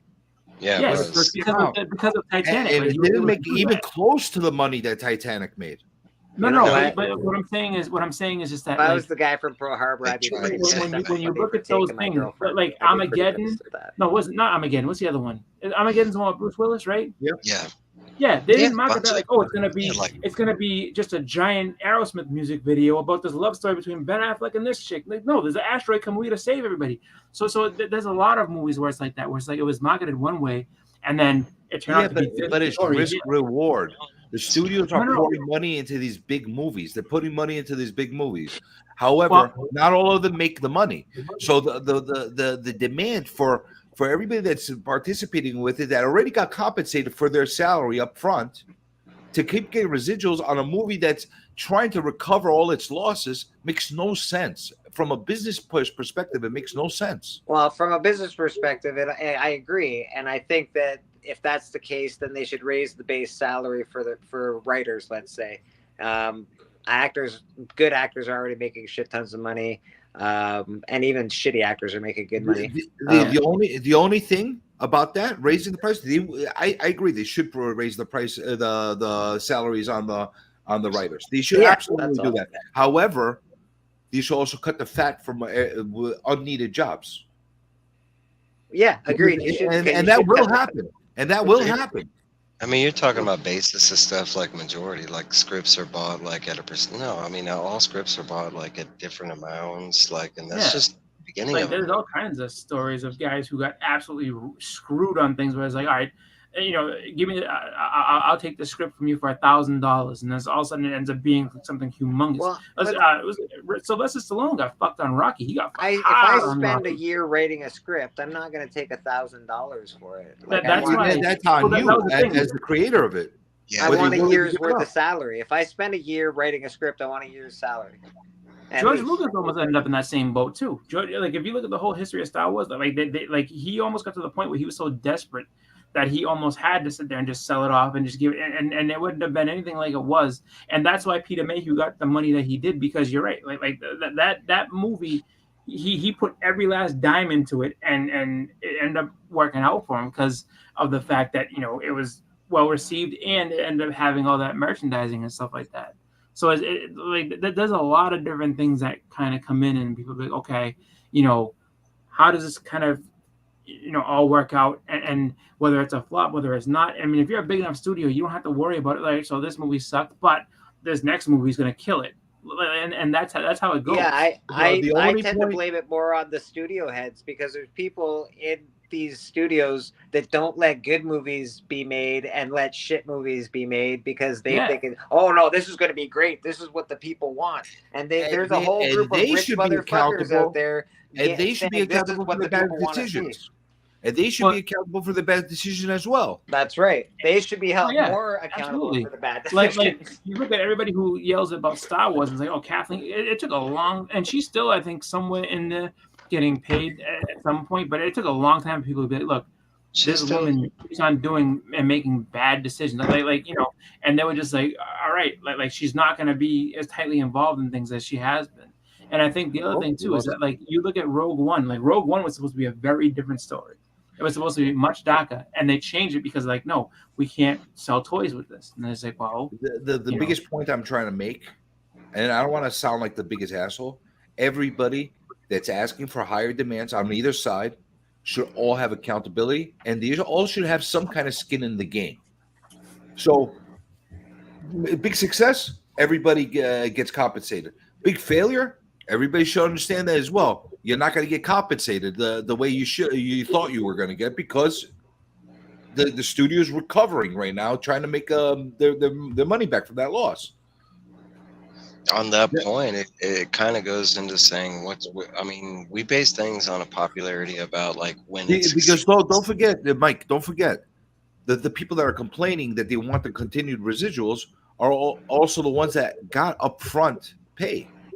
No, I agree with that. I'm all on board. We forget about the contract stuff, and these people signed contracts, so that meant that they signed on for something that they were on board with. But yada, I get all that.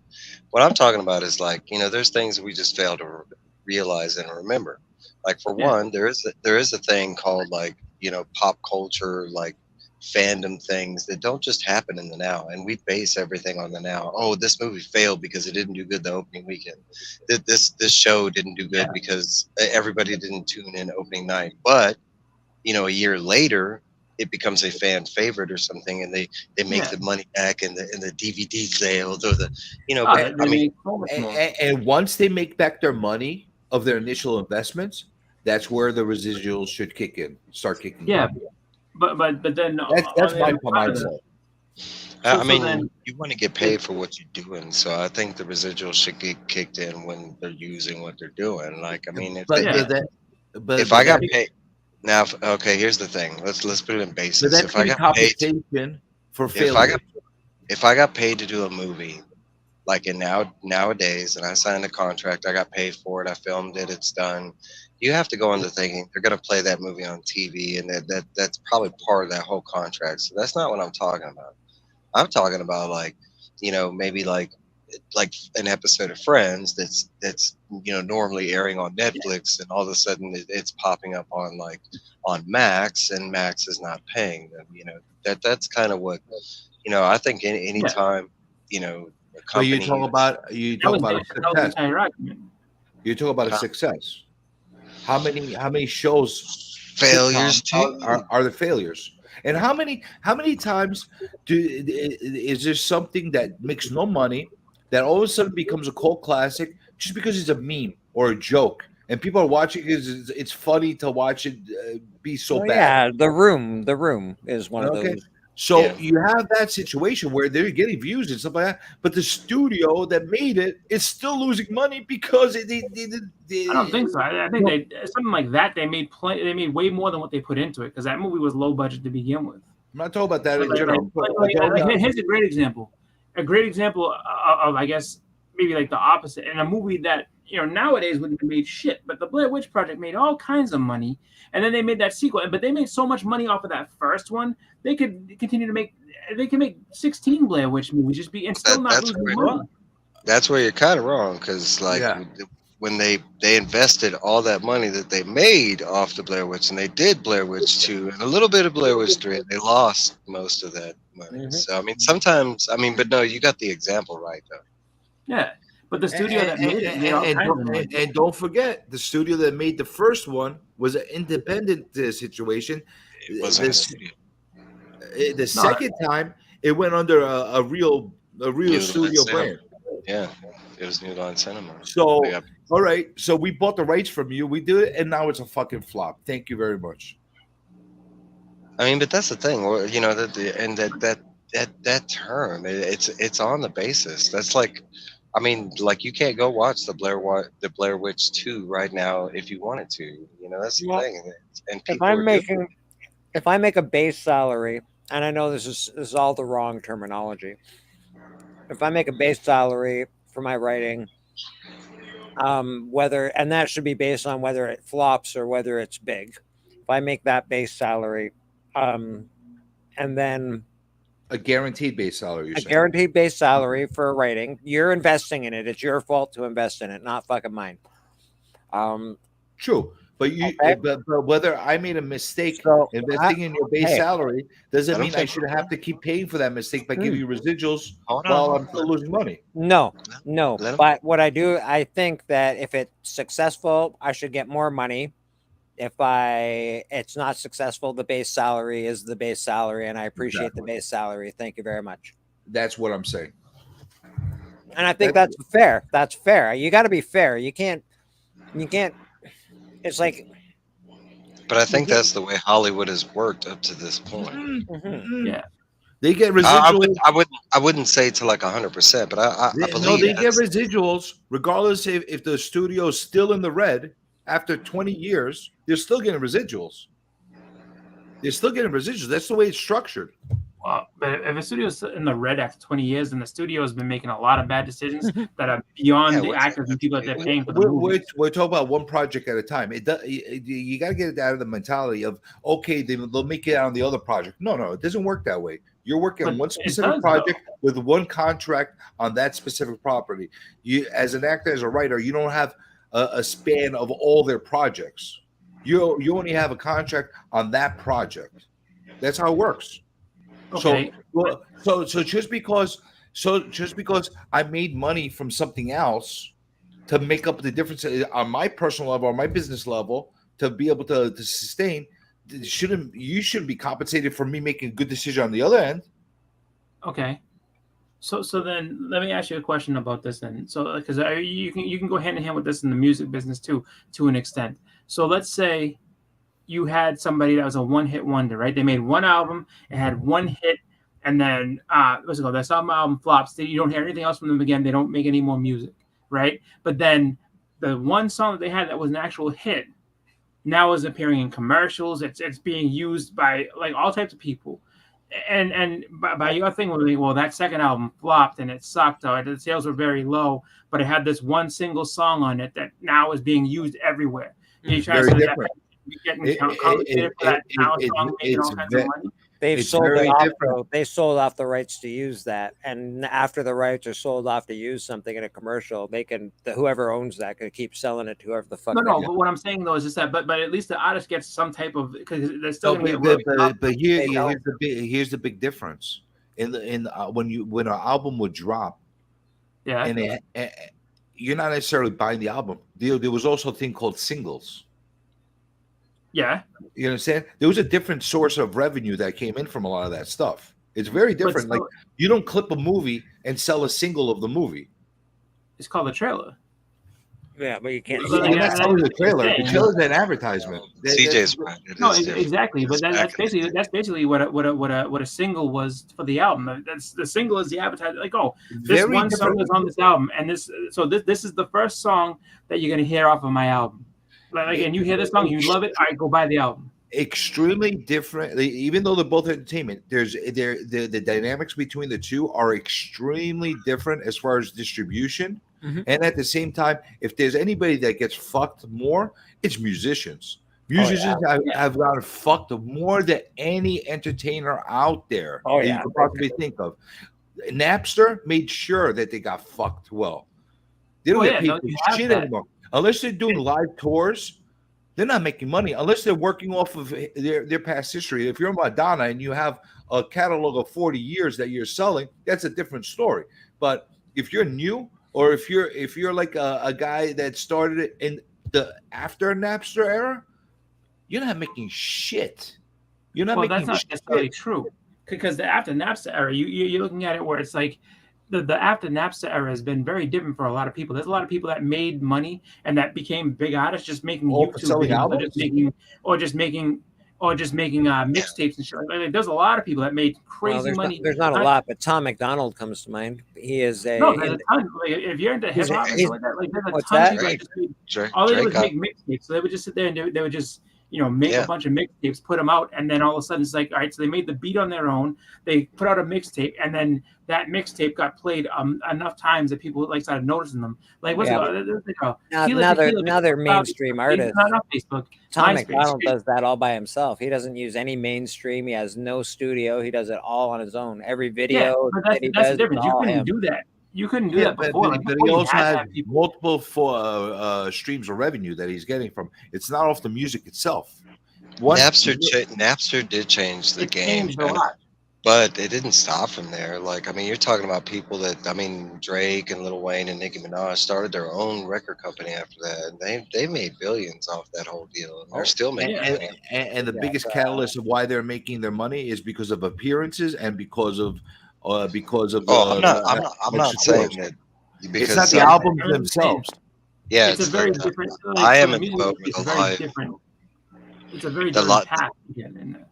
They have had to rely more heavily on the live performances. That's why, Taylor Swift does charge as much as she is for tickets and stuff like that. I mean, that's not so far out of the realm of things. But I mean, they're still making money off of album sales. It's just a different day and age. Yeah, and they're making more money because they own the rights to their stuff. Back in the days, the studios would fuck people left and right. Fuck them left and right. And I do like aggressively relaxing the statement here. Just at least one part of it. It's okay. I'm dealing with a big studio. It's not you're not only just. I know you're investing, but you're gambling, man. You're gambling to make money. And it's not my fault that you rolled out or that you flipped over 21. Yeah, but here's the thing: regardless if it's your fault or not, you still got compensated for your services, right? Good old cream butter. And I should. I mean, it all depends. Nobody's asking to call back money. Nobody's taking back money that you already got compensated with. You're just not. My point is, you shouldn't be given more money for a failure. Agreed, and I agree with that. You shouldn't be given more money for a failure. I 100%. Yeah, and I don't think it's necessarily just for that specifically. I think it's more or less that they're trying to preserve jobs, and they're also trying to make sure that just because when it comes down to it, there weren't streaming services 100 years ago. They weren't. Again, 100 years ago. Here's the hypocrisy. They're all worried about their jobs, right? They're not worried about the fucking janitors right now that are out of work. They're not worried about the fucking person that does the food service that hasn't worked in 3 months because they decided to strike. They're not worried about the guy that's the custodian. They're not worried about the secretary that would answer the phones that's not working because they decided to strike. They're not fucking worried about it. They're worried about themselves. Well, I think they are. You got to follow the right people because Ron Perlman, he's out there talking about the janitors and all those people that there's plenty of people that care about everybody. It's Sean just Gunn. How many people are like that though? No, I'm not saying so not a lot, but there are people that do but care. It's there. And they do realize what's going on. I think for the majority, the public doesn't realize what's going on. Like you're realizing what this stops, and it's not just it's Hollywood and a main thing. You're talking about writing in all forms when it applies to Hollywood. That's commercials, that's music videos, that's it's not just movies and TV shows. This is affecting a lot more than you know. And the things that they're trying to dispute that applies to all those different things, like commercials, So in writing, there's different tiers in the writing spectrum as far as Hollywood and stuff. You have the runners. That's where it starts with, right? The showrunner. It starts with the showrunner. Then it goes to the head writer, right? Right after the showrunner, it's the head writer. Tell me if I'm missing anybody down the ladder, right? So you got the showrunner, you got the head writer, then you might have actually co-writers, or you might have the senior staff that's in the writers thing, then you might have the junior staff that's in there, and then you might have the bottom of the tier kind of grunt writers that are in there. And once in a while, you'll have a director in there that likes to write as well. The director will always put their hand in that. What about the dick suckers? And the dick suckers. And the dick suckers. They're all right too, I guess. If they can write, the dick suckers are intertwined in all the tiers. You get them mixed in all the tiers. So there's a good blend of dick suckers. So I don't think they're being discriminated against in any way. So you have all these tiers, but when you look at your average show, you look at your average movie, you look at your average project, all these tiers, they're not necessary in order to run a successful show. Okay. It's never necessary to cry when you get your dick sucked. Depends how well. I don't know. I may have cried tears of joy once or twice. I mean, I actually like what Eagle brought up too, where it's just like, the people that are making commercials really have nothing, or the right commercials have nothing to do with Hollywood, and those poor people are still sitting there being like, yeah, I can't, like, because of this, like, this is what happens, like, and maybe if they're writing commercials for for movies or whatever, that could be how it ties in. But if you're just making a normal advertisement, it's like, here's the other thing, you got that. I can't do this right now. Well, sure, I fancy myself a writer, and I think I'm pretty fucking good, to be honest. I'm gonna hate going into any kind of industry and be like, here, man, here's 10 cents a word, way to go, bud, fuck you. That would suck. Let me ask you something. Let's say you were a writer right now in Hollywood, right? Okay, in Hollywood, yeah. Okay, I'm in Hollywood. Let's say you're in Hollywood, you're a writer right now. You're making about... Hold on, I got to get into character. Get into character, man. So Bleeker is entry level. In Hollywood. He's entry level. He's trying to make a career for himself. He's working check to check. He's barely cutting it, but you know what? He's excited. He's motivated. He wants to get something. He's making about $40,000-$50,000 in salary because you're a base level, that kind of thing. Level?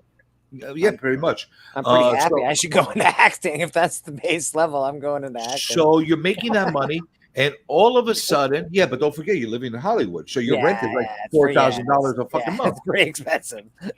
So how you call it? So you're doing your thing. You're doing, all of a sudden your union that representing you, that loves you, decides we're gonna go on strike, and you're gonna join us. Okay. And you're not gonna get a paycheck for the next 3 weeks, 4 weeks, a month, 2 months, 3 months, a year. But I need to work. Bleak needs to live and eat. And I don't want to go on strike. I need to continue working. I just got started. I don't want to piss off the freaking studio. Yeah, I don't want to. They're also going to tell them the conditions as to why they're striking. How does this strike can't work? How does that strike affect the new Bleak that just got into the market, that's going to get his job cut as soon as the strike is over? And it will happen. I'm obviously sucking dick on a corner now because I need to pay my fucking $4,000 a fucking month rent. That's not quite the whole. And if you decide to cross the line, you're a scab. So when the strike is over, they're gonna blackball you. Well, I'm not a scab, and I don't like black balls. I just can't do it. It's not my thing. So they look well. It's not quite. It's not so crazy what I'm saying. No, it sounds terrible. Because I mean, like that's not really a genuine whole thing about it. Like if he's they're gonna tell him why they're striking. Do you think there's not a ton of people, entry level people, or people that are just trying to break into the industry that are in that predicament right now? 4K for rent is actually probably cheap. Glenn, I bet you 4K for rent is actually a cheap estimate.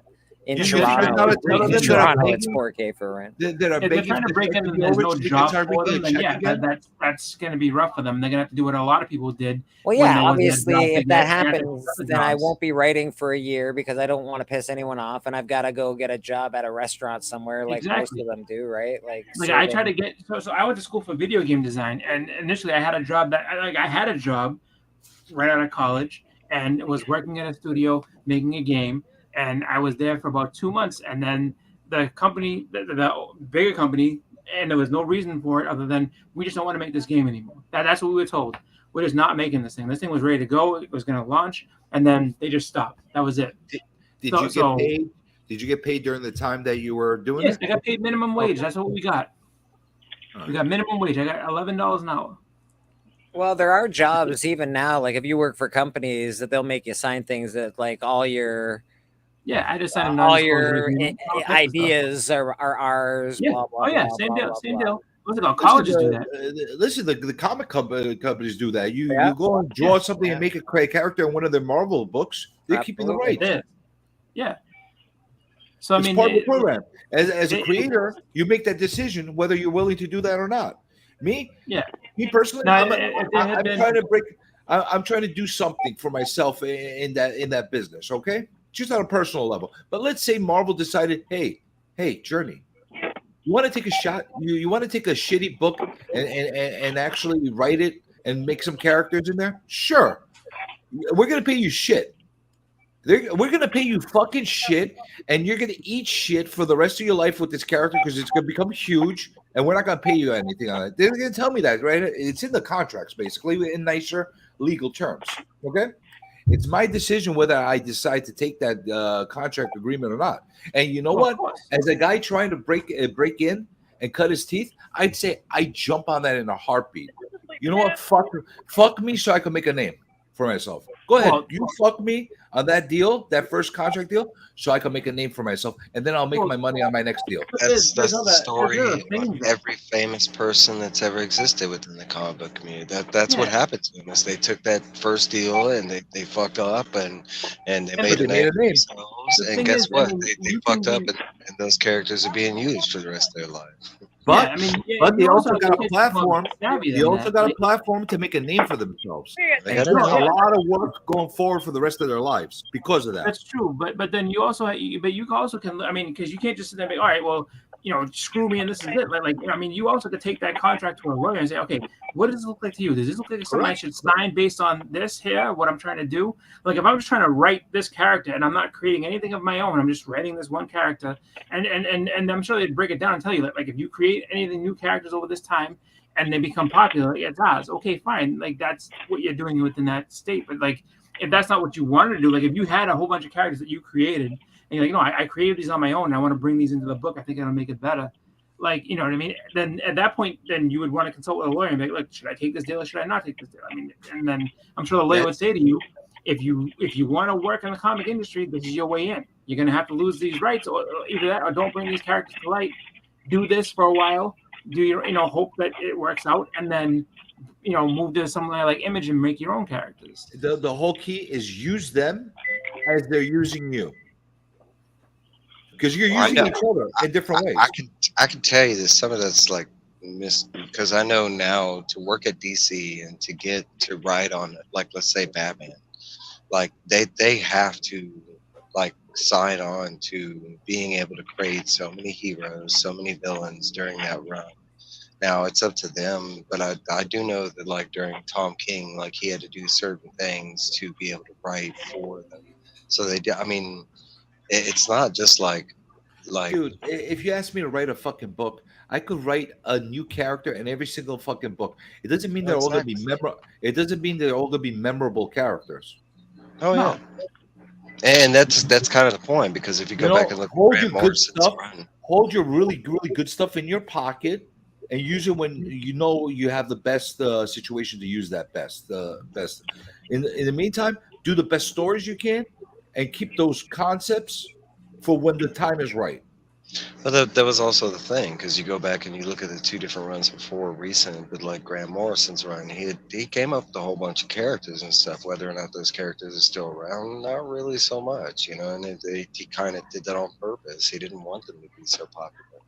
But then you get to Tom King's run, and he was new into it, and he had to create characters. And you go to something that had never been done in 80 years. He put superheroes in Gotham City with Batman, and they did nothing. Like nobody talks about Gotham Girl. Yeah, and then you got guys like Tinian, who has different agreements in his contract that will get residuals from characters that are being used going forward. That purposely puts in characters, and Snyder does the same thing. They were smarter, Yeah, but that's a you thing as an individual to put together. Snyder's awesome, man. Snyder, Capullo, love those. I think by the time they got to Snyder, that it had evolved to that point. It was like, Glenn's ass smells like chicken pot pie. That's good to know, Glenn. It's good to know, buddy. That doesn't seem very appetizing. I don't know. I like chicken pot pie. It sounds pretty I'm not delicious. a big fan of it, but I'm also thinking what it looks like when you break up the crust on the inside. I don't want. I'm kind of picturing his ass with that shit in there. I'm like, Glenn's available. I just want a fucking microphone with a USB attachment. That's all I want. Like, what the fuck is the big deal? Are you in the computer section? Are you in the computer section over there, Big? I'm getting there. I mean, they got like it all sparsed out, but there is a main section back there. I think I'm gonna go look. Oh, you're like at Walmart or something? Yeah, you should ask them just that specifically, just because they'll probably send you back to like the regular stuff where it's like, oh, like yeah, we have y'all got worker. Y'all got microphones that are USB attached, like to a computer microphone for streaming. You used to have your computer stuff back here. I don't know where it went. Is it? Oh, okay. Yep, I was right.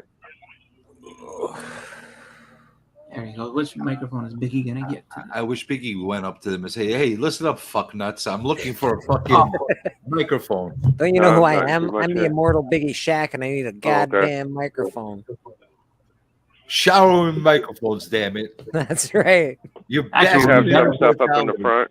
Bask in the immortality. What would be better is if they watch them like, oh, you're Biggie Shaq. You need a microphone, man. I saw that. Yeah.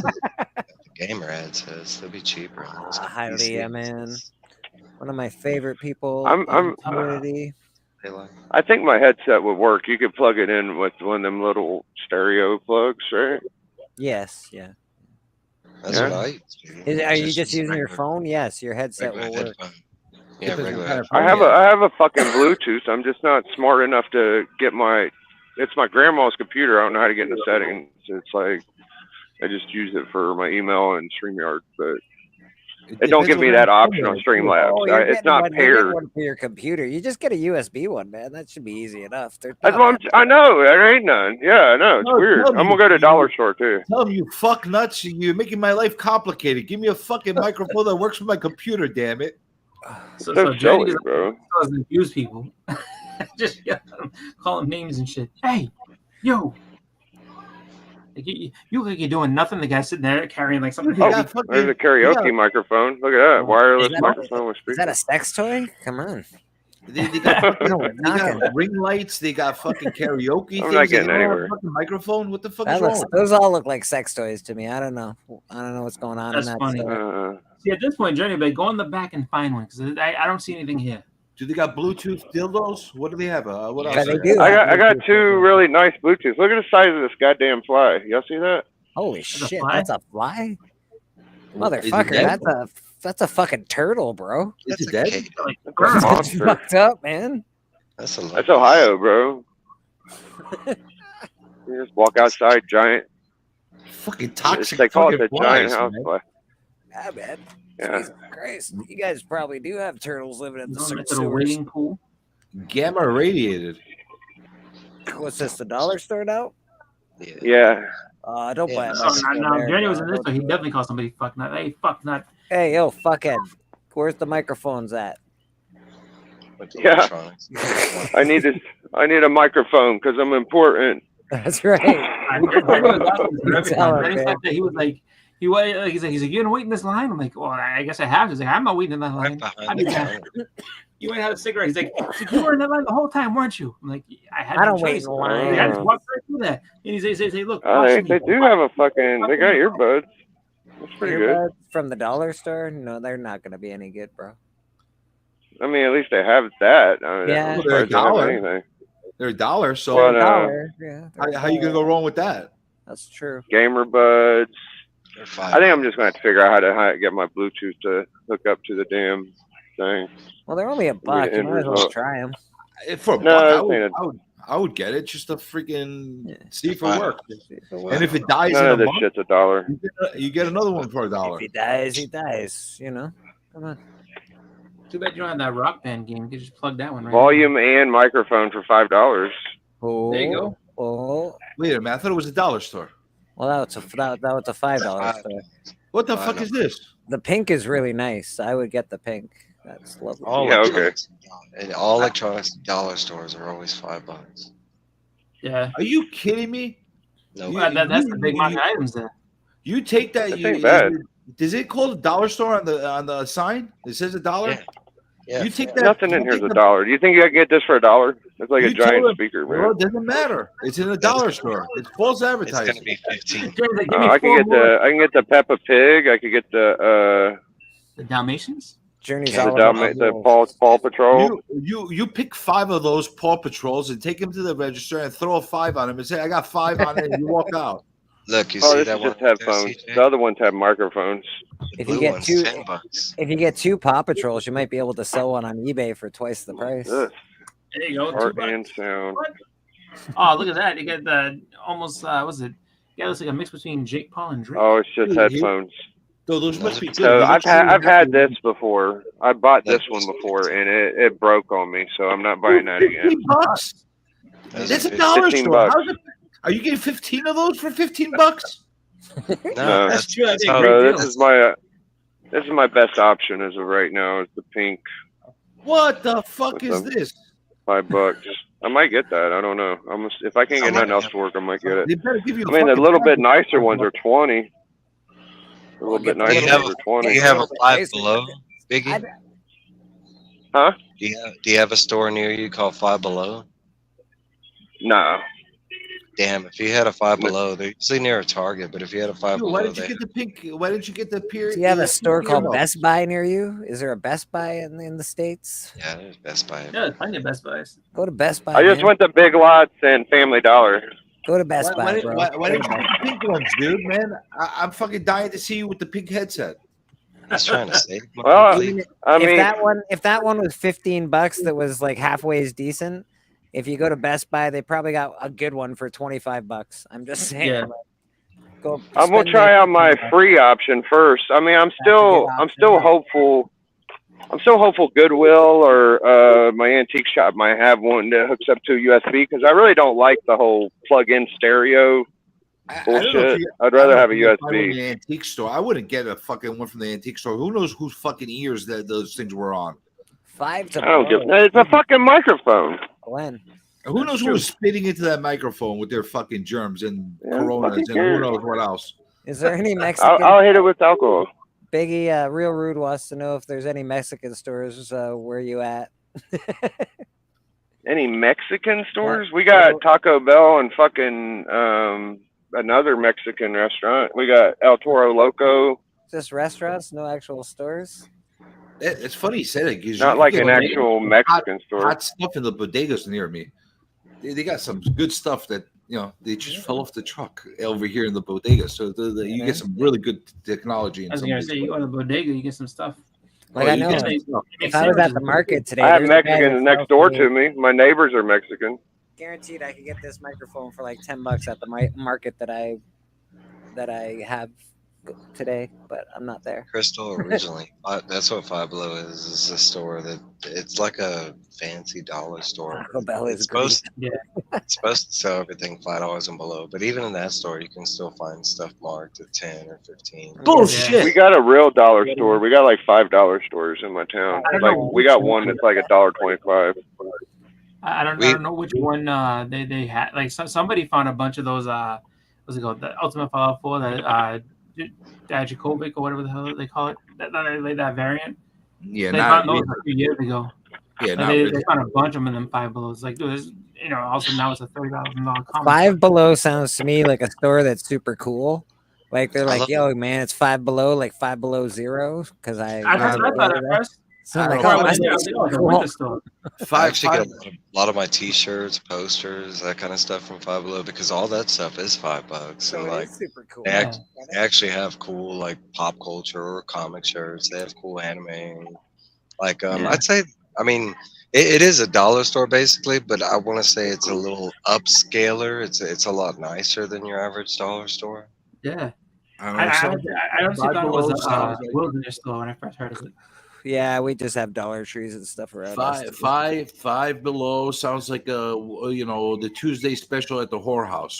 I don't know. Five Below sounds really weird as a title, and especially if they're playing bait and switch with $10 and $15 on a Five Below. What the hell kind of Five Below is that? They usually only do that like 5, 10, or like it's usually. I'm gonna get 3-pack, and 1 ear 2-pack blueberry swishers. They'll offer like swishers, motherfucker. I like that. So Journey, so if they charge you $10, that's a bait and switch, Journey. Yeah, because it says Five Below on the fucking name of the store. So they should change the bait and switch. Well, it doesn't. It doesn't say everything. There's some sexual connotation with the word bait and switch. So yeah, I don't know. I use it. $15. You get $15. It says $1 store. Five Below is a dollar store for rich people. Rich people, yeah. Maybe they should put Five Below and then under Five Below sometimes. How much is it? $27.18. Well, it's like the dollar store. It's not everything. Family Dollar sometimes. Sure. Yeah, that's what it's. A dollar store sometimes. Maybe a dollar. That's a better name. Take a receipt. It used to be a dollar store. You know, that could work. We got deals, but they're gonna cost you. Sometimes. I would feel a lot more comfortable shopping a place that's called maybe a dollar rather than the dollar store. So now suddenly you see something for $25, like, well, they said it might be $1. This one's clearly not. No, this one's clearly not. As long as you have some products that are $1 in there, then I'm okay with it. That's the catch, because usually it says dollar with the dollar sign, so it doesn't necessarily mean like $1. It means like dollars. You know, like bullshit. Listen, I went in a little while ago, like maybe a month ago. I went into this place called the Family Tree. Not the Family Tree. Yeah, Family Tree. Family Dollar. Dollar Tree. Sick bike. No, Dollar Tree. It was called the Dollar Tree. Okay. And you see that, Bleeker? Everything was worth $1. You know what? Got like a leather saddle. They were all Pretty good. $1.29. That's slick, bro. Oh wow. Everything was $1.29. Well, it didn't say in a Dollar Tree. It doesn't say everything's $1. No, it said $1 on the freaking window. That thing needs a shotgun. That's fucking awesome. That's pretty badass. I would pay $5 for that. That would definitely good. Yeah, I'd pay $5 for that, no problem. That the back end looks a little too modern to be a Harley, but what do I know? I would definitely pay more than $1 for that. It's a black So then, Jeremy, let me ask you. So then, you go to one of those places, you see stuff. I ain't got none right now, bub. Thank you, though. You automatically start telling them, like, how about a little truth in advertising, guys? This is ridiculous. I told them, what the fuck is this? $1.29 plus tax. Plus tax. Ooh. Really, you know, New York tax. Yeah, it's expensive. Maybe y'all don't have dollar stores in New York. Y'all have $1.29 plus tax. $1.29. Everything's $1.29. Listen, it's not the fucking 29 cents. Don't write $1. And you don't get bags. Yeah, they don't give you fucking bags. You're living in a terrible town, Journey. No real dollar stores, no bags. People ask you what you're doing. Let me ask you a question. Now, when you found out that it was going to be plus tax, did you say, all right, look, how about this? I'll pay you $1.29, but you're not charging me tax on top of it. No, I told this. What if I came here on a budget and all I had was $1 on me? What would you do to like what? That's not right. Well, we tell you, sir, you can't shop here.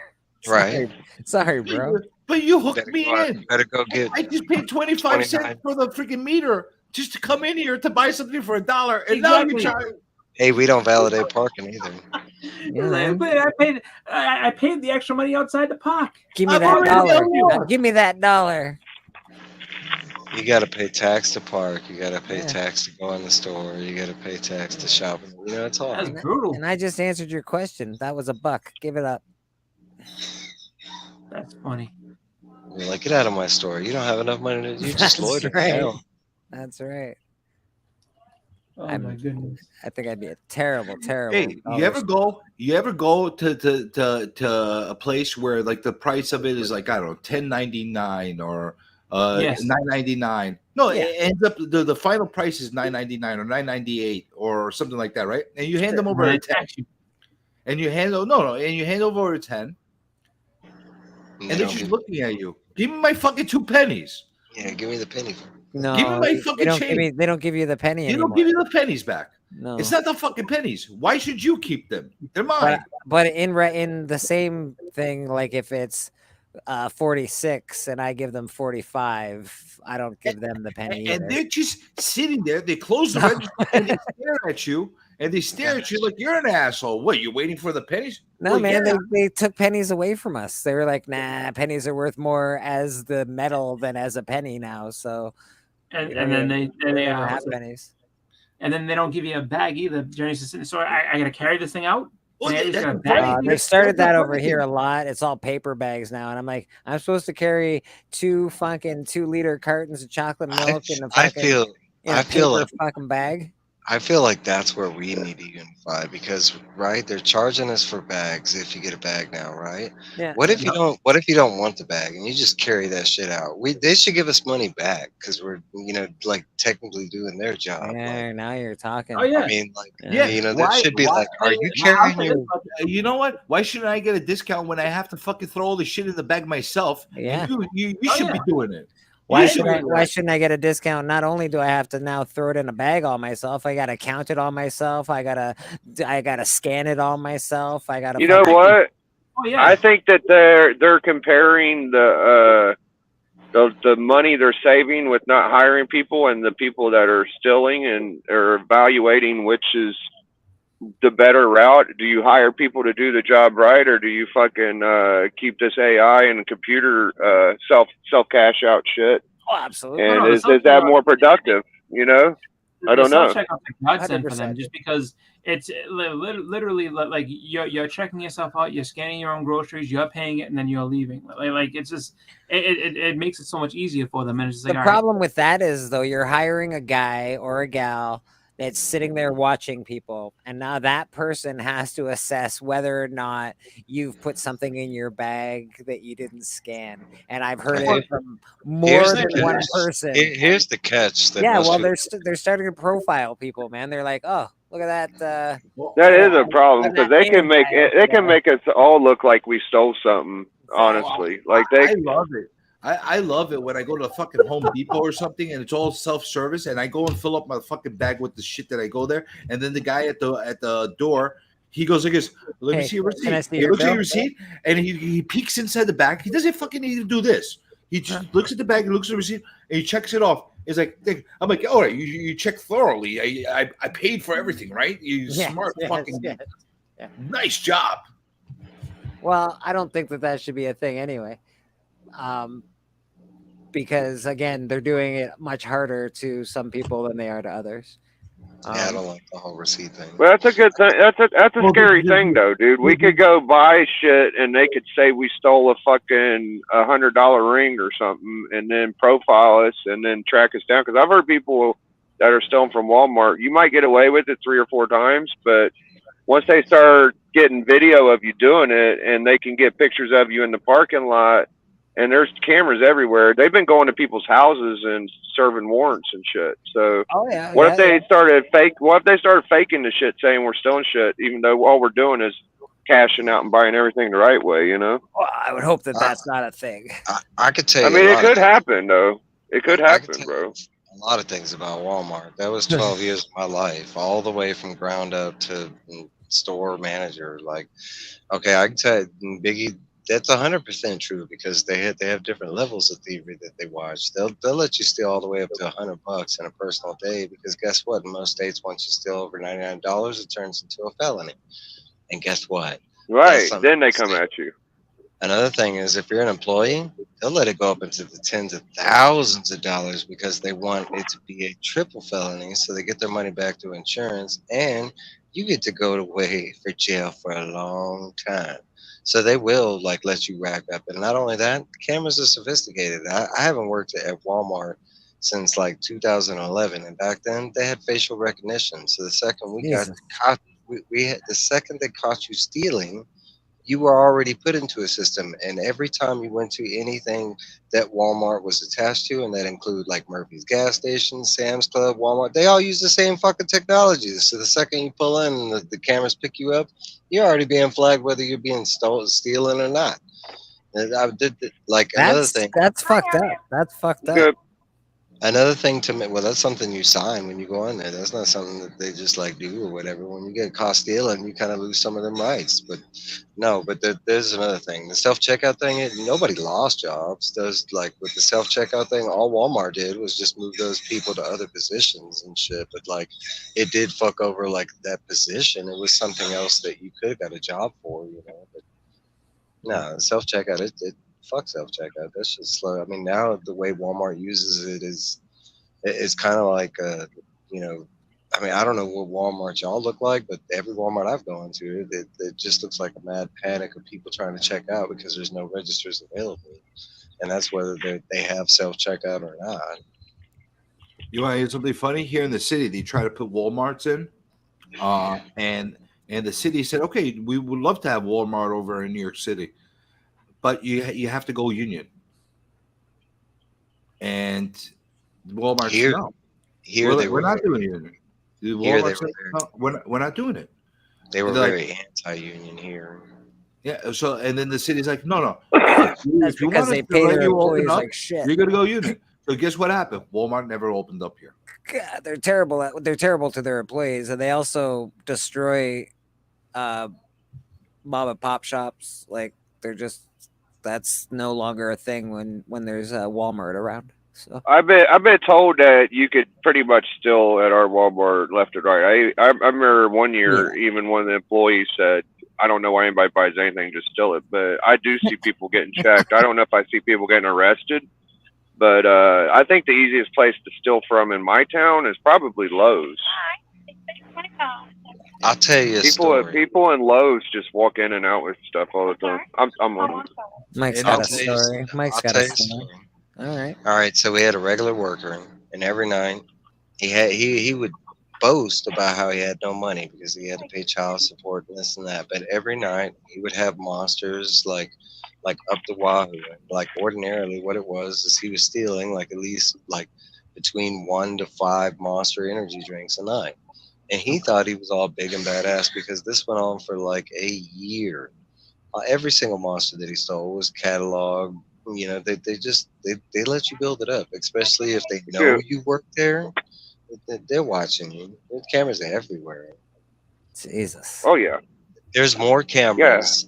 Yeah. This is kind of one of the fucked up things. Is Walmart actually invests more money in thievery than they do actually like putting money into investing as far as like advertising their product or stuff. Like they invest more. Each Walmart. And this goes by store.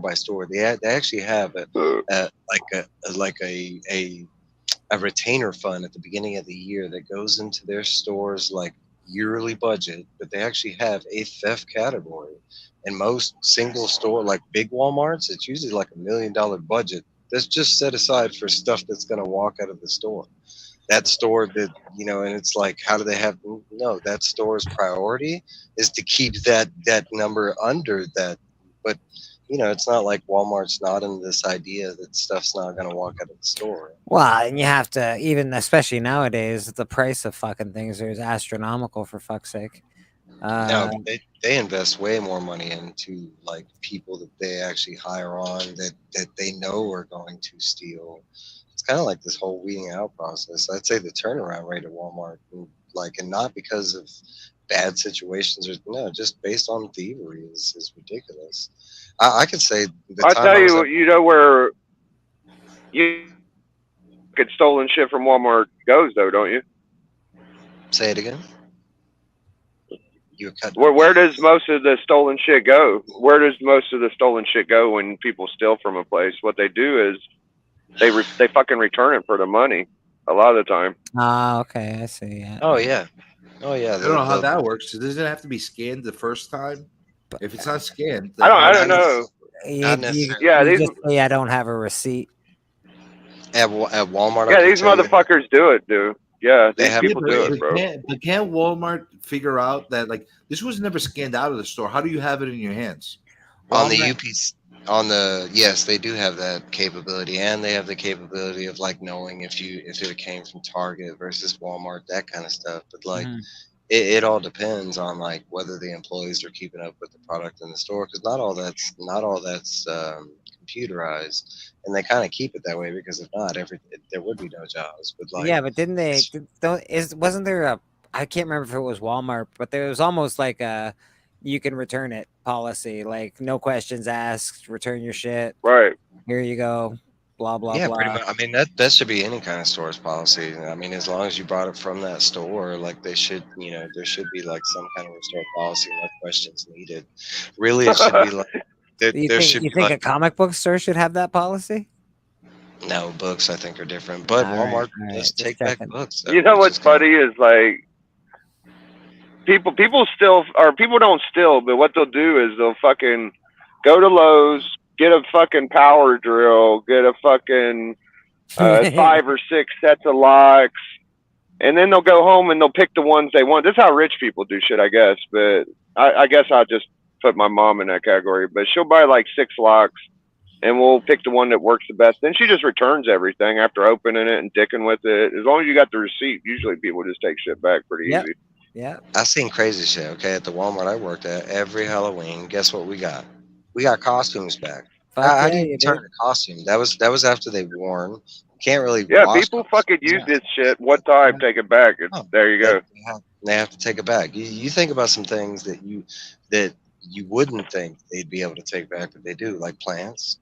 I mean, like after you buy a plant, it's kind of guaranteed that it might die, but like no, Walmart will take back plants. Costco had a thing for TVs, and it was like everybody would come in, buy them before the Super Bowl, and then return them after the Super Bowl. Like, oh, Super Bowl's on. Let's go get a nice big TV and then return it after. It's, it's a thing, man. People do it. You know why I guess they allow that? Because I think there's more people that might have the intention of doing that end up just keeping because they're too lazy to bring it back. Then the ones that actually go through with it. I think it's annoying as an employee. I can tell you that much.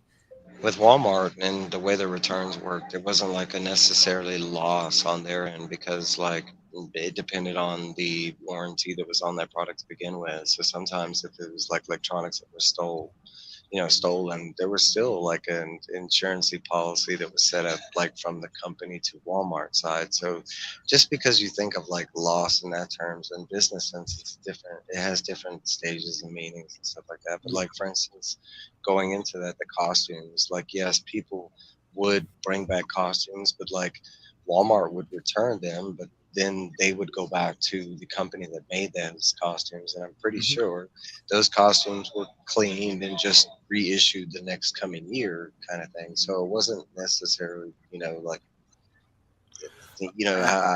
actually, because I know from a retailer and a wholesale perspective how it works with Walmart and a lot of these other things. Actually, at the end of the day, Walmart doesn't get fucked in a lot of these sales when they return. It's the actual guy that sold it to Walmart that get fucked, because a lot of times they have their agreements where they're buying a certain amount of product in a 90-day rotating cycle, and they're like, listen, if we don't sell it for a certain price at a certain price, we're going to start clearance selling it. If we start clearance selling it and we start dropping the price, that's going to affect our wholesale price to you. If somebody returns something in the meantime to us and it's deep, you're going to have to take it back from us, and we're not paying you for that product. Well, and it happens a lot. Everything, like pretty much but food, that's how Walmart works. Like the clothes that aren't bought in that season, it doesn't go to like a Walmart clearance. No, it goes back to the company that they bought it at, and they get it back at a lower cost that they put into it. So it's the company that sold it to Walmart that loses the money. Yeah, they're the ones that are getting fucked. So if like you're returning something that was like from a little mom and pop shop that's selling it to Walmart, which does happen a lot, you're fucked. But I can say that Walmart's not so like lenient with what they'll put on the shelves and stuff. They're pretty picky with like the companies that they go, because they don't want to be buying stuff that's not going to sell and it just sits on the shelves and stuff like that. Well, they also fuck the companies by placing them in the wrong places inside the store. Sometimes they'll bury them and they'll never be seen, so they never sell the product. There's also different ways that companies like that make other revenue besides just the product they sell. And I can give you a big example, but that's Walmart and as far as their food division goes, because I can paint a picture that nobody ever thinks about, and that's like meat that doesn't sell. And where does that go? Most people wouldn't know, but it actually goes back to the makeup companies. That's where Dog food and all sorts of shit, I would imagine. the four predominant, like in most Walmart butchery, if you go behind the lines and you look inside the meat like area that's set aside from customers and stuff, they usually have 4 big barrels, and on the 4 big barrels it actually says Maybelline, New York, CoverGirl, and those what's in those buckets is just old like meat that didn't sell. And what happens is it goes back to a company, it gets broken down into oils and stuff, and all that's high dollar stuff. One of those buckets that we'd fill up was probably $10,000 worth of like natural oils and fat and that those companies use, and they would actually make money back on that. But okay, that's just on an organic side. Like Walmart would also like recycle as far as like metals and cardboard and stuff that they didn't use. Every cardboard bundle that they bundled up and sold back to that company was usually like $1,000 per bundle. So I mean they make revenue in other ways that just aren't product on the shelves kind of thing. I know Target does the same exact thing. Yeah, but the thing is, a lot of times, a lot of people pull those like tricks with Walmart and stuff like that, and they think that they're screwing over Walmart. Like, who cares? Whatever the fuck. Usually, they're fucking over the little guys that are actually selling to Walmart. Well, that's not even just to say like how many lawsuits each of these big companies are usually in within a year. That's like Walmart. I mean, at any given time, they could have like 100 and something different, huge lawsuits. Oh, yeah. And that's not just Walmart. That's Target, Oh yeah. Kroger's, I mean, but they all had like, if it's a successful company like Walmart and it's been in the game as long as Walmart, they have like, I mean, it's that by at this time, it's pretty much a well orchestrated machine. Yep. You're definitely right about that.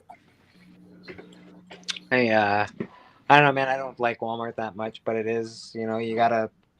I buy like, I don't know, headache pills. Well, not anymore, but I used to buy like headache stuff from there and like bath stuff. It's good for, they've got cheap prices because they got such good buying power, right? It's very hard to defeat that. Listen, I wish I had a Walmart around me so I could get stuff for cheaper, but it's not around me. We haven't really had the whole mom and pop thing here in Bleak for a long time. I mean, when I was growing up in the 80s, we did. I remember some, especially in Houston, we had some smaller, but I mean, that's for here in America, unless you're in a smaller city, that's been a thing of the past. And here in Colorado, it's not that big. Colorado's a small state. I got this from a mom and pop shop, and, you're never going to find that at Walmart. So that's a nice fancy keychain. A nice fancy keychain. There's pros and cons to both going to the mom and pops and going to the Walmart. I think they all have their place. Yeah, I like the option. It looks like someone made a jewelry pussy. It's exactly what it is, Biggie. That's exactly what it is. It is a vagina. Good. You like the jewelry pussy? Is that like doing it for you, Biggie? Pussy is the strongest. I am a high advocate and person that can or promotes pussy in comics. Those are my 2 favorite things on the planet. I mean, more than most. Like, sometimes pussy is more important, sometimes comics. But without those 2 things, I might go a little fucking crazy. So I don't know why. I don't know why more people don't put a spotlight on pussy like I do. But pussy's good. Who are you talking to? It's what a good spotlight. Have you heard me talking at late night? Yeah, I don't hear you flat out say like I do. Like I'll say, what do I say? Peace, love, and comics and pussy. Yeah. No, I say that like literally. Yeah, I can't take your tagline. That's your line. That belongs to you. That's my shit. Yeah, peace, love, comics, and pussy. But I think it's people should. By pussy is like dude, I could be pissed off and then get some pussy, and then I'd be in a good mood. You know, it's amazing. It's like you think about it, right? Whenever a man gets in the mood for sex, we got 1 million sperm go to our nutsack. Like women don't have that. Women have like a couple eggs. We have like 1 million things in our body saying get pussy. So women are lucky. They're not. Screw them and their couple eggs. Dude. You got millions of sperms running around in you. Huh? That's how it works. It's pretty crazy. How did it happen? How did we get? Oh, I guess I did show a nice piece of jewelry. I don't know about. Let me not get started. You know what it is? I just can't say like. I guess it's because I don't say those words out loud on public streams. That's why. I'm not like, yo, this and that. Pussy? Yeah. I just don't say it out loud big, I guess. Huh. Yeah. You know? Maybe you should. Maybe you'll feel more lifted in it's like saying that. It was like my Instagram post the other day when I was promoting the club. I told everybody to suck my dick, and I said that because I meant that. Like in my mind, I don't think anybody can fuck with the club, and I'm proud of my club members, and I think they're great, and fuck anybody that don't like it, you know. So fuck them. Well, that's the thing. I'll say suck my dick because I have one, but like I don't know. I don't know how when you start talking. I don't know how people feel about the word pussy that much. You know, there's people listening. I'm not sure they love it. I love everybody, and I enjoy everybody that comes on the channel. But the whole point is that I'm trying to get my show over, so I'm supporting them, and that's I say suck my dick all the time. So fucking suck my dick. I agree. There you go. Yeah. But that don't literally mean like I'm saying suck my dick to anybody. I mean it in the term of I think my people are cool. Not more so you're than not actually asking anyone. Oh, I thought you were talking about nah. That like changes everything. Yeah. It's more of a someone shows up at praise of people I know, but it's cool. I think it's cool though to be honest and shit. Like it's always, oh, I love everybody and lovey, and people. I see a lot of fucking transactional love. Let's just put it that way. Like. Members and donating. You can do this for me. I get you. Yeah, I'm fucking important because I dropped $500. Yeah, like, okay. I watch you, so you watch me. I get it. Yeah. And that shit gets old for me. Like, fuck everybody, bro. Like, I love everybody and I want to get involved, but I don't want to pay to do it. As far as I can tell, you've been doing this for a long time. You don't really do it for the I don't know. I guess. To be loved or fucking like I don't know. It's not. No, yeah. You enjoy doing. You enjoy. If I really wanted all the appraisal and shit, I'd be a little bit nicer. But I don't want those kind of people in my camp. I want people in my camp that are tired of nonsense bullshit and don't want to have to pay for fucking attention and shit. So I can appreciate that. Like, I'm with you, man. I only want assholes in my fucking streams. I don't want good. Yeah. I mean, who says they're good? You do definitely get a crowd that loves to pop in for a second, so their name gets they get the hello and then they fuck off. You think you get those that come in once in a while? Yeah, you get that. Hi, I'm from wherever the fuck I am. Good for you, you fuck.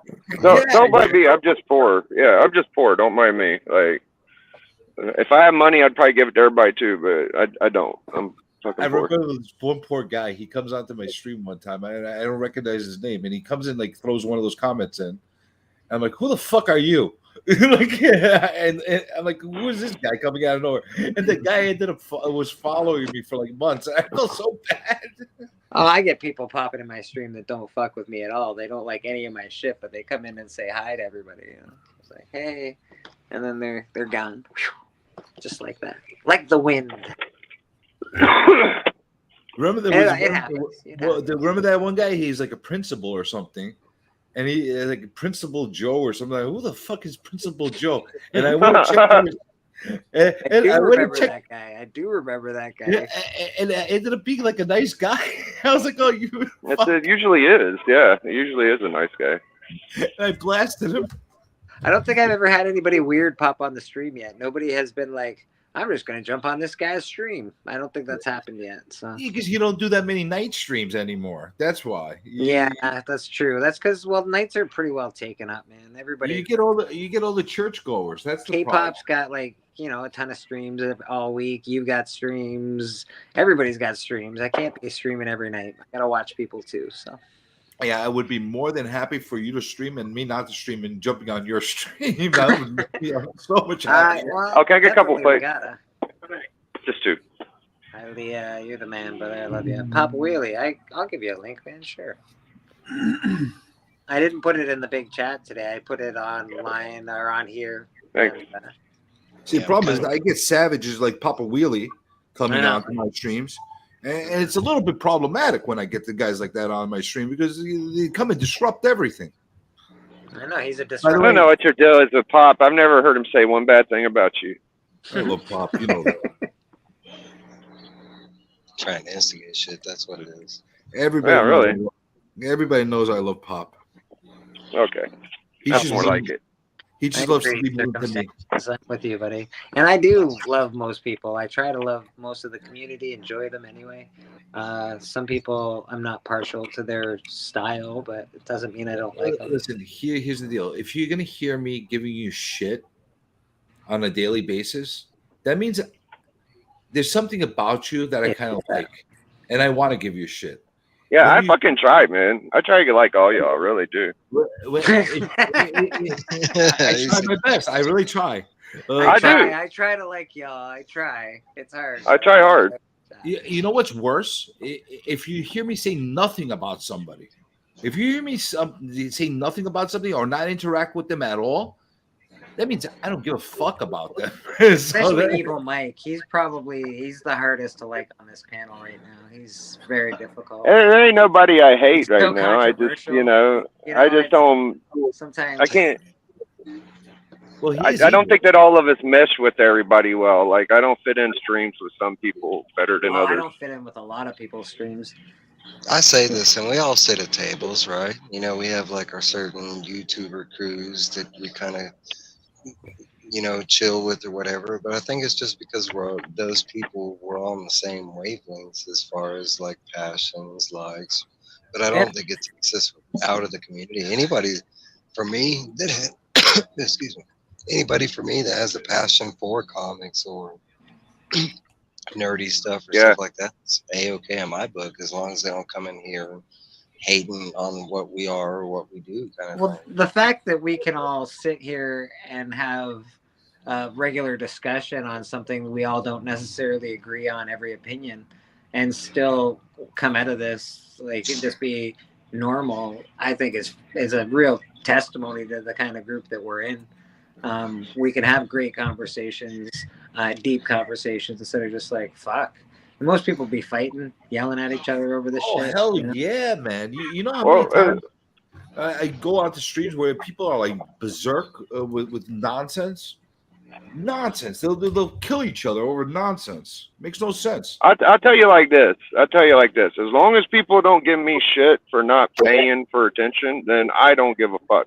But if anybody gives me any fucking shit about not being a member or fucking giving something to somebody, I'm gonna be pissed. That's all I'm saying. Yeah, this is free fucking YouTube, and comic books and entertainment on YouTube is free. So if you don't like that, that's the shit I like. Amen, bro. Amen. Hi, Leah. How you doing, Mr. Papa Wheelie? I've been in the shadows enjoying the conversation. Nice. Oh, hi, Leah. Can appreciate a man that likes the shadows. That's cool. Hello, Papa. Happy birthday, Papa. It's his birthday. Did you know? I did not know it was Papa's birthday. Hey, Hailey, I'll be hanging with you on Dopes later, man. Yeah, tonight. Is it your birthday, Papa? It's really his birthday. Oh, happy birthday. We talked about it a couple of weeks ago, man. Happy birthday. That's it really very is cool. his birthday. It's a very Papa special day today. Wow. And I don't think anybody's giving people shit about not paying. I'm just saying for future reference. Like We gotta give Papa something for his birthday. I don't have a lot of you the wonderful stuff, but let's hear. Hey, it's CFAP.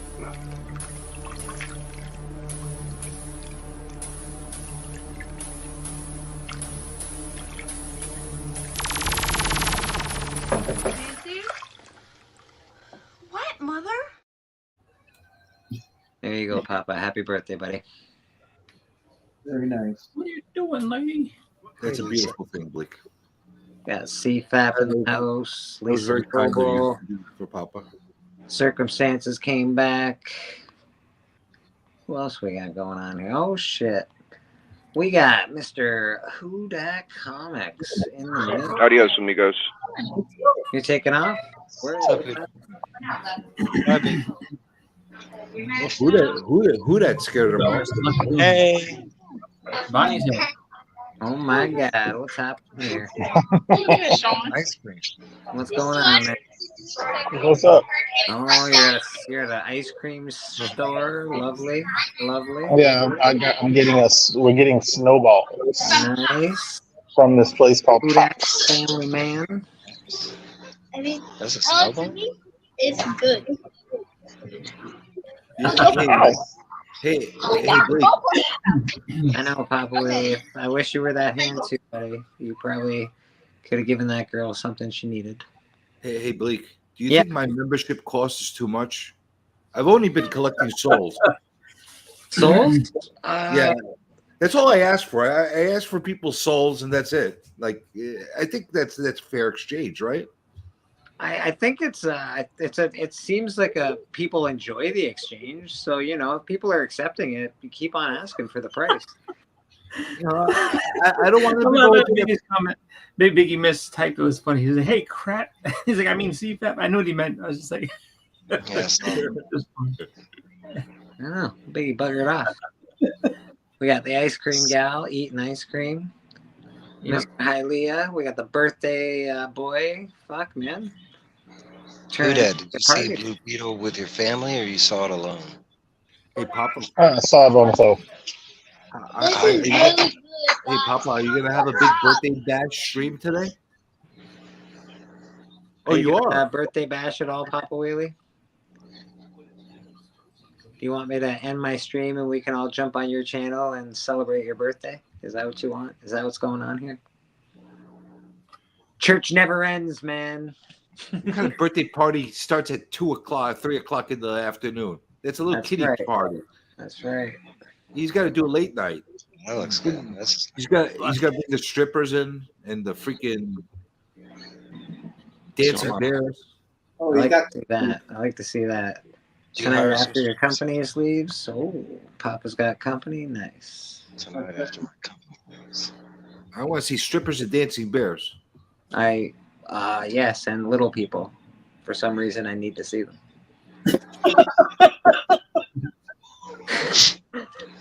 It's not my fault. It's not my fault, man. They make a party. I don't think it's nice to call them little people anymore. What the fuck is it now? Leopard. I think the proper name is dwarf. I don't think it is. I think that's not cool. No, I think they didn't like that. Yeah, I don't think they like that one. I think that's too tokenish. Is Lollipop Kid better? No, that's even worse. Oh, no, okay, I'm sorry. All right. What about Munchkins? Is that okay? Jesus. No. Look at this. this. Can we just all call him Peter Dinklage? The Peter Dinklages? Or Willows? No, I'm playing. I'm sorry. But what if they're women? You're gonna really Willow. That's where Willow comes in handy. That applies to like both sides. You just Willow. Hey Willow. Hey Willow. Willows. Yeah. Oh, that's a nice name. Willows. I think you're gonna have a problem with the female Willows. They're gonna be really upset that you don't give them a special name. So you got every Willow I had met in real life was a female up until that movie. So we can give female Willows a special name. You have Willows and Willettes. Let's get the terminology correct. Because, I remember in the movie they got very upset. You call him Peck. Calling him Peck was not nice. No. Willows and pussy willows. That's the new terminology. Acceptable? Yeah, I think that's it. And Oompa Loompas are acceptable? Can I use that terminology? I think Oompa Loompa might be the worst one, right? Oh, no good? All right. Let's scrap that one, too. Well, Papa Wheelie says it's little person, so... Half human. That is like the most demeaning one out of all of them. Little person is probably the most demeaning thing you could probably call. You're so little. I don't think there's a great it's not great. It's not great. I would be personally offended if somebody was calling me I'd rather be called a dwarf than a freaking little person. Hey, little dude, come here. Evil mind. Half That's evil Mike up to. Half humans? No. No, that's not a lot. Oh man. God damn. Yeah, I'm going ahead. That's inappropriate. Oh my God. I love you too, Papa. I just saw your private message. I love you too, my friend. Little half pints? Half pints. No. No. Who that says no half pints? Try it. Okay, you try and go like the nobility route. What would be something like a nickname like? I can't. The half humans was all I had. No, you can't do half humans. You guys are gonna get canceled halfway. That's like what's the point from calling them half breeds? People are sharing it now to the whatever half coalition. Yeah, we're definitely getting canceled. How about we call them just human light? Like a light version of a human. Does that work? Human light. Damn. I still like Willow and Pussy Willow. I feel like those. Oh, tiny people, I don't think is nice. They're not gonna like that one. Yeah, who did? He shrugged when he said that. I think that's just as demeaning as little people. Tiny people, I think, is How about we just call them people? How about we call them midgets? No. Go back to the basics. You went backwards. Yeah, just do that. All right. Call them people, bro. That's exactly right. Just call them freaking people, bro. That's all they are. Minor keys. I wonder what little people call big people. Like, do they call us big people? And like, they call us giants and monsters. I like biggies. I think minor keys is actually pretty good. Minor keys. That's actually a great one. That'd be great. If I was a midget comic book YouTuber, I think I would call myself Minor Key. How about we call them human? There you go. I agree. Glitter and duct tape. You're not wrong. You're not. She is right. She's right. She like we're fucking around. And listen, if you're that little person that is like getting your all your shit all like upset about it, too bad. I mean, it's a joke. No, it was funny. We're allowed to fuck around.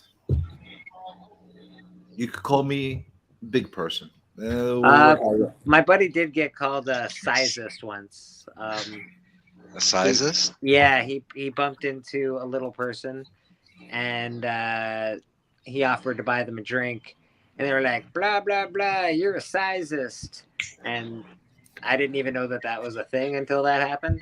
So, yeah. So apparently that's a thing too. Yeah, sizist, anti-midgite. There's a that's a thing. Jesus. He making up stuff. Jesus Christ. Trying to get the church canceled. Listen, I want to make a mockery of being midget. You gotta be like, That's fair. It's 2023, man. 2023.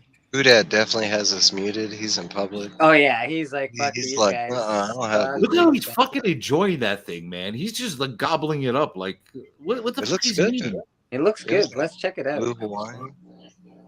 Ooh, that's got a blue. Oh, that does look delicious. It's called the snowball, guys. It's a blue Hawaiian snowball. Yep, it's a blue. Boom! I call it. It looks like a Smurf And snowball. I'm just like this. I'm just throwing it. She ate all the ice cream. Yeah, Smurf. No, she does not eat the cones. All right, I'm gonna see. I love you too, Glitter. It was very good. Cotton candy ice cream. She had a cotton candy ice cream. That's cool, man. We got a place around me, Avondale, and it's like a big, huge ice cream place. And we go there. It's like 100. It's like 100 degrees outside, so you need this to survive. Oh yeah, you guys are still hot, heated up over there, right? Yeah. Has the It's heat like broke at all? Because I know ours broke a little while ago. We had a nice cool day here. It was pretty nice. we had rain one day and it broke. Yeah. Dude, what flavor is that? It's called Blue Hawaiian. Blue Hawaiian. What the fuck does that mean? I don't know. Papa, Tastes have good. you seen TJ's wiener? I can show y'all the menu. Like the drink, there's a cocktail drink that you can get like when you're in the Caribbean called Blue Hawaiian. Yeah, it's probably like that. My wife has a hurricane. It has rum in it? This food is actually really good. There was no rum in it. What the hell's the point of having a Blue Hawaiian without rum? Because it's a snowball shop. It's not a liquor bar. It's like when I go to the freaking ice place and they have They have cherry. Yeah, but the liquor like They have cherry, they have lemon, and then they have blue. What the fuck is blue mean? They just give me blue. Here, what flavor is this? It's blue. It's blue raspberry. You know, all the blue raspberries that are around. I'm your daughter. I should get a taste and a. At least that makes more sense. Blue coconut. I got a place that's Yeah, supposed to blue. It tastes like coconut. Yeah, I do. I guess. The worst ice to ever taste is chocolate ice. It tastes disgusting. And it looks The like disgusting strongest too. part is the good part. Don't ever try the chocolate ice. CJ, Glitter and Duct Tape wants to know where she can buy an Insomniac shirt. They're not available for sale. Oh no. This guy named S. Vaughn. Yeah, S. Vaughn will sell you one. He's got these T-shirts. I don't know if they're licensed, but no, I'm playing. It's unlicensed merch, but you might be able to find one. He might hook you up with the Comic Journey shirt, you know. I don't know if I'll ever make them publicly available, to be honest with you. I've been like making prototypes of different shirts that I've been just fucking around with wearing. I've been giving them to some people, but I don't know if I'll actually have them for sale. Wow. If you're ever going to give one away, I'd also like a Insomniac shirt. Oh, you would, huh? Oh yeah, motherfucker, I'm an Insomniac. Have you donated your soul yet? Are you fucking? Do you know who you're talking to? I'm goddamn Reverend motherfucking Bleeker, Reverend of the YouTube Church. Because that's the price of a T-shirt. You gotta give me your soul. That's how it The works. soul, eh? The soul. See, I sold my soul for a stick of bubblegum years ago. Let's just go the bootleg No, route. no, do not endorse bootleggers. Well, that's right now that's our option. No, don't do it. What the hell was that? That was God. Bro, Bleeker, you fucking up, dude. I was looking at you. I'm like, who the fuck's in the middle? I can't remember who's in the middle. He keeps switching. He keeps going. Honestly, because a lot of people have been asking me, when I make a design and a quality that I'm happy with, I'll put some out there available. I don't know when and if. When I feel like it and it happens, that's when it's going to happen. Fair enough. But no bootleggers. We don't support bootleggers. That's fair. You didn't see Vaughn get a thank you from me in my freaking post that I put up there. It looked like it. No, you didn't get one. Yeah, I saw myself on there. Or Walsh Comic Journey. He doesn't get one either. Another fucking bootlegger. She's stealing my snowballs. Yeah, I'm not using I know. I see that. There's a lot of thievery going on over there. I see that, huh? Everybody's watching I you see steal it. my snowballs. Everybody's watching you steal. He eat all his ice cream. He doesn't need it. Dad, I have had my own ice cream, and now I want your ice cream. That's some serious BS right Allie there. might have been maybe like That's 1.5. She might have been even between 1.5 and 2. I remember I got an ice cream, and she was a baby. She was like, "Dada, ice some." So I was like, "Okay." So I give her like a little bit. I take a, and she's like, "Daddy, ice some." She ate my whole ice cream. I some. Well, who that's getting the na boo boo treatment? So anybody that has a little girl know what that means. Yeah, I've seen it happen. I don't know. It doesn't happen to me because I don't have any of those little bastards. But you guys do. It's enjoyable. It's very enjoyable. You will never know the joy of na. And I like this better than Mama's. Mama's tastes like Yeah, she liked mine better than her mom, so that's why she took mine. Hey man, no, you know what? Kids are cool. Just I'm glad I don't have any of my own. Bleak, there's nothing and the like reason why I took you going is to you eat love me the most. and asking your kids, "What would you like to eat?" "Oh, I'm not hungry. I don't want anything." So it's just like having a girlfriend. And then all of a sudden you order your food and they eat all your food. Oh, it's just like having a girlfriend. There's no feeling like that. Yeah. What do you want? I don't know. I'm on a diet. Oh yeah, you're fucking inhaling what do you my want? fucking food, but you're on a diet. You pick something, they don't want it. I know what it's like. Order something so I could eat too. How's that sound? I don't disagree with that, actually. I don't disagree with that. I did, you know what? K-pop's not here today, and fuck her. I made her an intro and everything. We're gonna watch it. Yeah, I know. Fucking asshole. K-pop, this one's for you. Bleeker, rock on, Bleeker.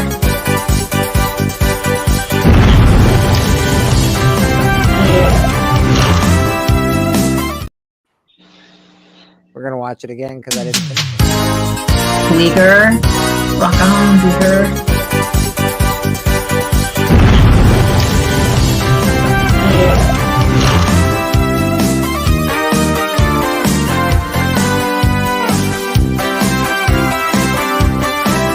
Yeah.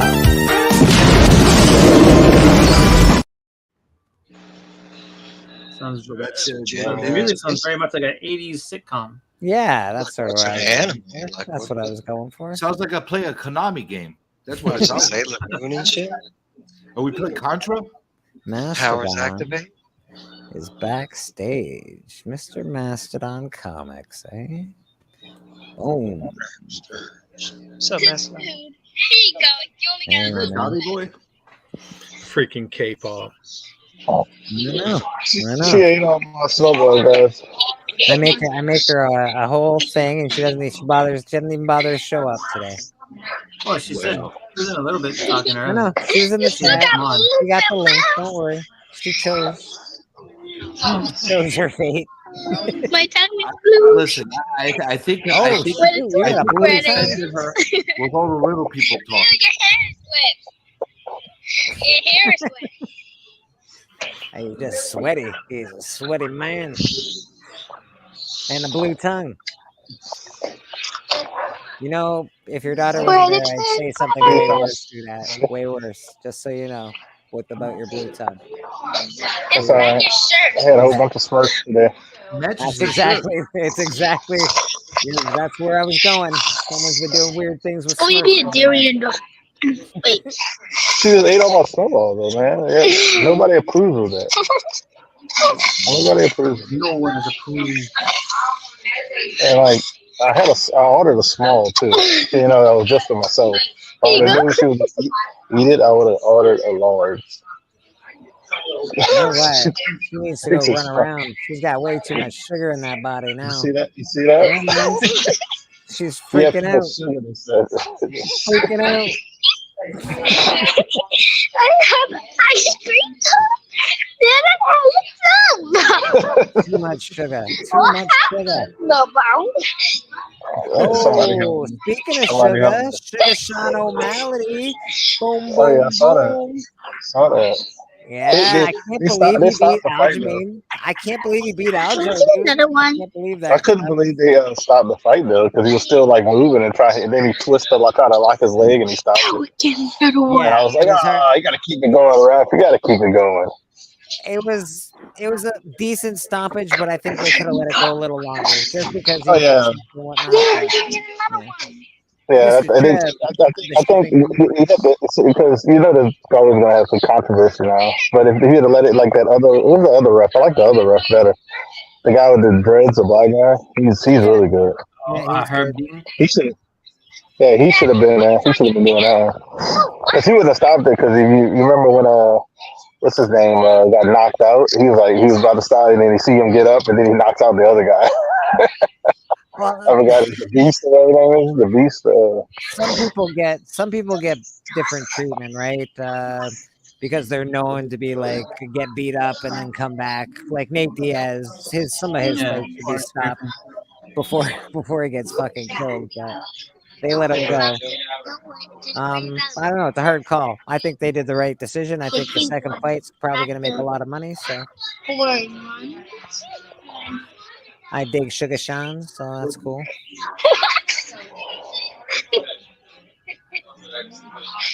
Yeah, I think she had too much sugar. I think she had so much sugar. Definitely far too I much did have sugar. candy when mommy's. And so, I had icing. You know what's funny about this? I see Hialeah smile. He's like he's like reminiscing, like because his kids are older, so he's like, I remember that. Can I tell you what I ate that made me have sugar rush? Okay, so I had icing, ice cream, and then your snowball. Happy. So she had 3 things that was all sugar. So she's telling us sugar. She had icing, ice cream, and snowball. Of what happened? Half of my She got sugar crash. Oh, the Joe. All she needs now is a Reese's Pieces, and she's complete for the day. Yeah, so she had jambalaya earlier, though. Can't tell you that. Jambalaya. Don't worry. Sugar's an up and down high. You'll be in bed in no time. Yeah, one. That's cool, man. What the hell is that? What are they looking at? They're making Loud a noise. shake. Yeah, it sounds like they're grinding up some candy.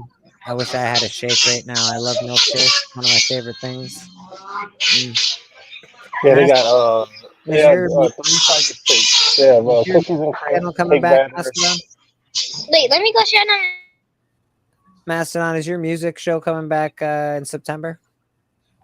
That's the plan. Okay. We were gonna do like a bump episode to introduce a new wheel, and none of us were feeling it, so we decided not to. So who should we expect for the big debut? Hell, I don't know. Oh, okay, so we're unsure. Okay. Could be September. Could be next year. Oh shit! Who knows? We got a diva in the house. Yeah. And Trev, who that's near you? He's in Louisiana, so it's pretty hot there. I think. What is who that? Oh, he's showing off all the colors. Maybe you should focus on Oingo Boingo on your debut for the next season. Oingo Boingo. Yeah, I think Oingo Boingo is heavily underlooked by all musicians, and no, we're gonna do the promise. I promise. Buckethead. I could use by When in Rome, The Promise. Buckethead action. Hell Testament. Yeah! Have you done Testament yet? Because I Testament would be all right. Hell yeah, The Promise. Start with The Promise, man. Movie soundtrack. Biggie Shack in the chat. How you doing, brother? Gremlin, man. Gremlin. When in Rome. Right. Only on the soundtrack from one of the best movies ever made. Gosh. Yeah. That's right.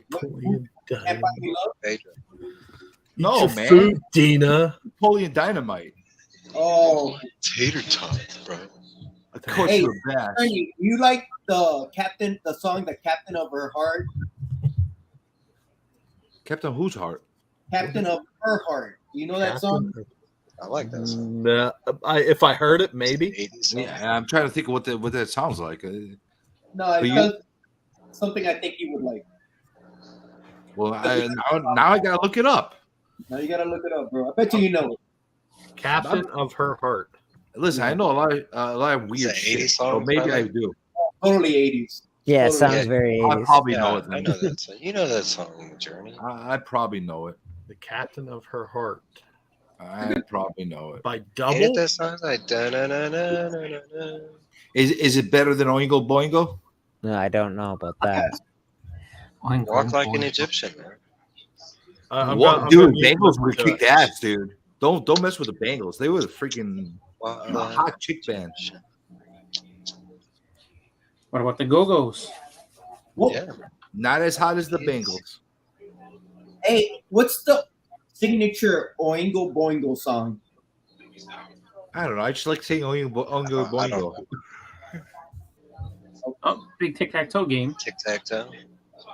Is that on the pier? Are you outside? The hell kind of ice cream place is this? They have big tic-tac-toe? They I want to got go to big this place. tic-tac-toes. Usually snow cone places are like that. They'll have like Jenga. They'll have like little board games you can play as you eat your stuff. Not mine. They're like, get the fuck out of here. Buy the ice cream and get out. Who that beating up on little girls? I don't take any prisoners.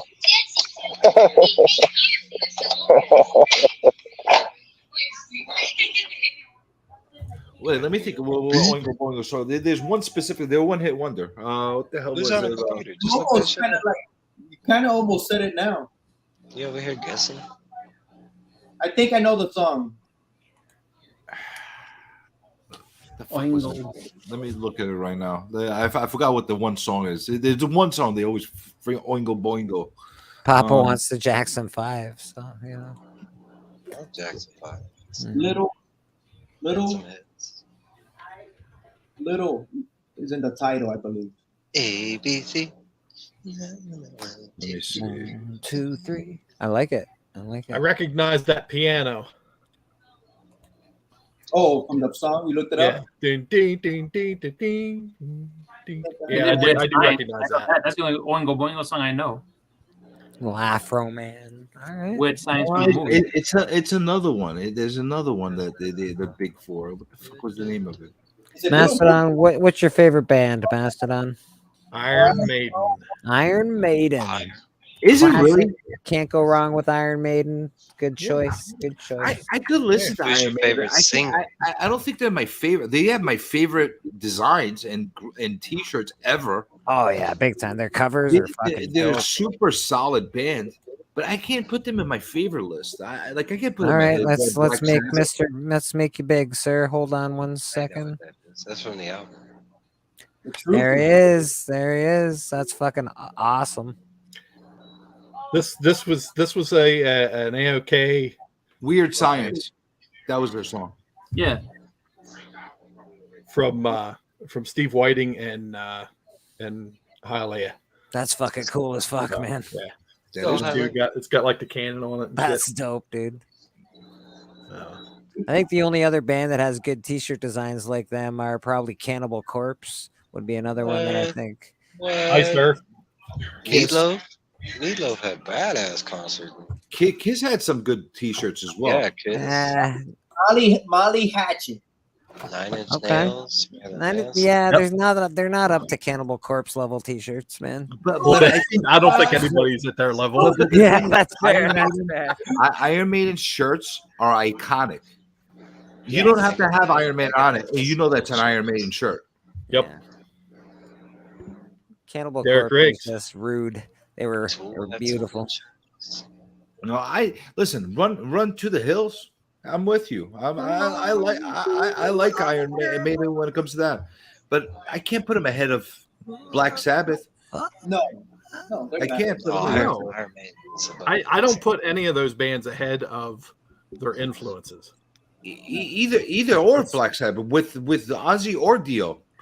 Yeah, but that's not fair. I asked somebody his favorite band. I didn't say who he thought was the best band. I said, what's his favorite band? Favorite are two different things. Yeah, that is absolutely. I'm sorry. That is very just his favorite. Who he who he likes as far as favorites. Yeah, because my favorite band sucks. Nobody likes it, but I like it. Exactly. Who is it? Exactly. Who is your favorite band? In Excess. Okay. There's nothing wrong with that. I love In Excess. That's all right. I'm a fucking metalhead. I love In Excess. Actually, I don't know West End Girl. That's one of my favorite. I love In Excess. I wish they had more to listen to. He went away quickly. But as far as longevity bands, my favorite, personal favorite band is Red Hot Chili Peppers. Red Hot Chili Peppers. Okay. I love their old stuff. They have so much shit that's so good. I'd like throughout the years. So, speaking of the Chili Peppers, a coworker of mine came across this list of overrated bands, and they were on that list.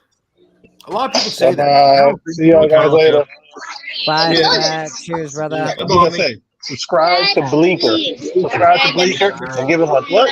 Thumbs up. Yep. To that guy right there. You can do it to me too. Yeah, subscribe to the YouTube. Yeah, subscribe to her too. Nice. Bye. Thank you so much. Cheers, Batman. Cute kid. All right, so go back to your story. Start at the beginning. I'm sorry. Yes. Red Hot Chili Peppers. Red Hot Chili Peppers. Oh, the Red Hot Chili Peppers. Yeah, Red Hot Chili Peppers was on it. Metallica was on it. A lot of people say that about the Chili Peppers. I don't think they're overrated. They used to do a great show live. They have a solid catalog, like a really solid catalog. They sound just like they do live in the album. They're pretty good live, actually. I didn't disagree with anybody on the list. I just Metallica, I don't think is overrated either. Metallica's not overrated. There's no fuck away. That's I think they caught a lot of shit because of the whole Nazi thing, and then they softened up a lot. They caught a lot of shit because they sold out. But Metallica's Metallica. And that Saint Anger album was very bad. Yeah, you know what? A lot of bands that have been around for a while and have an extensive album list have a few shitty ones. Yeah. They all have at least one. How do you like the spaghetti incident? That was a beautiful fucking masterpiece. I didn't mind the spaghetti incident. I didn't hate the spaghetti incident. It wasn't a masterpiece, but I didn't hate it. That was my best, so I don't know. How are we gonna follow up Use Your Illusion 1? I know. The spaghetti incident. I know, bro. Yeah, that was Guns N' Roses. How about that album they came out that had fucking Patience on it? What the fuck was that? The album. That's Use Your Illusion 1. That was In Our Lives. You want to talk about overrated? I love Axl. I love Guns N' Roses, but they're fucking overrated as far as their whole career. I agree. Honestly, throughout that time, the only person Guns N' Roses is like my favorite band. When I was like 15, 14 years old, they were like literally I loved Guns N' Roses so much. Everybody did. Shit, man, they were so awesome. But that my best friend killed my love of Guns N' Roses on how hardcore he was into it, and I would be forced to listen to it. And honestly, anybody can sing like Axl. I don't believe he has any talent. No, I listen. He had a special voice. He had a good voice. No, I'm not saying he didn't have anything special. I'm not saying that, but it's very easily mimicked, and it's not like. It is. So is Bon Scott. Right? I think the weirdest thing with him was he was classically trained. He was to me, it was just generic for that time. I mean, we were going through the hair and metal, phase and everything, and it was just. He was like an MTV, like in your face, like that's what they wanted you. Yeah. Kurt Cobain and fucking that killed killed that whole shit, man. That killed all. That killed everything. Yeah, just destroyed it. Civil War by freaking Guns N' Roses for some reason. You know what's funny? A guy that sounds almost just like him, just like not as raspy and like so Axl Rose has got like a more rough sounding version of that voice, but the person sounds just like him, just not as raspy as that dude from what was that stupid Sebastian Bach. He sounds just like he's got a nice voice. He's got a good voice. His voice isn't as like he didn't abuse himself. And I would say he's the better. Yeah, he's got actually a very nice voice. Have you seen him lately? Actually, you can't fuck with that. That's a voice, you know. I have seen. That's kind of funny though. It's just like, oh, Axl Rose sounds like Axl Rose is like, dude, Sebastian Bach sounds just like him. And Sebastian Bach, like if you're like, oh, like if you look at the two of them together, like, oh, like who was hardcore sounding, who wasn't, like Sebastian Bach sound. I mean, if you compare their music together, it's just like no, Sebastian Bach was like weak. I have favorites. Guns N' Roses is really a perfect example of right time, right place, right look. Energy, absolutely, because they had the energy. They had that crazy rock style, rock star life style to them. You had freaking. You talking about I mean, I brought up that point. MTV was selling big at that time. Yeah. They were like forefront. I mean, They were on there all the time. Yeah, I mean, if I had to go back and think of the artist that was on MTV the most, it was probably Guns N' Roses, and For a long, I'm not saying I'm especially not saying the most. I'm just saying they were one of the. November Rain played a lot. Yeah, that was overplayed. I do like overplayed. It's probably top 5 overplayed. I like songs. some of those songs. It was good video too, though. That's why. Like, Yeah, it was. Wasn't there That like was that the time chick in that video that was hot and something? Lisa, I didn't start liking hip hop until a lot later in my life.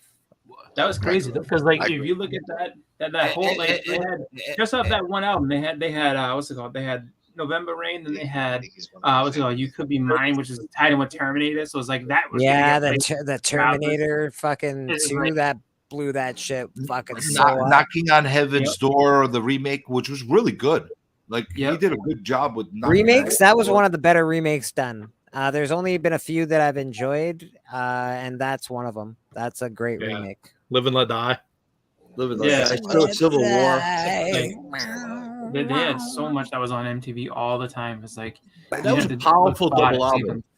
Yeah, really they were fucking good, man. Guns N' Roses was awesome, and their first album, I guess, which was their second album or some bullshit. I don't know how it all went, but it went. Lies, was the first album, and then, Lies was great, and Appetite for EP. Destruction was fucking awesome. Appetite for Destruction was fucking dope as fuck. That's one. It's in my top 5 albums. Well, Appetite for Destruction was made them as a band. Yeah, that was what put them on the map. You know, Welcome to the Jungle was what put them literally on the map. Everybody massive everywhere. Came out and then ended up getting used in Lean on Me. And Sweet Child Lean on Me blew them out of the water, bro. Yeah. It was game over after that. Well, and that's it, right? Then the that different era of music came along, and fucking hair metal was gone. Yep. Because hair metal will always have a place in my heart. Oh, me too. Me too. 80s. You will always pull on my heartstrings, telling me about David Lee Roth. There will always be that part of me that loves that. And let's be honest, even one of the greatest musicians of all time has had flops. David Bowie, all his music isn't fucking #1 contenders, man. I don't care what anyone says. You know, he's still one of the greatest musicians of all time ever, but you know, sometimes you flop out when you got a 40-year span career. I think it depends on the artist, though, because I have quite. There's a David Bowie song that was remade by a woman named Aurora, I think. Life in Mars.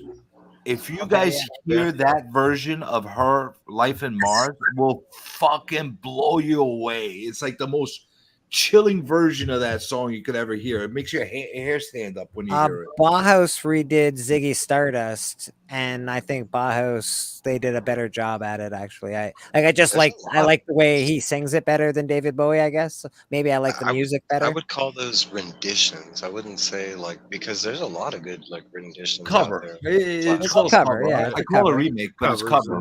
He did a cover. I don't even know if I call it cover, because cover would be like. They're trying to stick to the same song. Or something. It was the same song. It just sounded fuller. I don't know. It sounded. Because that's like for Cranberries. Do yourselves a favor and look up Aurora Life in Mars, and I've heard it. Let me know if you agree with me or not. It's really good. Dream until your dreams I like true. MTV resurrected Aerosmith's career. Yes. Yeah. With that fucking movie too. With Walk This Way, that video was played so hard with them and Run DMC. Oh my god! Oh yeah, blew the roof over everything. The movie, man, the movie that we talked about earlier, where the daughter had the love, the Armageddon. That fucking helped huge as well. That was a big deal. It didn't hurt that he put Liv Tyler. It didn't hurt that he put Liv Tyler in a couple of his videos, and she was hot as shit back then. You're talking about they had 3 albums before Armageddon. We're talking about every album they had at least 2 big songs. Videos. Pump was Drew Barrymore to Liv Tyler to crazy. They were more like Living on the Edge. What was the one after Pump? Something. I'm so bad with names. Which one did you ask on? The next album after Pump. Which one was that? For Aerosmith. Crazy, wasn't it? No, I think Crazy was the lead single off of it, but I can't remember. Yeah, but that's not the album. Living on the Edge was it called? No, that's a song. So I remember it had a cow. It had a cow pattern on the cover. Yeah. The fuck was the name of it? I thought it was Living on the Edge. Something Vacation, is that it? I don't think so. Permanent Vacation? No, that's. I don't know. I don't remember all the album names. I only remember a couple actually. Like I thought it was Living on the Edge. Maybe I'm wrong. Hang on, I'm looking. Permanent Vacation. Is that what it was called? Permanent Vacation. No, Permanent Vacation was earlier. You should no. That had Ragdoll and Dude Looks Like a Lady. Get a Grip. Oh, Get a Grip. Yep, Yep, that was it. Thinking of. You're right. Circle got it. Get a Grip. Yeah, 100%. You're right. That actually came out at the same time when they came out with their greatest hits, big ones. It was like 91. That just gave me a freaking blast from the past. Somewhere in there, because I was a teenager at that time. I'm a huge Aerosmith fan. I liked them all. I love. It's like most people hated their 9 Lives, and they did the Indian aesthetic. And I love that album. Steven Tyler had a great voice, and it's a great story too. They were done. They were so fucked up on drugs. Their careers were over. Well, Joe Perry left the band. I like those memes with Steven Tyler like where it says Steve Tyler's not even the original lead singer. It looks like your grandma, the hippie grandma, because that's exactly what Steven Tyler looks like nowadays. He Yeah. Hey, listen. What are you talking about? Hey, listen. You see what the Rolling Stones look like? Oh yeah, no, I'm not. It's true. It's a fact. It's just funny as fuck. Yeah, man. Mick Jagger. Mummies. He looks like that hippie grandma that's like, drink at my house, guys. It's cool. I think they all look like that. Ozzy looks like that. jar. Ozzy looks like a fucking mess himself. You know, that kind of life takes its toll on you. Oh yeah. Yep. Ozzy, I think, is just the stage performance alone. I watched Ozzy recently, and his that guy should hang it up. I love Ozzy, man, but that guy should hang up. Yeah. Well, listen, Ozzy's fucked in the head. He's not well. You know what I'm saying? No, he's hilarious, and I love him to death. But the live performances, I think they gotta go. His mind's not there. His mind's not functioning. I think he quit the live performances like a year ago or something. I was gonna say I thought he was retiring. Yeah, I thought he already did that. Yeah, maybe it's the last one. But like I'm thinking probably 5, like 6, Simmons, 7 years ago now that I'm thinking I maybe saw something of him on a stage, and I'm like, he looks fucking awful, bro. Like, well, you know how it works. They're all retiring until they're not.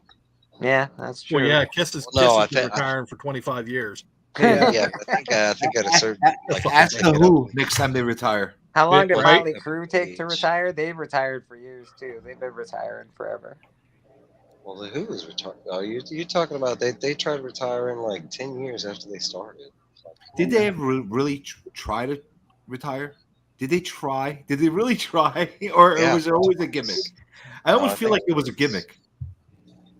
You know, you got to retire like Pink Floyd, where like they offer you gazillions of dollars to play shows, one show a year. They're like, "Will you play this show?" And they're like, "Meh, I don't know." They just keep switching out like lead singers. Pink Floyd's a different animal altogether, a different band altogether as well. Like even when they were like at their prime, they ran to a different beat of a different drum. You know what I'm saying? They weren't like the other bands. Yeah, it's because they were all fucked on drugs. Different drugs, though. You know, Yeah. You work differently under different drugs. Yeah, I've seen some good Jerry bands. Garcia. I've definitely seen some good music, which I'm pretty happy for. I like going to live shows. I don't like going to concerts as much as I like going to festivals. I like festivals a lot more. Yeah, I miss festivals are a lot more fun. Yeah, I miss going to the shitty bars where you see the bands just fucking before they break, they become big. Oh, like I would have loved to been around the days of CBGB or something. Oh, that was the most fun time. When we used to go there, I had friends of mine that had their own bands, and we would always go there to support them. I remember the first time I went to CBGB, I was like, "What the fuck is this shit?" It was like the dirtiest, nastiest fucking place you go.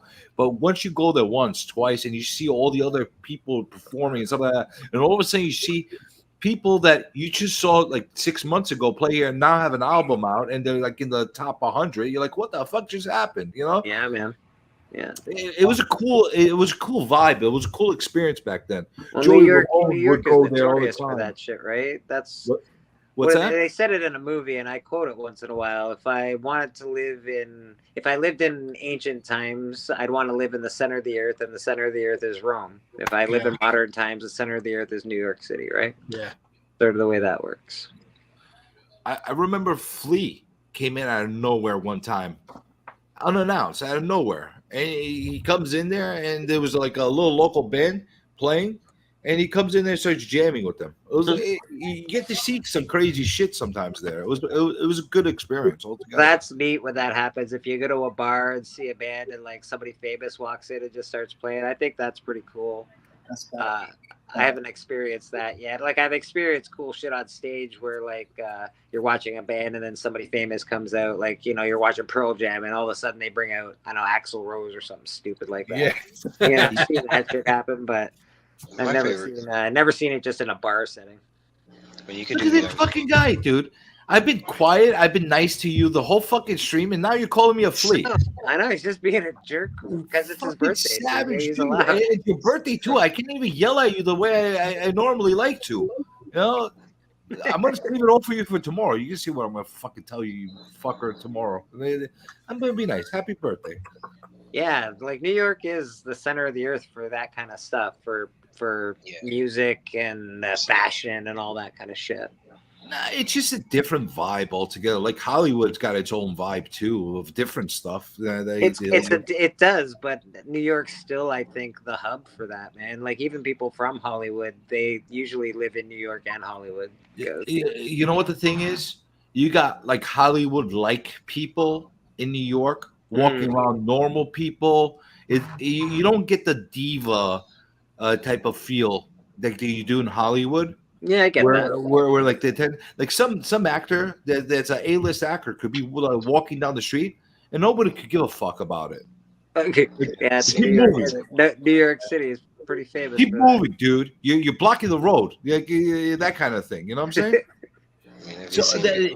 I don't think there's any other city like that out there where you have that kind of dynamic, where you have politicians, you got celebrities, musicians, this, that, high business level people, and street people all in the same and crackhead hobos. Yeah. You have all that.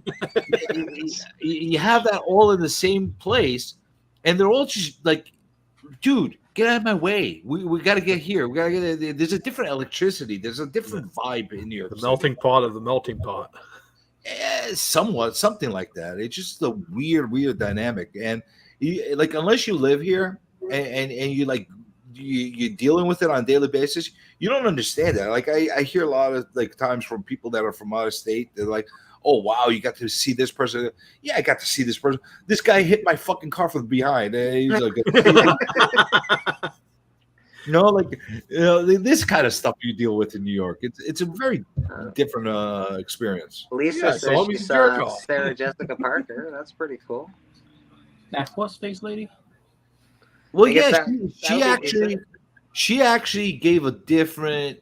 There's a lot like that in Sarah. As far as Sex in the City, there's a big aspect of the city that is truly like that. I believe that. I believe that. That's sort of how I envision. I'm not in that class of people. Let's say there's a ton of accuracies in that, and I'll tell you something. How single women are, there's a lot of accuracies in that too when they're older like that. Dude, it was. Yeah, I was gonna ask. Are you sure you just didn't walk by a cop on a horse and be like, "Oh, sorry, Jessica Parker. There you go." I don't know. She's not that, I don't know. She's got a thing about her. She's sort of hot. She's all right. I don't think she was a very handsome woman, but hey, that it is what it is. Handsome woman. What are you from the fucking 40s? I don't think she's good looking at all. I didn't even think she was good looking in the 80s. I thought she was like a normal looking woman that I see like as my neighbor or something. Yeah, I don't know. She had something. She had some good qualities. I like the way she carried herself.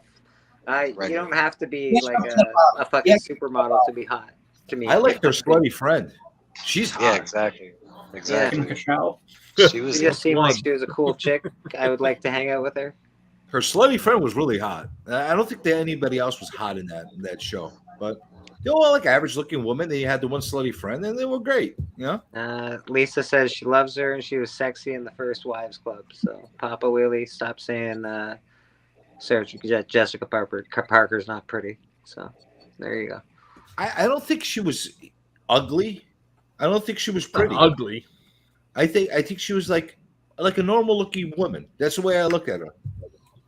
Yeah, no, she was. But again, much like myself, I'm a regular looking dude, but I can look much better in a suit, and if I French it up a bit, I can look a lot better.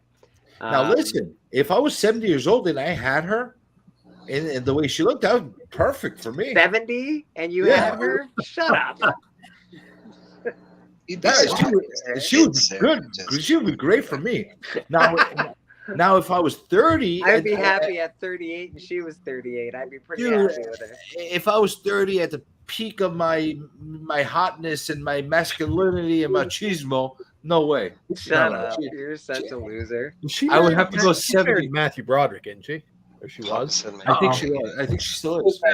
She's married to him. Yeah, she was. Put me big, Bleak. All right, Papa. But her hot friend, that's a different story. Samantha. You're talking about Samantha. Oh, shit. Thriller. Fucking wacko himself. Just beat it. That's pretty awesome, Papa. Just beat it. You're right. Dance till the party stops. They made a pop of Michael Jackson? Because he doesn't have a horse. Everybody. You would have thought. I'm surprised they don't have a Thriller one. They made a pop of Michael Jackson for all the kids.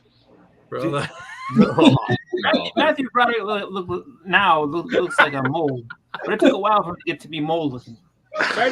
She's been rough for a long time. Remember Square Pegs with the glasses? She was not good looking. And then she got older and she discovered makeup, and they tried to make her look better. And then she got old and she looked rough. She was terrible. Dude, that's a perfect couple. Matthew Broderick is like an average looking guy. She's an average looking woman. Yeah.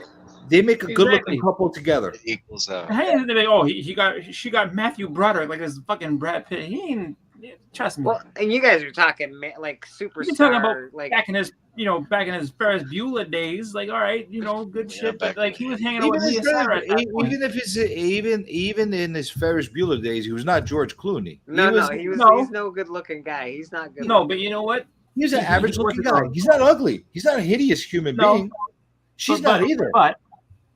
But you know what happened though? One of my favorites. It was believable that he could have got what's it called, Sloane Peterson.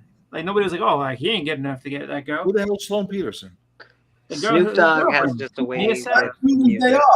He's got a style about him. I like Snoop Dogg a lot. Lisa, he's a good one. Matthew Broderick is not good looking. I agree. In fact, I didn't think was good Jessica looking. Parker's probably better looking than Matthew Broderick. So you know that everybody that made a big deal about this girl when she was in the 80s, Jennifer Grey, the one that was in freaking Dirty Dancing, she was average looking too. No, she was fine. She was. I didn't think she was that beautiful, but she was not ugly. But she wasn't hot. But you know what? She's not the girl. I walk into the room and I'm like, that's the one. She's not the one. But the character, I sit down at a table. She was very super duper attractive, but like at that point, I like somebody like the chick from I don't know who's the boss daughter.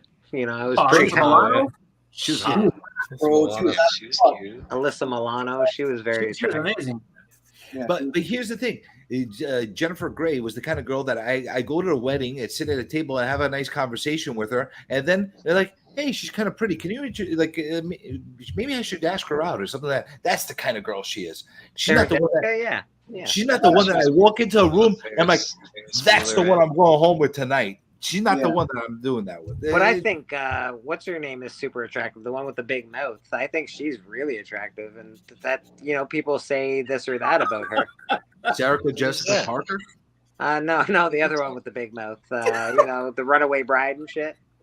Oh, Julia Roberts. Yeah, she's like super attractive, but there's a lot of people that are like, she's ugly. I'm like, I don't understand. No, she's not ugly. She's a pretty woman. She was even in a movie called Pretty Woman. She's a pretty woman. She was like medium. I never Listen, thought she was she drop dead gorgeous? I don't think so. But she's a very good looking woman. Drop dead gorgeous, but that's just me. My background.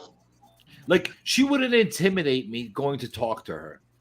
You know, somebody that's like a super hot chick, you feel may feel a little intimidated. She's not Julia Roberts is a good looking woman. That I feel confident enough to go and talk to her. All right, like a Pamela Anderson though. I'm like, holy shit!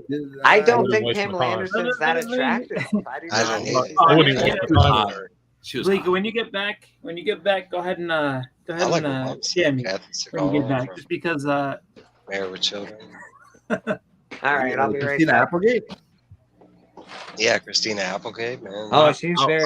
I'll agree with what Papa said. I like Katie Kathy Seagal. But growing up around that time, I always said, if I met Married with Children's Katie Seagal today in that form, and I met her today, I would love to forget that. Not the way she looks today. now. She's still pretty. What are you talking about? She's old, man. She's like 75, man. And for her age, she looks damn good. Oh yeah. But I like Nicole Kidman. She's like been my favorite for such a long time. She's gorgeous. You know, even now with all the plastic surgery, I'm still like, yeah, I'd still bang you, Nicole. That's terrible. Sorry to say it like that, but whatever. Nicole Kidman is freaking gorgeous. Selma Hayek. Hayek. Yeah. So I love Selma Hayek. Peggy from King of the Hill. She was just a good woman. She's not the most beautiful, but she's really hot. But not the I best always thought Peggy was fine as shit, man. There was something about the whole redhead. And she had like the leopard, and when she was eating the bonbons, man. I thought Peg was hot too, man. And then she was always hot. What's Wilma or Betty? Betty. Betty, baby. Betty, all the redheads. I love redheads too, and Betty. Yeah, gotta go Betty. Yeah. Bleeker, what's it called? Let me share my screen real quick. Oh, okay. Hey, Wilma was the redhead, wasn't she? Yeah. Oh, Yeah, Boston. What are we doing here? Wait. What am I sharing? I said I'm a fan of redhead. Who's good looking and who's not good looking? Is that what we're doing? That's what you don't want to. God damn it. No, you don't gotta. Yeah. That's messed up. I wasn't going to say it. There you go. Yeah, that's it. You're just mean. She looks like a monkey in that picture. Maybe it's the horses that are trying to look like her. Could be. The horses are so magnified by Sarah Jessica's beauty. She's got that oblong chin and nose thing going on. Fred or for her. Barney? I guess you'd have to go Barney. Fred was sort of a ugly motherfucker. That's like people think Molly Cyrus. Both have square heads. Yeah, but Barney, No. he was a little more handsome, I think. Fuck, dude. Barney was cool as fuck. Miley Cyrus has crazy eyes, which makes she does have crazy eyes. She has crazy mouth. Crazy eyes. There's a difference. There's a difference. When you could have an average or sub-average woman that has crazy eyes that says that's hot because she's got those crazy eyes. You don't know what the fuck she's gonna do. Oh, that's Britney Spears. She got them crazy eyes. No, she's got crazy eyes too. Oh yeah, she got them. You know who else has them? The little one that was in Beetlejuice. She's got crazy eyes too. She's all Winona Ryder. Yeah, Winona Ryder. She proved that shit. She was all fucked up. And the big brown beaver. Winona Ryder was actually a good-looking woman. Oh, she's still very attractive. She's just fucked up. I haven't seen her here. Fine as hell, man. Stranger Things. She's a mother in Stranger Things, which is kind of weird. Yeah, did you see that thing when she was on Stranger Things when she was accepting the award? I was like, whoa, bro. Yeah, she was high as hell. She's like, you're fucking wasted. Oh yeah, like she was in Stranger Things. Whatever she took, she wasn't on this planet anymore. She was just like she was seeing aliens or something. She was very scared. I haven't seen one episode of Stranger Things yet. Meg Tilly. What about Jennifer Connelly? You know what? I actually don't think Betty Page is super attractive to me. I can appreciate what Betty Page did. She isn't the most attractive woman in my opinion. For that time, she was a very good-looking woman, and that's fine. Yeah, and that's completely fine. But in my opinion, she doesn't do it for me. But again, this is subjective, right? Yeah. Brittany or Christina.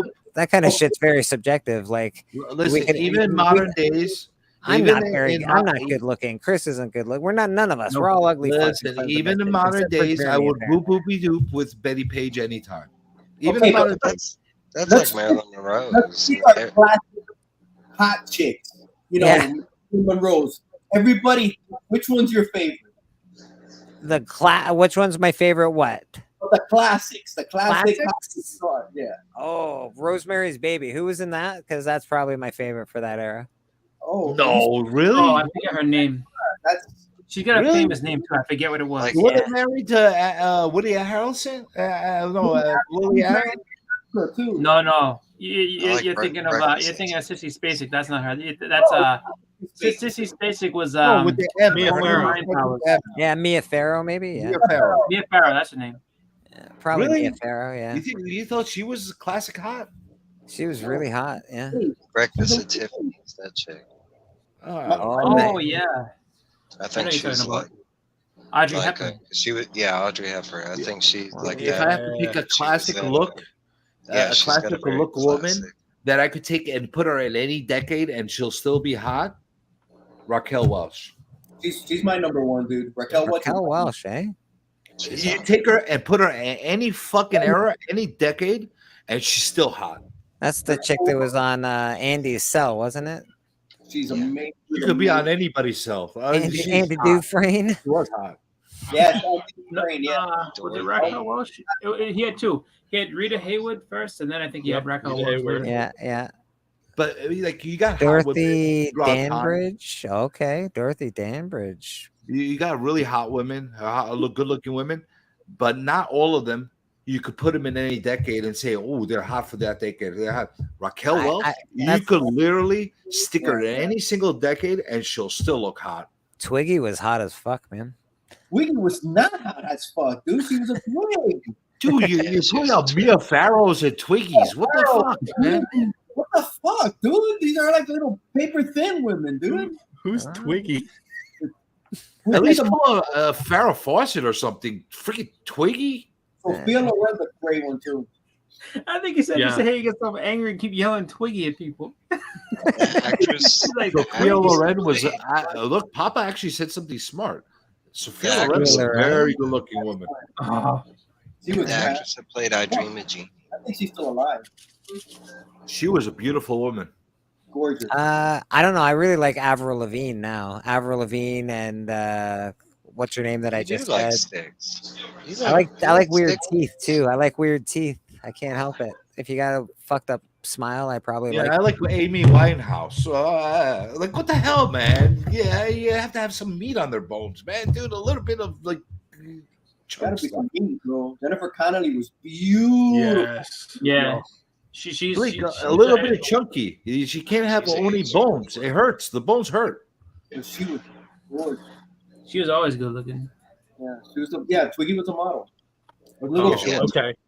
All right. I know a lot of people. I know Jennifer Connelly. She was good looking for a long time. Actually, all joking aside, there was a lot of fans of Twiggy that loved the way she looked. No. There was a lot of people. Yeah, I'm one of them. We have one here. But she's way too thin for me. So yeah, well, I don't know now. Oh my god, like if I'm thinking of a woman that you want, like the chick from Bad Santa 3, that chick's fucking hot as fuck. The redhead chick, fuck. Even the chick from the new dinosaur movies, she's fucking gorgeous, man. But she's not a twig. She's pretty. You talking about Jurassic World? Yeah, Jurassic, whatever, all the Jurassics. Oh, right. I love her. Yeah. Yeah, that redheaded chick, she's gorgeous. Yeah, man. that's Ron Howard's daughter. Yeah, she's that's fucking beautiful. Bryce Dallas Howard. Yeah, Bryce Dallas Howard. She's hot. You know, She's but hot. you know, The one that Jessica Biel is good. I like Jessica Biel, Jessica Alba, she was wow. Yeah. I like Biel better than Alba. You want to hear something funny about Jessica Biel? Well, I mean, it's not like anything like crazy about her, but like so a girl that I graduated high school with went to Tufts University, and Jessica Biel was there at the same exact time. So it was like weird as shit. But she's like, yeah, she's in 2 of my classes. Like, get the fuck out, really? And like, yeah, she just shows up and she just be like chilling all the time. She's like, yeah, she just kind of just hangs out and does her work, and no one really bothers her. Was it Alba in Sin City? Yeah. No.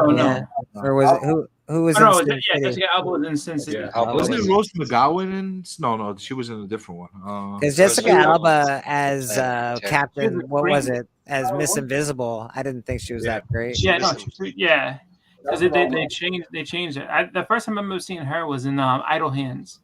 She was in that movie. Fuck, Idle Hands. Fuck, haven't seen that. Yeah, she was in that movie. I think. And then everybody knows her for Sin City. Well, yeah, fuck, Jesus Christ. And she had that show Doc Angel. Hot shit. Then Jessica Biel was it Seventh Heaven? That's what she was famous for. You remember Family of 5 or whatever? The saddest family, saddest family on the fucking planet. Jesus Christ. Oh yeah. Like, the parents died. Can't get through more than 3 episodes. Man. Then the oldest brother. So the parents die, and the oldest brother's doing his thing. He's trying to take care of him. They're like, "Yeah, you get Hodgkin's disease." He's like, "What? Yeah, you got cancerous Hodgkin's disease. You're gonna die." He's like, "What? You become a drug addict. You get diseases." Yeah, that show was always messed up. Fucking terrible. It's the worst fucking show ever. Lisa Noble. And then Jennifer, he was like that neighbor. Say, "Hey, party of 5. I just came to say hi to you guys and see how horrible you're doing. All right, I'm going back to my house where things aren't so terrible." It's the only reason why she went over there. She went over there to see Scott Wolf. Like, oh, what's going on over here? Charlie's dying. Oh shit. Well, we just lost our power, but that's about it. See you later. The chick from Party of 5 did a whole bunch of she did some movies too. She got sort of popular there for a second. Everybody thought she was, she was a hot chick. Yeah. Yeah, she was. She's one of the best. Yeah. Both of them were in there, right? Neff Campbell. What was it? I Know What You Did Last Summer. Remember, she's sitting there in the rain in that white tank top. What do you want from me? Everyone's like everything, everything we want from you. Yeah, she got old though. She was on I remember she was on a cop show and she was like a mom and stuff. I was like, wow, this is very different. Definitely, it happens to the best of us, man. We all get old. Yeah. No, it's just, I don't mean that she got old and she doesn't look good. Time is undefeated, my friend. Time is undefeated. And I'm not saying that she doesn't look good. She looks great. It's just like one of those things where it's like, wow, I was like, because you grew up and it's like, because you think back, it's like, oh, Jennifer Hewitt, and you watch, when she was real popular, it's like all around that time, like, teenage into early 20s, and then all of a sudden she's like, no, here she is playing a mom on a show. I was like, really, a mom on a show, huh? Didn't never expected you to be a mom. Same with Winona Ryder. She's the mom on Stranger Things. I'm like, wow, she doesn't seem like but she's still hot though. I'd still. Well, yeah. Winona. It's not about their looks. It's just the fact that like out of nowhere, it's just I might make her dress in like a little black dress or something and be like, Winona, come on, put on your Beetlejuice. Well, that's the thing. You're used to them playing the characters that have like no real responsibilities. Like, no, she's a mom now. She got bills and all this stuff. I'm like, fuck, really? She had responsibilities and stuff. That's okay. We'll send her out. We'll send her out to steal shit for the family. Don't worry. You ever make yourself be a dad in a house? It's just strange. It's just strange. That's all. Like it's just one of those things where it's like, you just sit there and look at it like, wow, like I never expected her to be in a mom role. You know, but it makes sense. It just didn't think that was gonna happen. Lisa, I'm on your side, man. These guys are mean. I'd bang the shit out of that broad. She's awesome. She got old. Gosh. Hey, look, I don't mean that she got old and nasty. Like, trust me, she's gorgeous. Jennifer Hewitt, I would marry her in a second. I think she's extremely beautiful. Do you think you had a better chance back then or a better chance now at getting something? I don't have a shot at all to get any one of these motherfuckers. I don't have a shot at getting their autograph. Forget I'm not in the same class of people. Like, hell no. You don't notice that. Yeah. Oh yeah, Katie Holmes. Shot. Katie Holmes. Oh, I never thought Katie Holmes was all that great looking. Probably I always now. thought that Now she that was they're not so famous, she got more of a shot. I thought that she was. I always thought that she was kind of like average on that. That was the problem with that because she was like, I want to be like Dustin. It's like, and all the other girls in the show are better looking than her. So then, like, finally kind of got with her. It's kind of weird. Wasn't leaving Sarah Marshall because that chick's hot. Which one was Katie Holmes? The one that Tom Cruise married? Yeah, the one that married Tom Cruise. She's like a normal-looking woman. Normal. Yeah, no, she's a regular-looking chick. That's she's married to Dak Shepard. How you doing, Kristen? I still say she's hot. Like, don't misconstrue what I'm saying. I'm not saying anything wrong about Jennifer Lopez. I'm saying she's still smoking. It's just one of those things where it's like every role I saw her up to at that point when I saw her as a mom, I was like, whoa, same thing with Winona Ryder. Never saw her as the mom. I was like, oh wow. Like because growing up is like she's always in these other movies and she's either just living life as somewhere in the 20s, teens through 20s and maybe even 30s, and then it's like no, she's actually in her 50s. She's playing a mom role. Like that's cool. I didn't say there's anything wrong with it. I just was like kind of taken back by it, but it's not bad. Same thing like everybody who grew up with Sigourney Weaver was like, oh, Sigourney Weaver was playing a mother in this not movie. attractive. Really? She looked mannish. Yeah, I didn't find her attractive. I think her roles are amazing and she's a great actress, but as far as attractiveness, Sigourney Weaver looked mannish to me. I don't know. It's just me, man. Aliens gal. She was awesome. She didn't look very feminine to me. Sometimes she's not. Yeah, I mean, but you're right. She does have very mannish features. But that being said, what's her name was considered super duper attractive. She's in Trading Places. She plays the hooker. Jamie Lee Curtis. Yeah, she was young. She was smoking. But right? I would never smoking body. But she had her moments. As she got older, she looked better. She was one of those women that as she aged well, and she looked better as she got older. Brother Joe, and it's funny. Very politician of you. You're very. Have you guys noticed that? Have you guys noticed that? Like the women that are like average or not that great looking when they're younger, they age better for some reason, and they look better as they get older. And the ones that are super smoking hot when they're younger, they age worse. I don't know why that happens. I don't know. I've seen it happen a lot of times. I know you're not think that here. happens to a lot of people, though. I think that it just sometimes you just get Have you seen Madonna lately? I made this for you, K-pop. I know you're back in the chat. This is for you. Bleeker, rock on, Bleeker.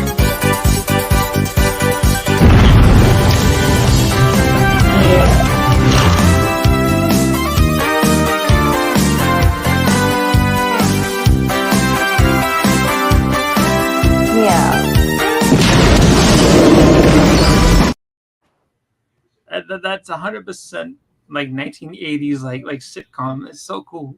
It's like I'm ready to play Contra trailer.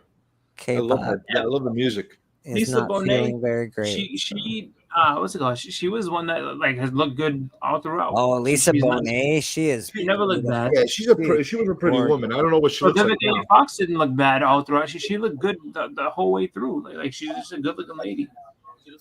Yeah, I would give a left arm to hang out with Lisa Bonet.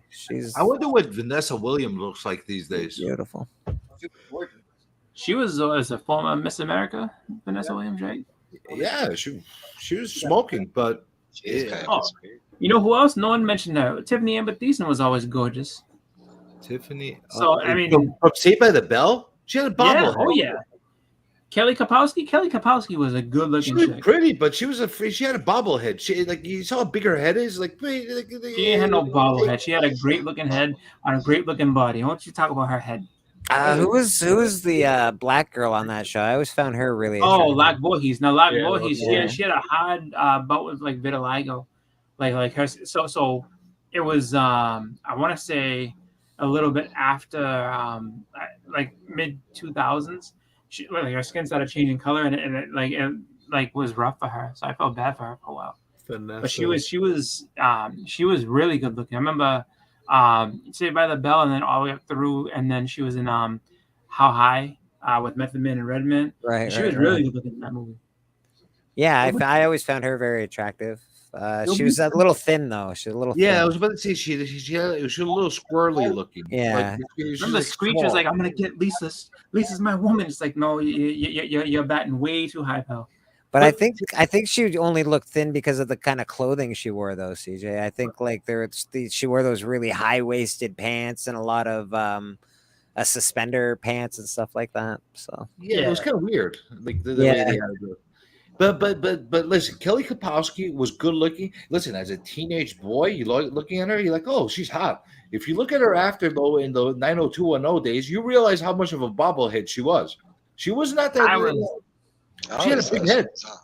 I was watching her since I was young. Just because Saved by the Bell came out, I was I think still in like elementary school. It was like what? Hey, listen, I would have dated that bobblehead, no problem. But she's still a bobblehead, you know. She's not bobblehead. She's bobblehead. She give you a headbutt and you're done. Indian people think that about white people, just so you know. We all got bobble. Yeah, because all white people talk like this with their heads in their hands, and people from other countries think you guys look weird, just so you know. Oh, we are. I think she was always good.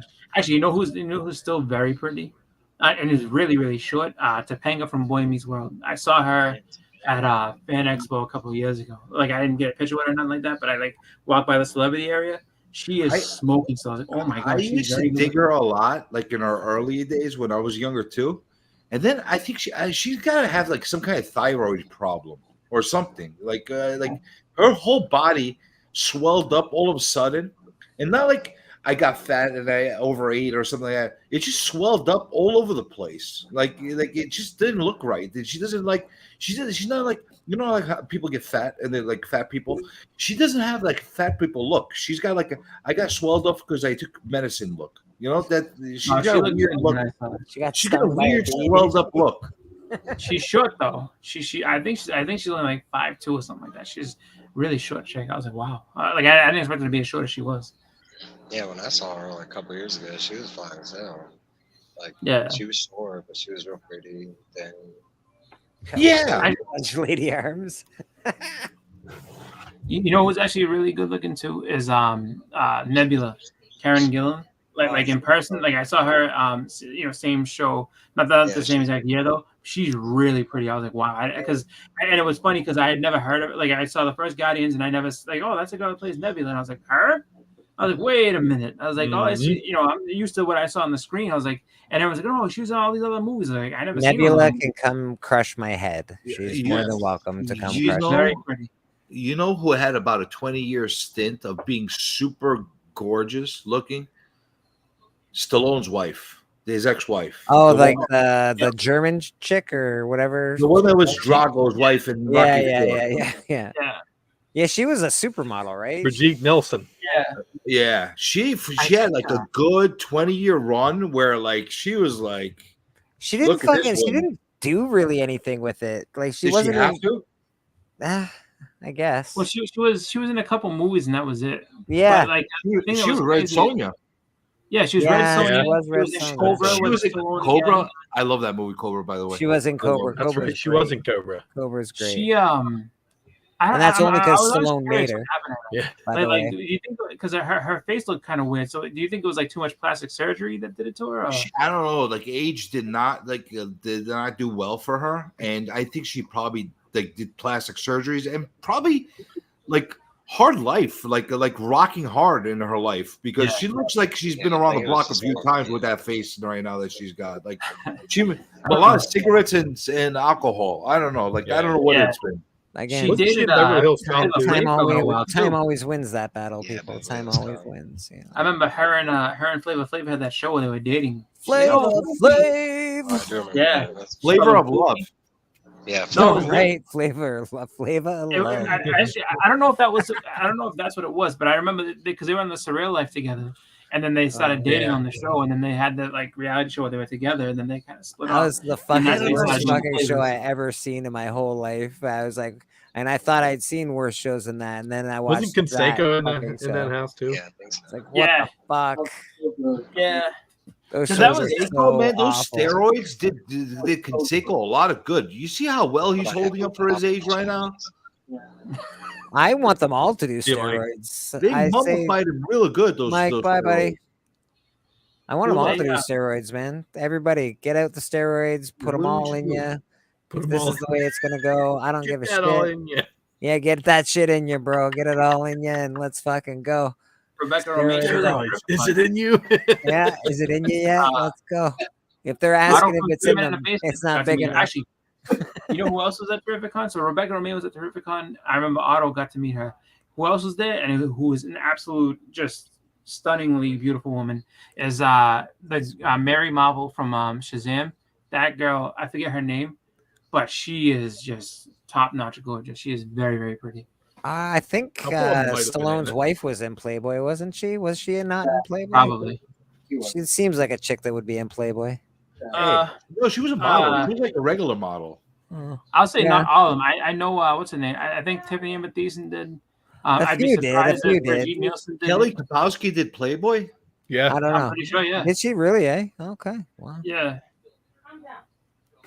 And then, but Jennifer Love Hewitt and the rest of them, no. There's a lot of girls that didn't. I mean, just because of the fact that, it wasn't the image that they wanted to have, or whatever. Because I think Jennifer Love Hewitt was still doing, she was still trying to do, not children's movies, but like PG and PG-13 movies. So she wasn't trying to get naked or anything like that. You know who had 2 minutes of hotness? Denise Richards. Yeah, Wild Things. She had about 2 minutes of hotness. Yeah. Well, that she was, and then she ended up marrying Charlie Sheen, and then after that she got pregnant, and then she just stopped acting because she was taking care of the kids. Nev Campbell, I didn't think was ever good looking. No, she was in the Party of Five. She was she was unfortunately one of the cursed family. But she was average. You know who was a pretty woman, like a very pretty woman, the kind that I would feel comfortable walking into a place with? Heather Locklear. Oh yeah, she was. I mean, she was everybody's like. She was a pretty woman. If you were like 70s, early 80s, that like she was all anybody could talk about. Like Tommy Lee married her. The 90s, man. She was in Melrose Place, and she was huge then. Yeah, and then Wayne's World, that's all they would talk about. Heather Locklear. Wayne's World, that Tia Carrero is freaking smoking. Yeah. Fast. Her career was kind of weird because like she didn't. It was like she rose really quickly and then just kind of faded away real quick too. She wasn't that many things. Super fast. Yeah, I think she had a lot more movies. Whatever she had, it worked. I don't know what she looks like now, but she was a good looking. I wonder if she just made a lot of money, like because that's one thing I do wonder when like people kind of come in and out real quick. Is like did they really just have a really good contract and then just cash out? Like, you know what, done. Don't need anything else. You know what's funny about this conversation, this stream that we're having right now? The women that are listening right now in the chat are actually listening to guys the way they're talking when they're amongst themselves. Yeah. And pretty much unfiltered. I don't know like if that's like bad for them or good for them, but at least they get to hear the way we think. These are think and I mean, I don't think that I don't think that they're only hearing this for the first time. I'm pretty sure K-pop has heard many people the way they normally think. K-pop's heard my mouth a million times on the stream. Yeah, so this is like I don't know Lisa, but I'm sure Lisa's had plenty of candid conversations with friends who are guys that just say whatever. So anybody that's been up late night with us has heard us have a conversation or two about things like this. Mm-hmm. You try to be respectful, but whatever. Yeah. I think I'm being very respectful. I just say who's good looking, who's not, and who's blah. I know, but that can really offend some people that don't. Some find people themselves like that's a little bit. Like, I'm sure as people like I'm sure anyone's like, oh, you compare Sarah Jessica Parker to a horse. Listen, I'm equal opportunity. I'll do the same thing for guys. You want me to rate guys for you? I'll do that too. Yeah, how good looking am I, Judy? How good looking am I, buddy? Rate me. You're okay. You're okay. good. That's right. That's right. Okay. I'm at least a 9, bud. At least. That Buffalo Bill. Buffalo Bill. Lamb look going. Just saying. Like as far as good-looking guys, like as an older guy, I think like what we should use as a standard bearer of a distinguished, good-looking man that women are attracted to. like a George Clooney. That's a kind of individual. That's a 50s sort of manly. But it's classic. It's the other man goes out of style. The other style you would have to go is Johnny Depp, right? You'd go George Clooney to Johnny Depp. Johnny Depp is the old lady man looking style. That worked for some people. He looks like a shriveled old woman now. You know? Yeah, he definitely looks like, he's got that grandma, hippie grandma look. Johnny Depp had his day in the sun when he was the pretty boy. And it lasted until he was about 40. He was the pretty boy, like a Leonardo DiCaprio style kind of guy. That's the kind of look he had, you know. Leo's got more manly now. Leo's got more. Leo has evolved, but Johnny has shrunken and become old woman like. So there's like Pacino. Oh, Pacino. You know the Pacino. He became really like, but he's old though. He's close to 80 now. Well, that's the thing. He if you look at him up until, I would say, up until like mid 90s, whatever. Like when he did Carlito's Way, he was still, he had the beard. He was pretty good looking man. And then he kind of just up until he hit 60. Yeah, well, whatever age that was. That's the thing with guys. He started looking old. Guys hit a plateau. Hey, Miss Sal. Guys will hit a plateau from like 40s until around 60, where they'll. So is that your epitome of good-looking men, Ryan Reynolds and Hugh Jackman? Hugh Jackman is a good-looking man. Ryan Reynolds is got that boyish good looks to him. I don't know if he's got the body for sure. Ryan Reynolds has the body, but I don't know if he gets the older age if that will hold up with him. He probably Hugh Jackman has that sort of. I don't know. I've been cutting down trees all day, but I still smell like fucking cookies. Look. Well, look at what's his name. Look at Matt Damon. Like Matt Damon, when he started getting older, he started looking kind of like he kind of does. He looks his age. It's like he had a good stretch where he didn't where he looked very young, and now he's starting to look his age. Ben Affleck, he's holding up well. Ben Affleck's holding up well. Really well. Listen, you got J-Lo. You better hold up well if you're gonna have a J-Lo. If you're talking about good-looking cowboys, Clint Eastwood was a good-looking dude when he was young. Yeah, even in his old age, you look at Clint Eastwood as an old man. He looks like a skeleton. Yeah, but even as an old man, he's really old right now. Like he's getting about 93. But even as an old man, you could look at Clint Eastwood and say this guy must have been a really good-looking man. Clint Eastwood now he looks like a zombie pirate. Not come on. I'm here to present the award for best actor. It's like Jesus Christ. Who get this fucking vampire? Did Salma Hayek play in Wednesday? Was she the mom? No, that's Catherine Zeta-Jones. Catherine Zeta-Jones is fucking, oh my God. She had her more than 15 minutes of hot. She's still hot, man. She came out Wednesday and I was like, oh, Catherine, holy Moses. But you know what happened? That was in The Mummy. You know what happens to a woman like Catherine? Rachel Welch. Yeah, she was beautiful. Like I call it Constantine too.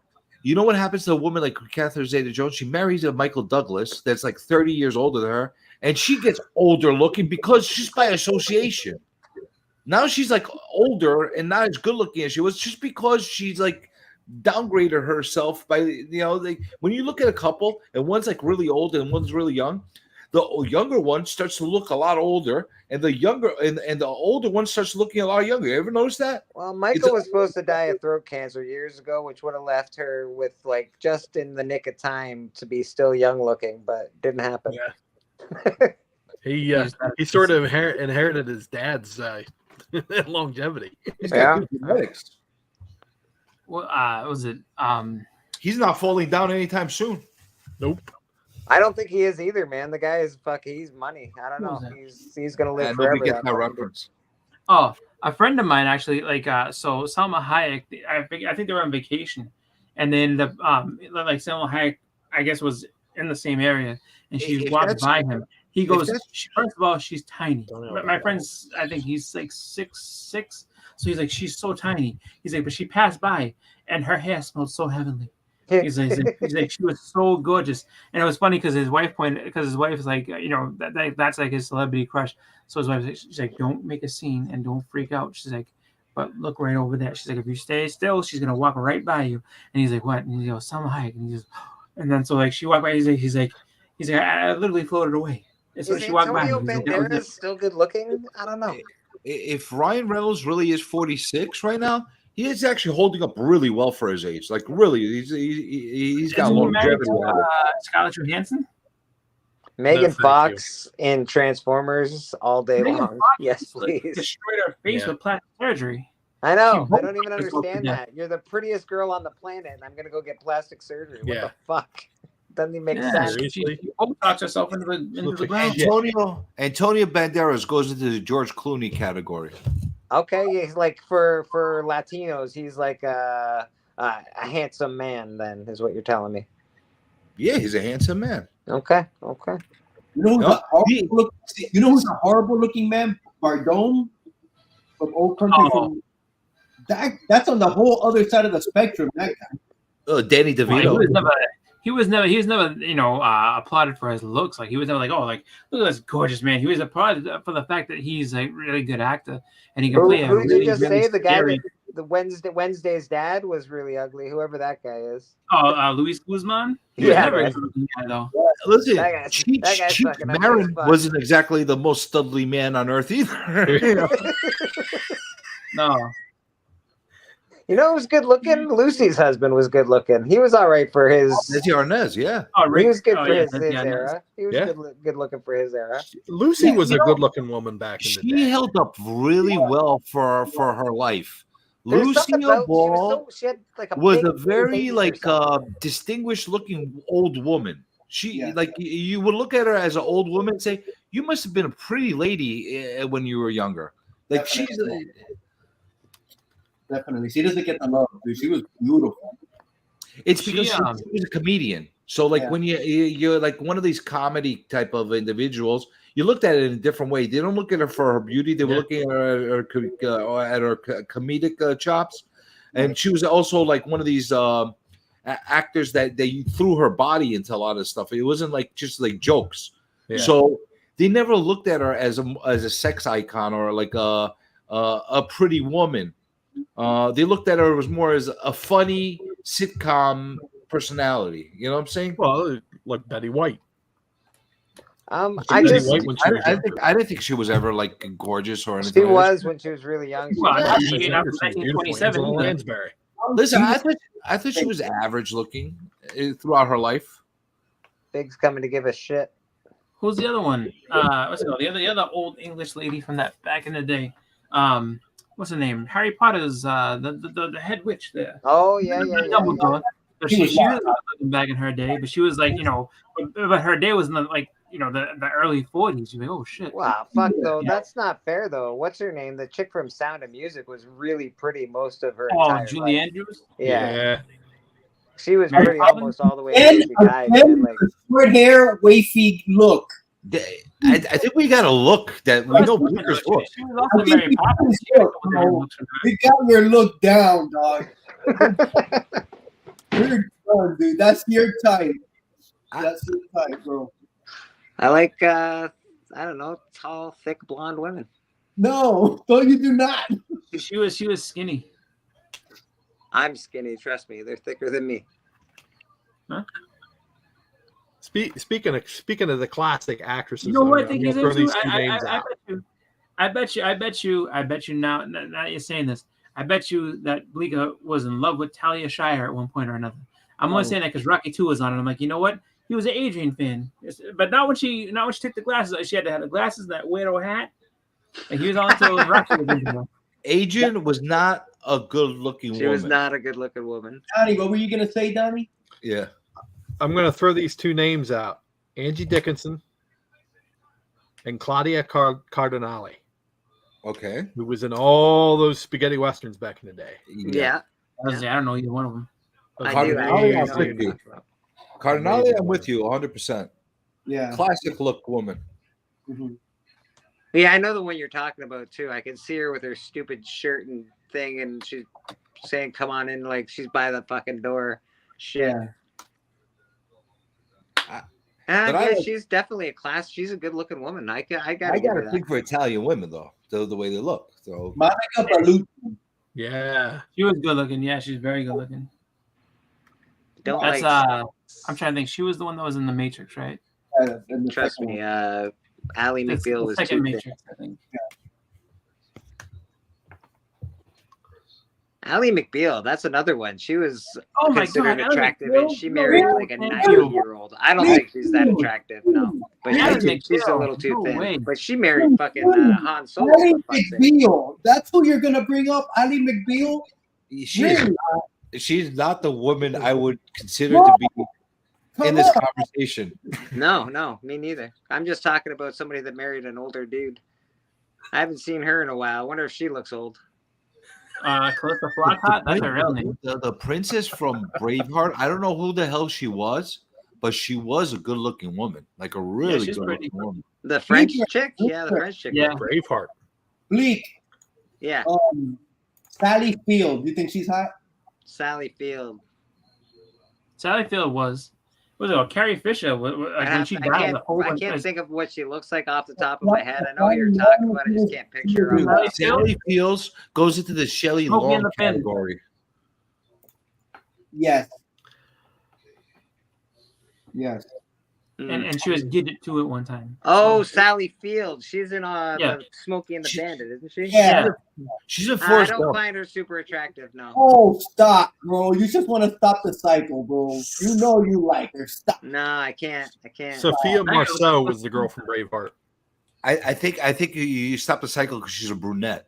Yeah. If she was blonde, I think it would have made a difference. Maybe. Who'd you think? One actress that looks like Shelley Duvall. I think she's in her own. That look, her look, it's not too common. Like who would you compare Shelley Duvall to? Shelley Duvall from The Shining? Yes. Nobody. She's all on her own. Adrian. I mean, especially her problem is that they gave her a lot of roles where she would be crying, and so she didn't look good because she would be like. But like I put her into the Rocky's wife category. Yeah, Katie's definitely hot. Yeah, I guess. Yeah. I mean, put it this way: she was a perfect pick for Olive Oil. She looked just like. No, she actually she was not a good-looking woman. I can't even say she was average-looking. She was weird-looking, like a bird. Yeah, she looked like a bird. Yeah, she looked like a bird, like she's gonna go pluck like seeds in front of you or something. Like she's like a bird woman. There's something odd about her. I can't even see she was ugly. She's just odd looking, like an odd creature of science or something like that. She was very bizarre looking. Yeah. So Calista Flockhart looks just like she did before, just older. She didn't actually. Her face hasn't changed all that much, which is kind of funny. I would have to say Adrian actually looked better than I tell you, you guys are very, very into like facial features. I like it when a butt has like a crease in it and you can like shove your hand underneath it and shit. Oh man. Okay. I prefer you know what I mean? Like when it's got like a flap, it's got like a curvature to the butt. Listen, I definitely prefer my butts. That's way more important. Way more important. With a little weight to it, yeah, definitely. I think that's just a little too obvious, though. I think it's not too much to ask for with a butt with a somewhat of a crease in it. You don't want it to. I mean, it's not too much to ask. Right? It's not too much. Who knows? Maybe Shelley. I don't think that's being very demanding or very massive. No crease. Get out of here, bitch. I don't need you with no crease in your ass. Get out of here. You creaseless. You creaseless science experiment. What the hell is wrong with you? You know, kind of like two microphones or two drumsticks. I don't know. I like a little dimple in the butt too. The little dimple in the butt. That's cute. Turntable. The butt dimple. Very little cellulite. Little cellulite. Little cellulite. Yes. Oh, you like a cup holder in there. That's what you like.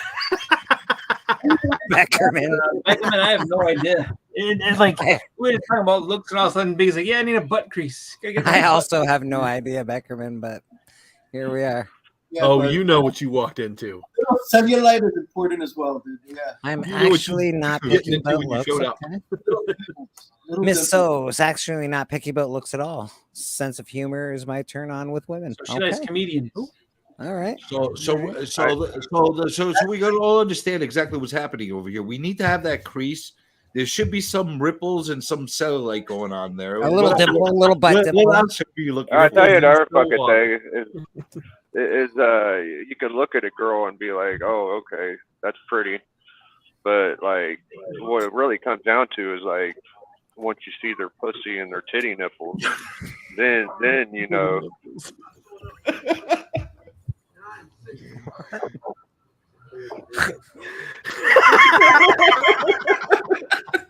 What's the matter, Raul?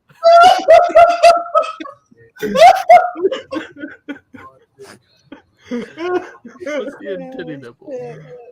This is what the show has degraded to. This is fucking gone downhill fucking quick. This isn't what church is supposed to be, is it? This is what happens when I don't get out of here at 3:30.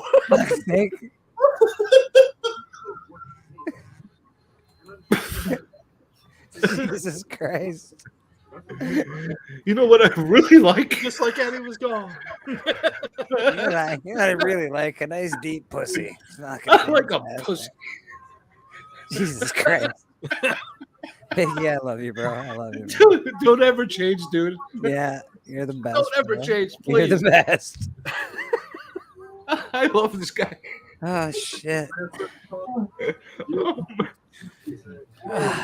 Well, church is now over. Thanks. Did he leave? Did he drop the mic on us? Yeah. He dropped the mic and fucked off. He was like, I like pussy and kids. He said, I'm out. Done. I just noticed. I was just my eyes are like tearing right now, man. My cheeks hurt because I'm fucking laughing too much. Jesus. My crease is being clenched from all the laughing. It's like ridiculous. Unbelievable. Fucking Papa's comment. Well, apparently he just got a word from God and he needed to speak his mind real quick and he did. That's the way church works. God works in mysterious ways, people. That's how that is. I can't even recap what he gave us as the requirements, but I don't usually talk like that, so yeah, it's hard for me to say that. I don't know, Beckerman. I was focusing on the crease, on the cellulite, and the ripples, and then all of a sudden he drops a pussy on us. And I was like, For fuck's sake. He drops a pussy on us. Drops the pussy right on us. Which, you know, isn't terrible. Everybody likes that. So good. Fucking goddamn Biggie. The realest motherfucker on YouTube. If you're not watching Biggie's channel, you should be. It's awesome. You'll get to hear gems like that quite a bit. I'm honestly kind of glad that Hudat wasn't here for that with Lonnie in the room. Yeah, definitely. We don't need the youth service in the room when that happens. Chris, your daughter wasn't in earshot of that, was she? Nah. Fuck's sake. Oh, you. I'm gonna head out. Man. You're heading out, Hialeah? Did you piss your pants? Is that why you have to go change your pants? Hialeah's gonna go look for some pussy.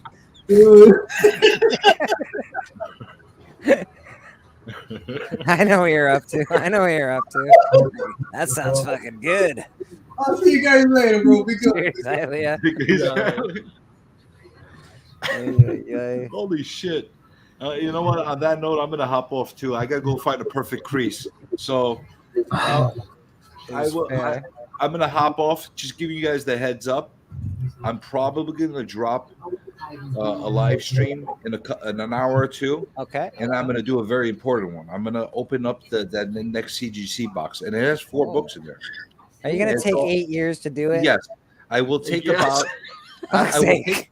I will take about. Listen, unlike other unboxing videos, I will take all the perfect attention to every single thing that happens in that box, and I'll spend at least 3 hours per book that I pull out of there. So, 3 hours. Yeah, so you're gonna make sure that you get my full attention. Chris, it's awful. It's awful. Seriously, it's terrible. The way he unboxes, it's awful. And if everybody complains, I will have to start again. So do you seal it back in the box and then open it again? Yes, he does. Don't push him. He will put it back in the box and start again. Well, I'm just warning you. Whether you're gonna come on now or in the replay, it's gonna be one of my special unboxing experiences. Why? Because I want to win the unboxing award. I want to become the best unboxer in the whole world. Well, And nobody else does showmanship like I do when I already unbox. voted for Houdat. You missed your boat. You should have unboxed more before the vote was there. Well, I'm starting from now for next year. Oh, That's for what next I'm year. doing. Okay. I dig it. No, count the votes again. If I lose, I will just have to prove myself by making the next unboxing video even longer. So I will just keep doing it that way. We'll do a boxing 48-hour marathon. That's what welcome to Unboxing Week. We have one book. Dude, I unboxed what CGC fucking slab.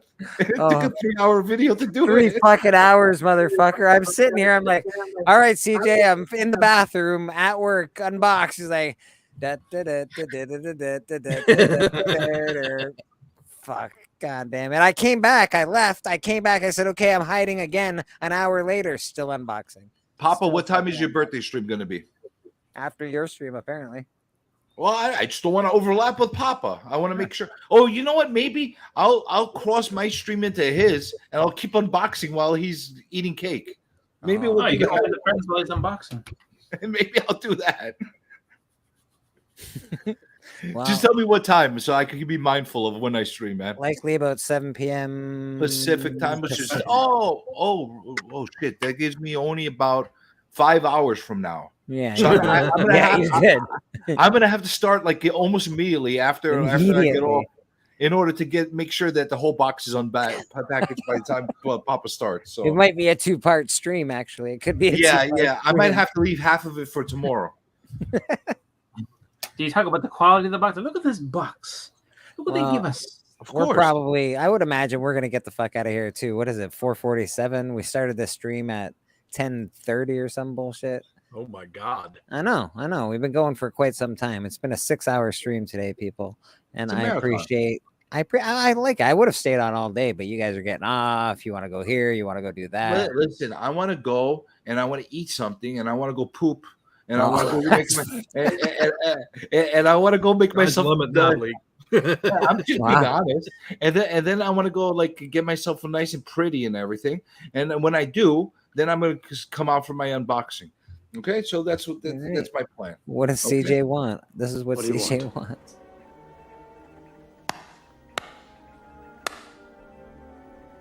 Take one goddamn guess.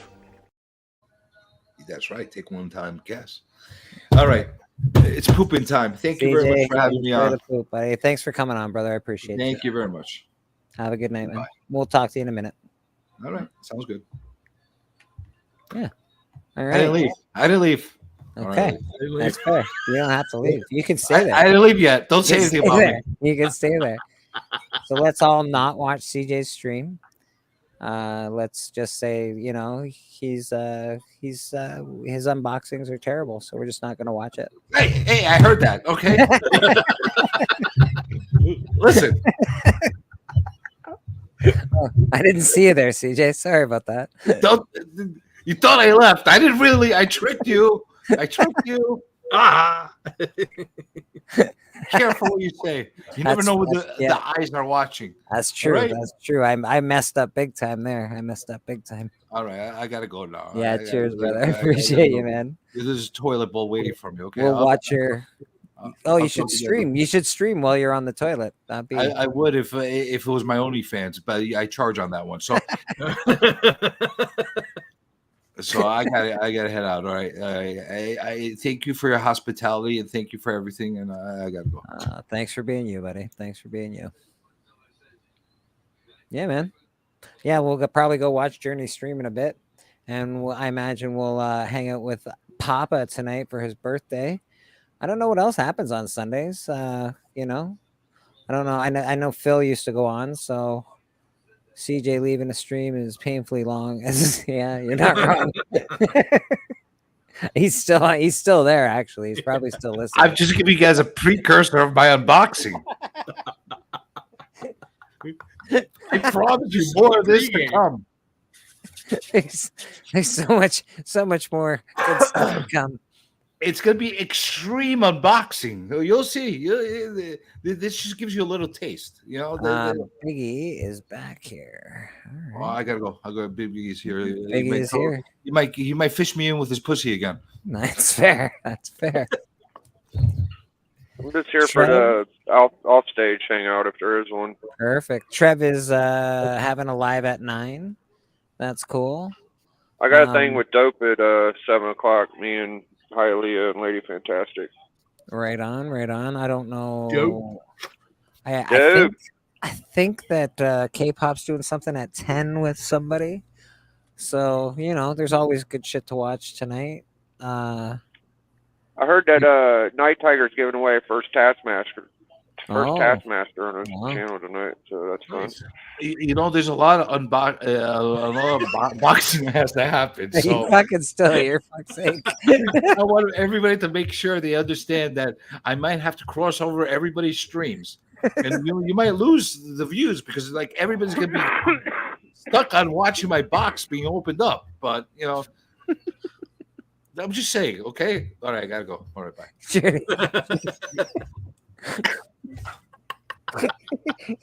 He's cut a hole in his chair at this point. He's not going anywhere. Scram. Just the absolute worst. I know. Yeah, so what were we just talking about before Journey rudely interrupted us? All the people going on tonight. Everybody doing shit tonight. Dope Comics, K-pop. No, fuck you. No, fuck you, Papa. I saw that. Right? Okay, so K-pop stream was rescheduled. So go watch CJ stretch his box out. Sounds delightful. Yeah, be nice to your other people in your relationships. If you got a girlfriend or boyfriend, be happy you do and treat them well. Yeah. Maybe you'll get laid. I treat my penis very well. Overrated. Always compliment Overrated. Yeah. Very good. Treat your girl good, man. Treat them like you do your books. Put them in Mylar. Fucking double board them. You know. Bury slab them sometimes. It's fine. Yeah, slab them. Slab them Hide up. them in a box. I gotta go. I can get it. You guys are. I think you Sometimes scared you him need a away. poly. Sometimes you use a raw. Pretend like you're paying attention to them. Read them. K-pop, I hope you're feeling better. I think we just lost Papa Wheelie as well. So Papa's doing a birthday stream tonight. Biggie, you're doing dope tonight. Are you doing anything this week? Smoking dope. Oh, this week? No, I had a really busy week. So if anybody's wanting to watch my channel, just watch what happened last week. We had 2 Elite Eights, 1 Collectors Club, and other shenanigans. But All right. take it easy this week. Mr. Boston Chris, are you doing anything this week? Other than the hunt, I don't think so. Okay. I am the cover champ at the hunt right now, so I don't know if I'll be on this week, but we'll see what happens. Mastodon, how you doing? What are you doing? Anything up this week going on YouTube? I did a box set review for the Creedence Clearwater Revival box set. Okay. It's been out for quite a while, but I'm gonna upload that, and that'll be about it. Nice. Yeah, that's awesome, dude. That's awesome. I'll be on Bleeker's church show Sunday. Absolutely. I will be having, if K-pop, who perhaps may still be listening, gets me a video between her small window, I will be having an episode of To Slab or Not To Slab out this week. So be ready for that, hopefully. And I think that's probably it, eh? I think we did everything pretty well today. I think people should go and pay attention to other people now because, you know, they're nice too. Thanks everybody for paying attention to me for a while. Let's leave with a couple exits here. Let's do Freaky Louie. Let's do his for a while. Straight from Canada, bro. From uncharted regions of the YouTube verse comes a legend. The legend of Bleeker, reverend of the YouTube church. A mighty member, subbed by good, feared by haters. As Bleeker's legend grew, peace settled across the YouTube stream. In Bleeker's church, a YouTube alliance was formed. Together with the Hunt and Insomniacs, they maintained grails throughout the Collectorverse until a new, horrible collector threatened the community. Bleeker was needed once more.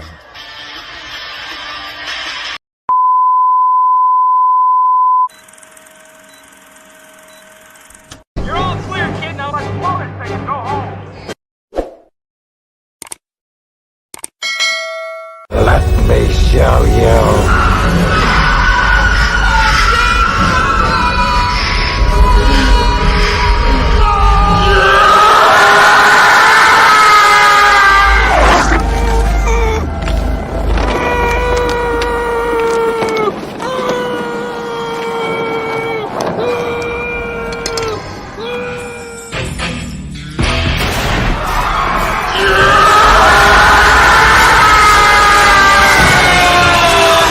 Yeah!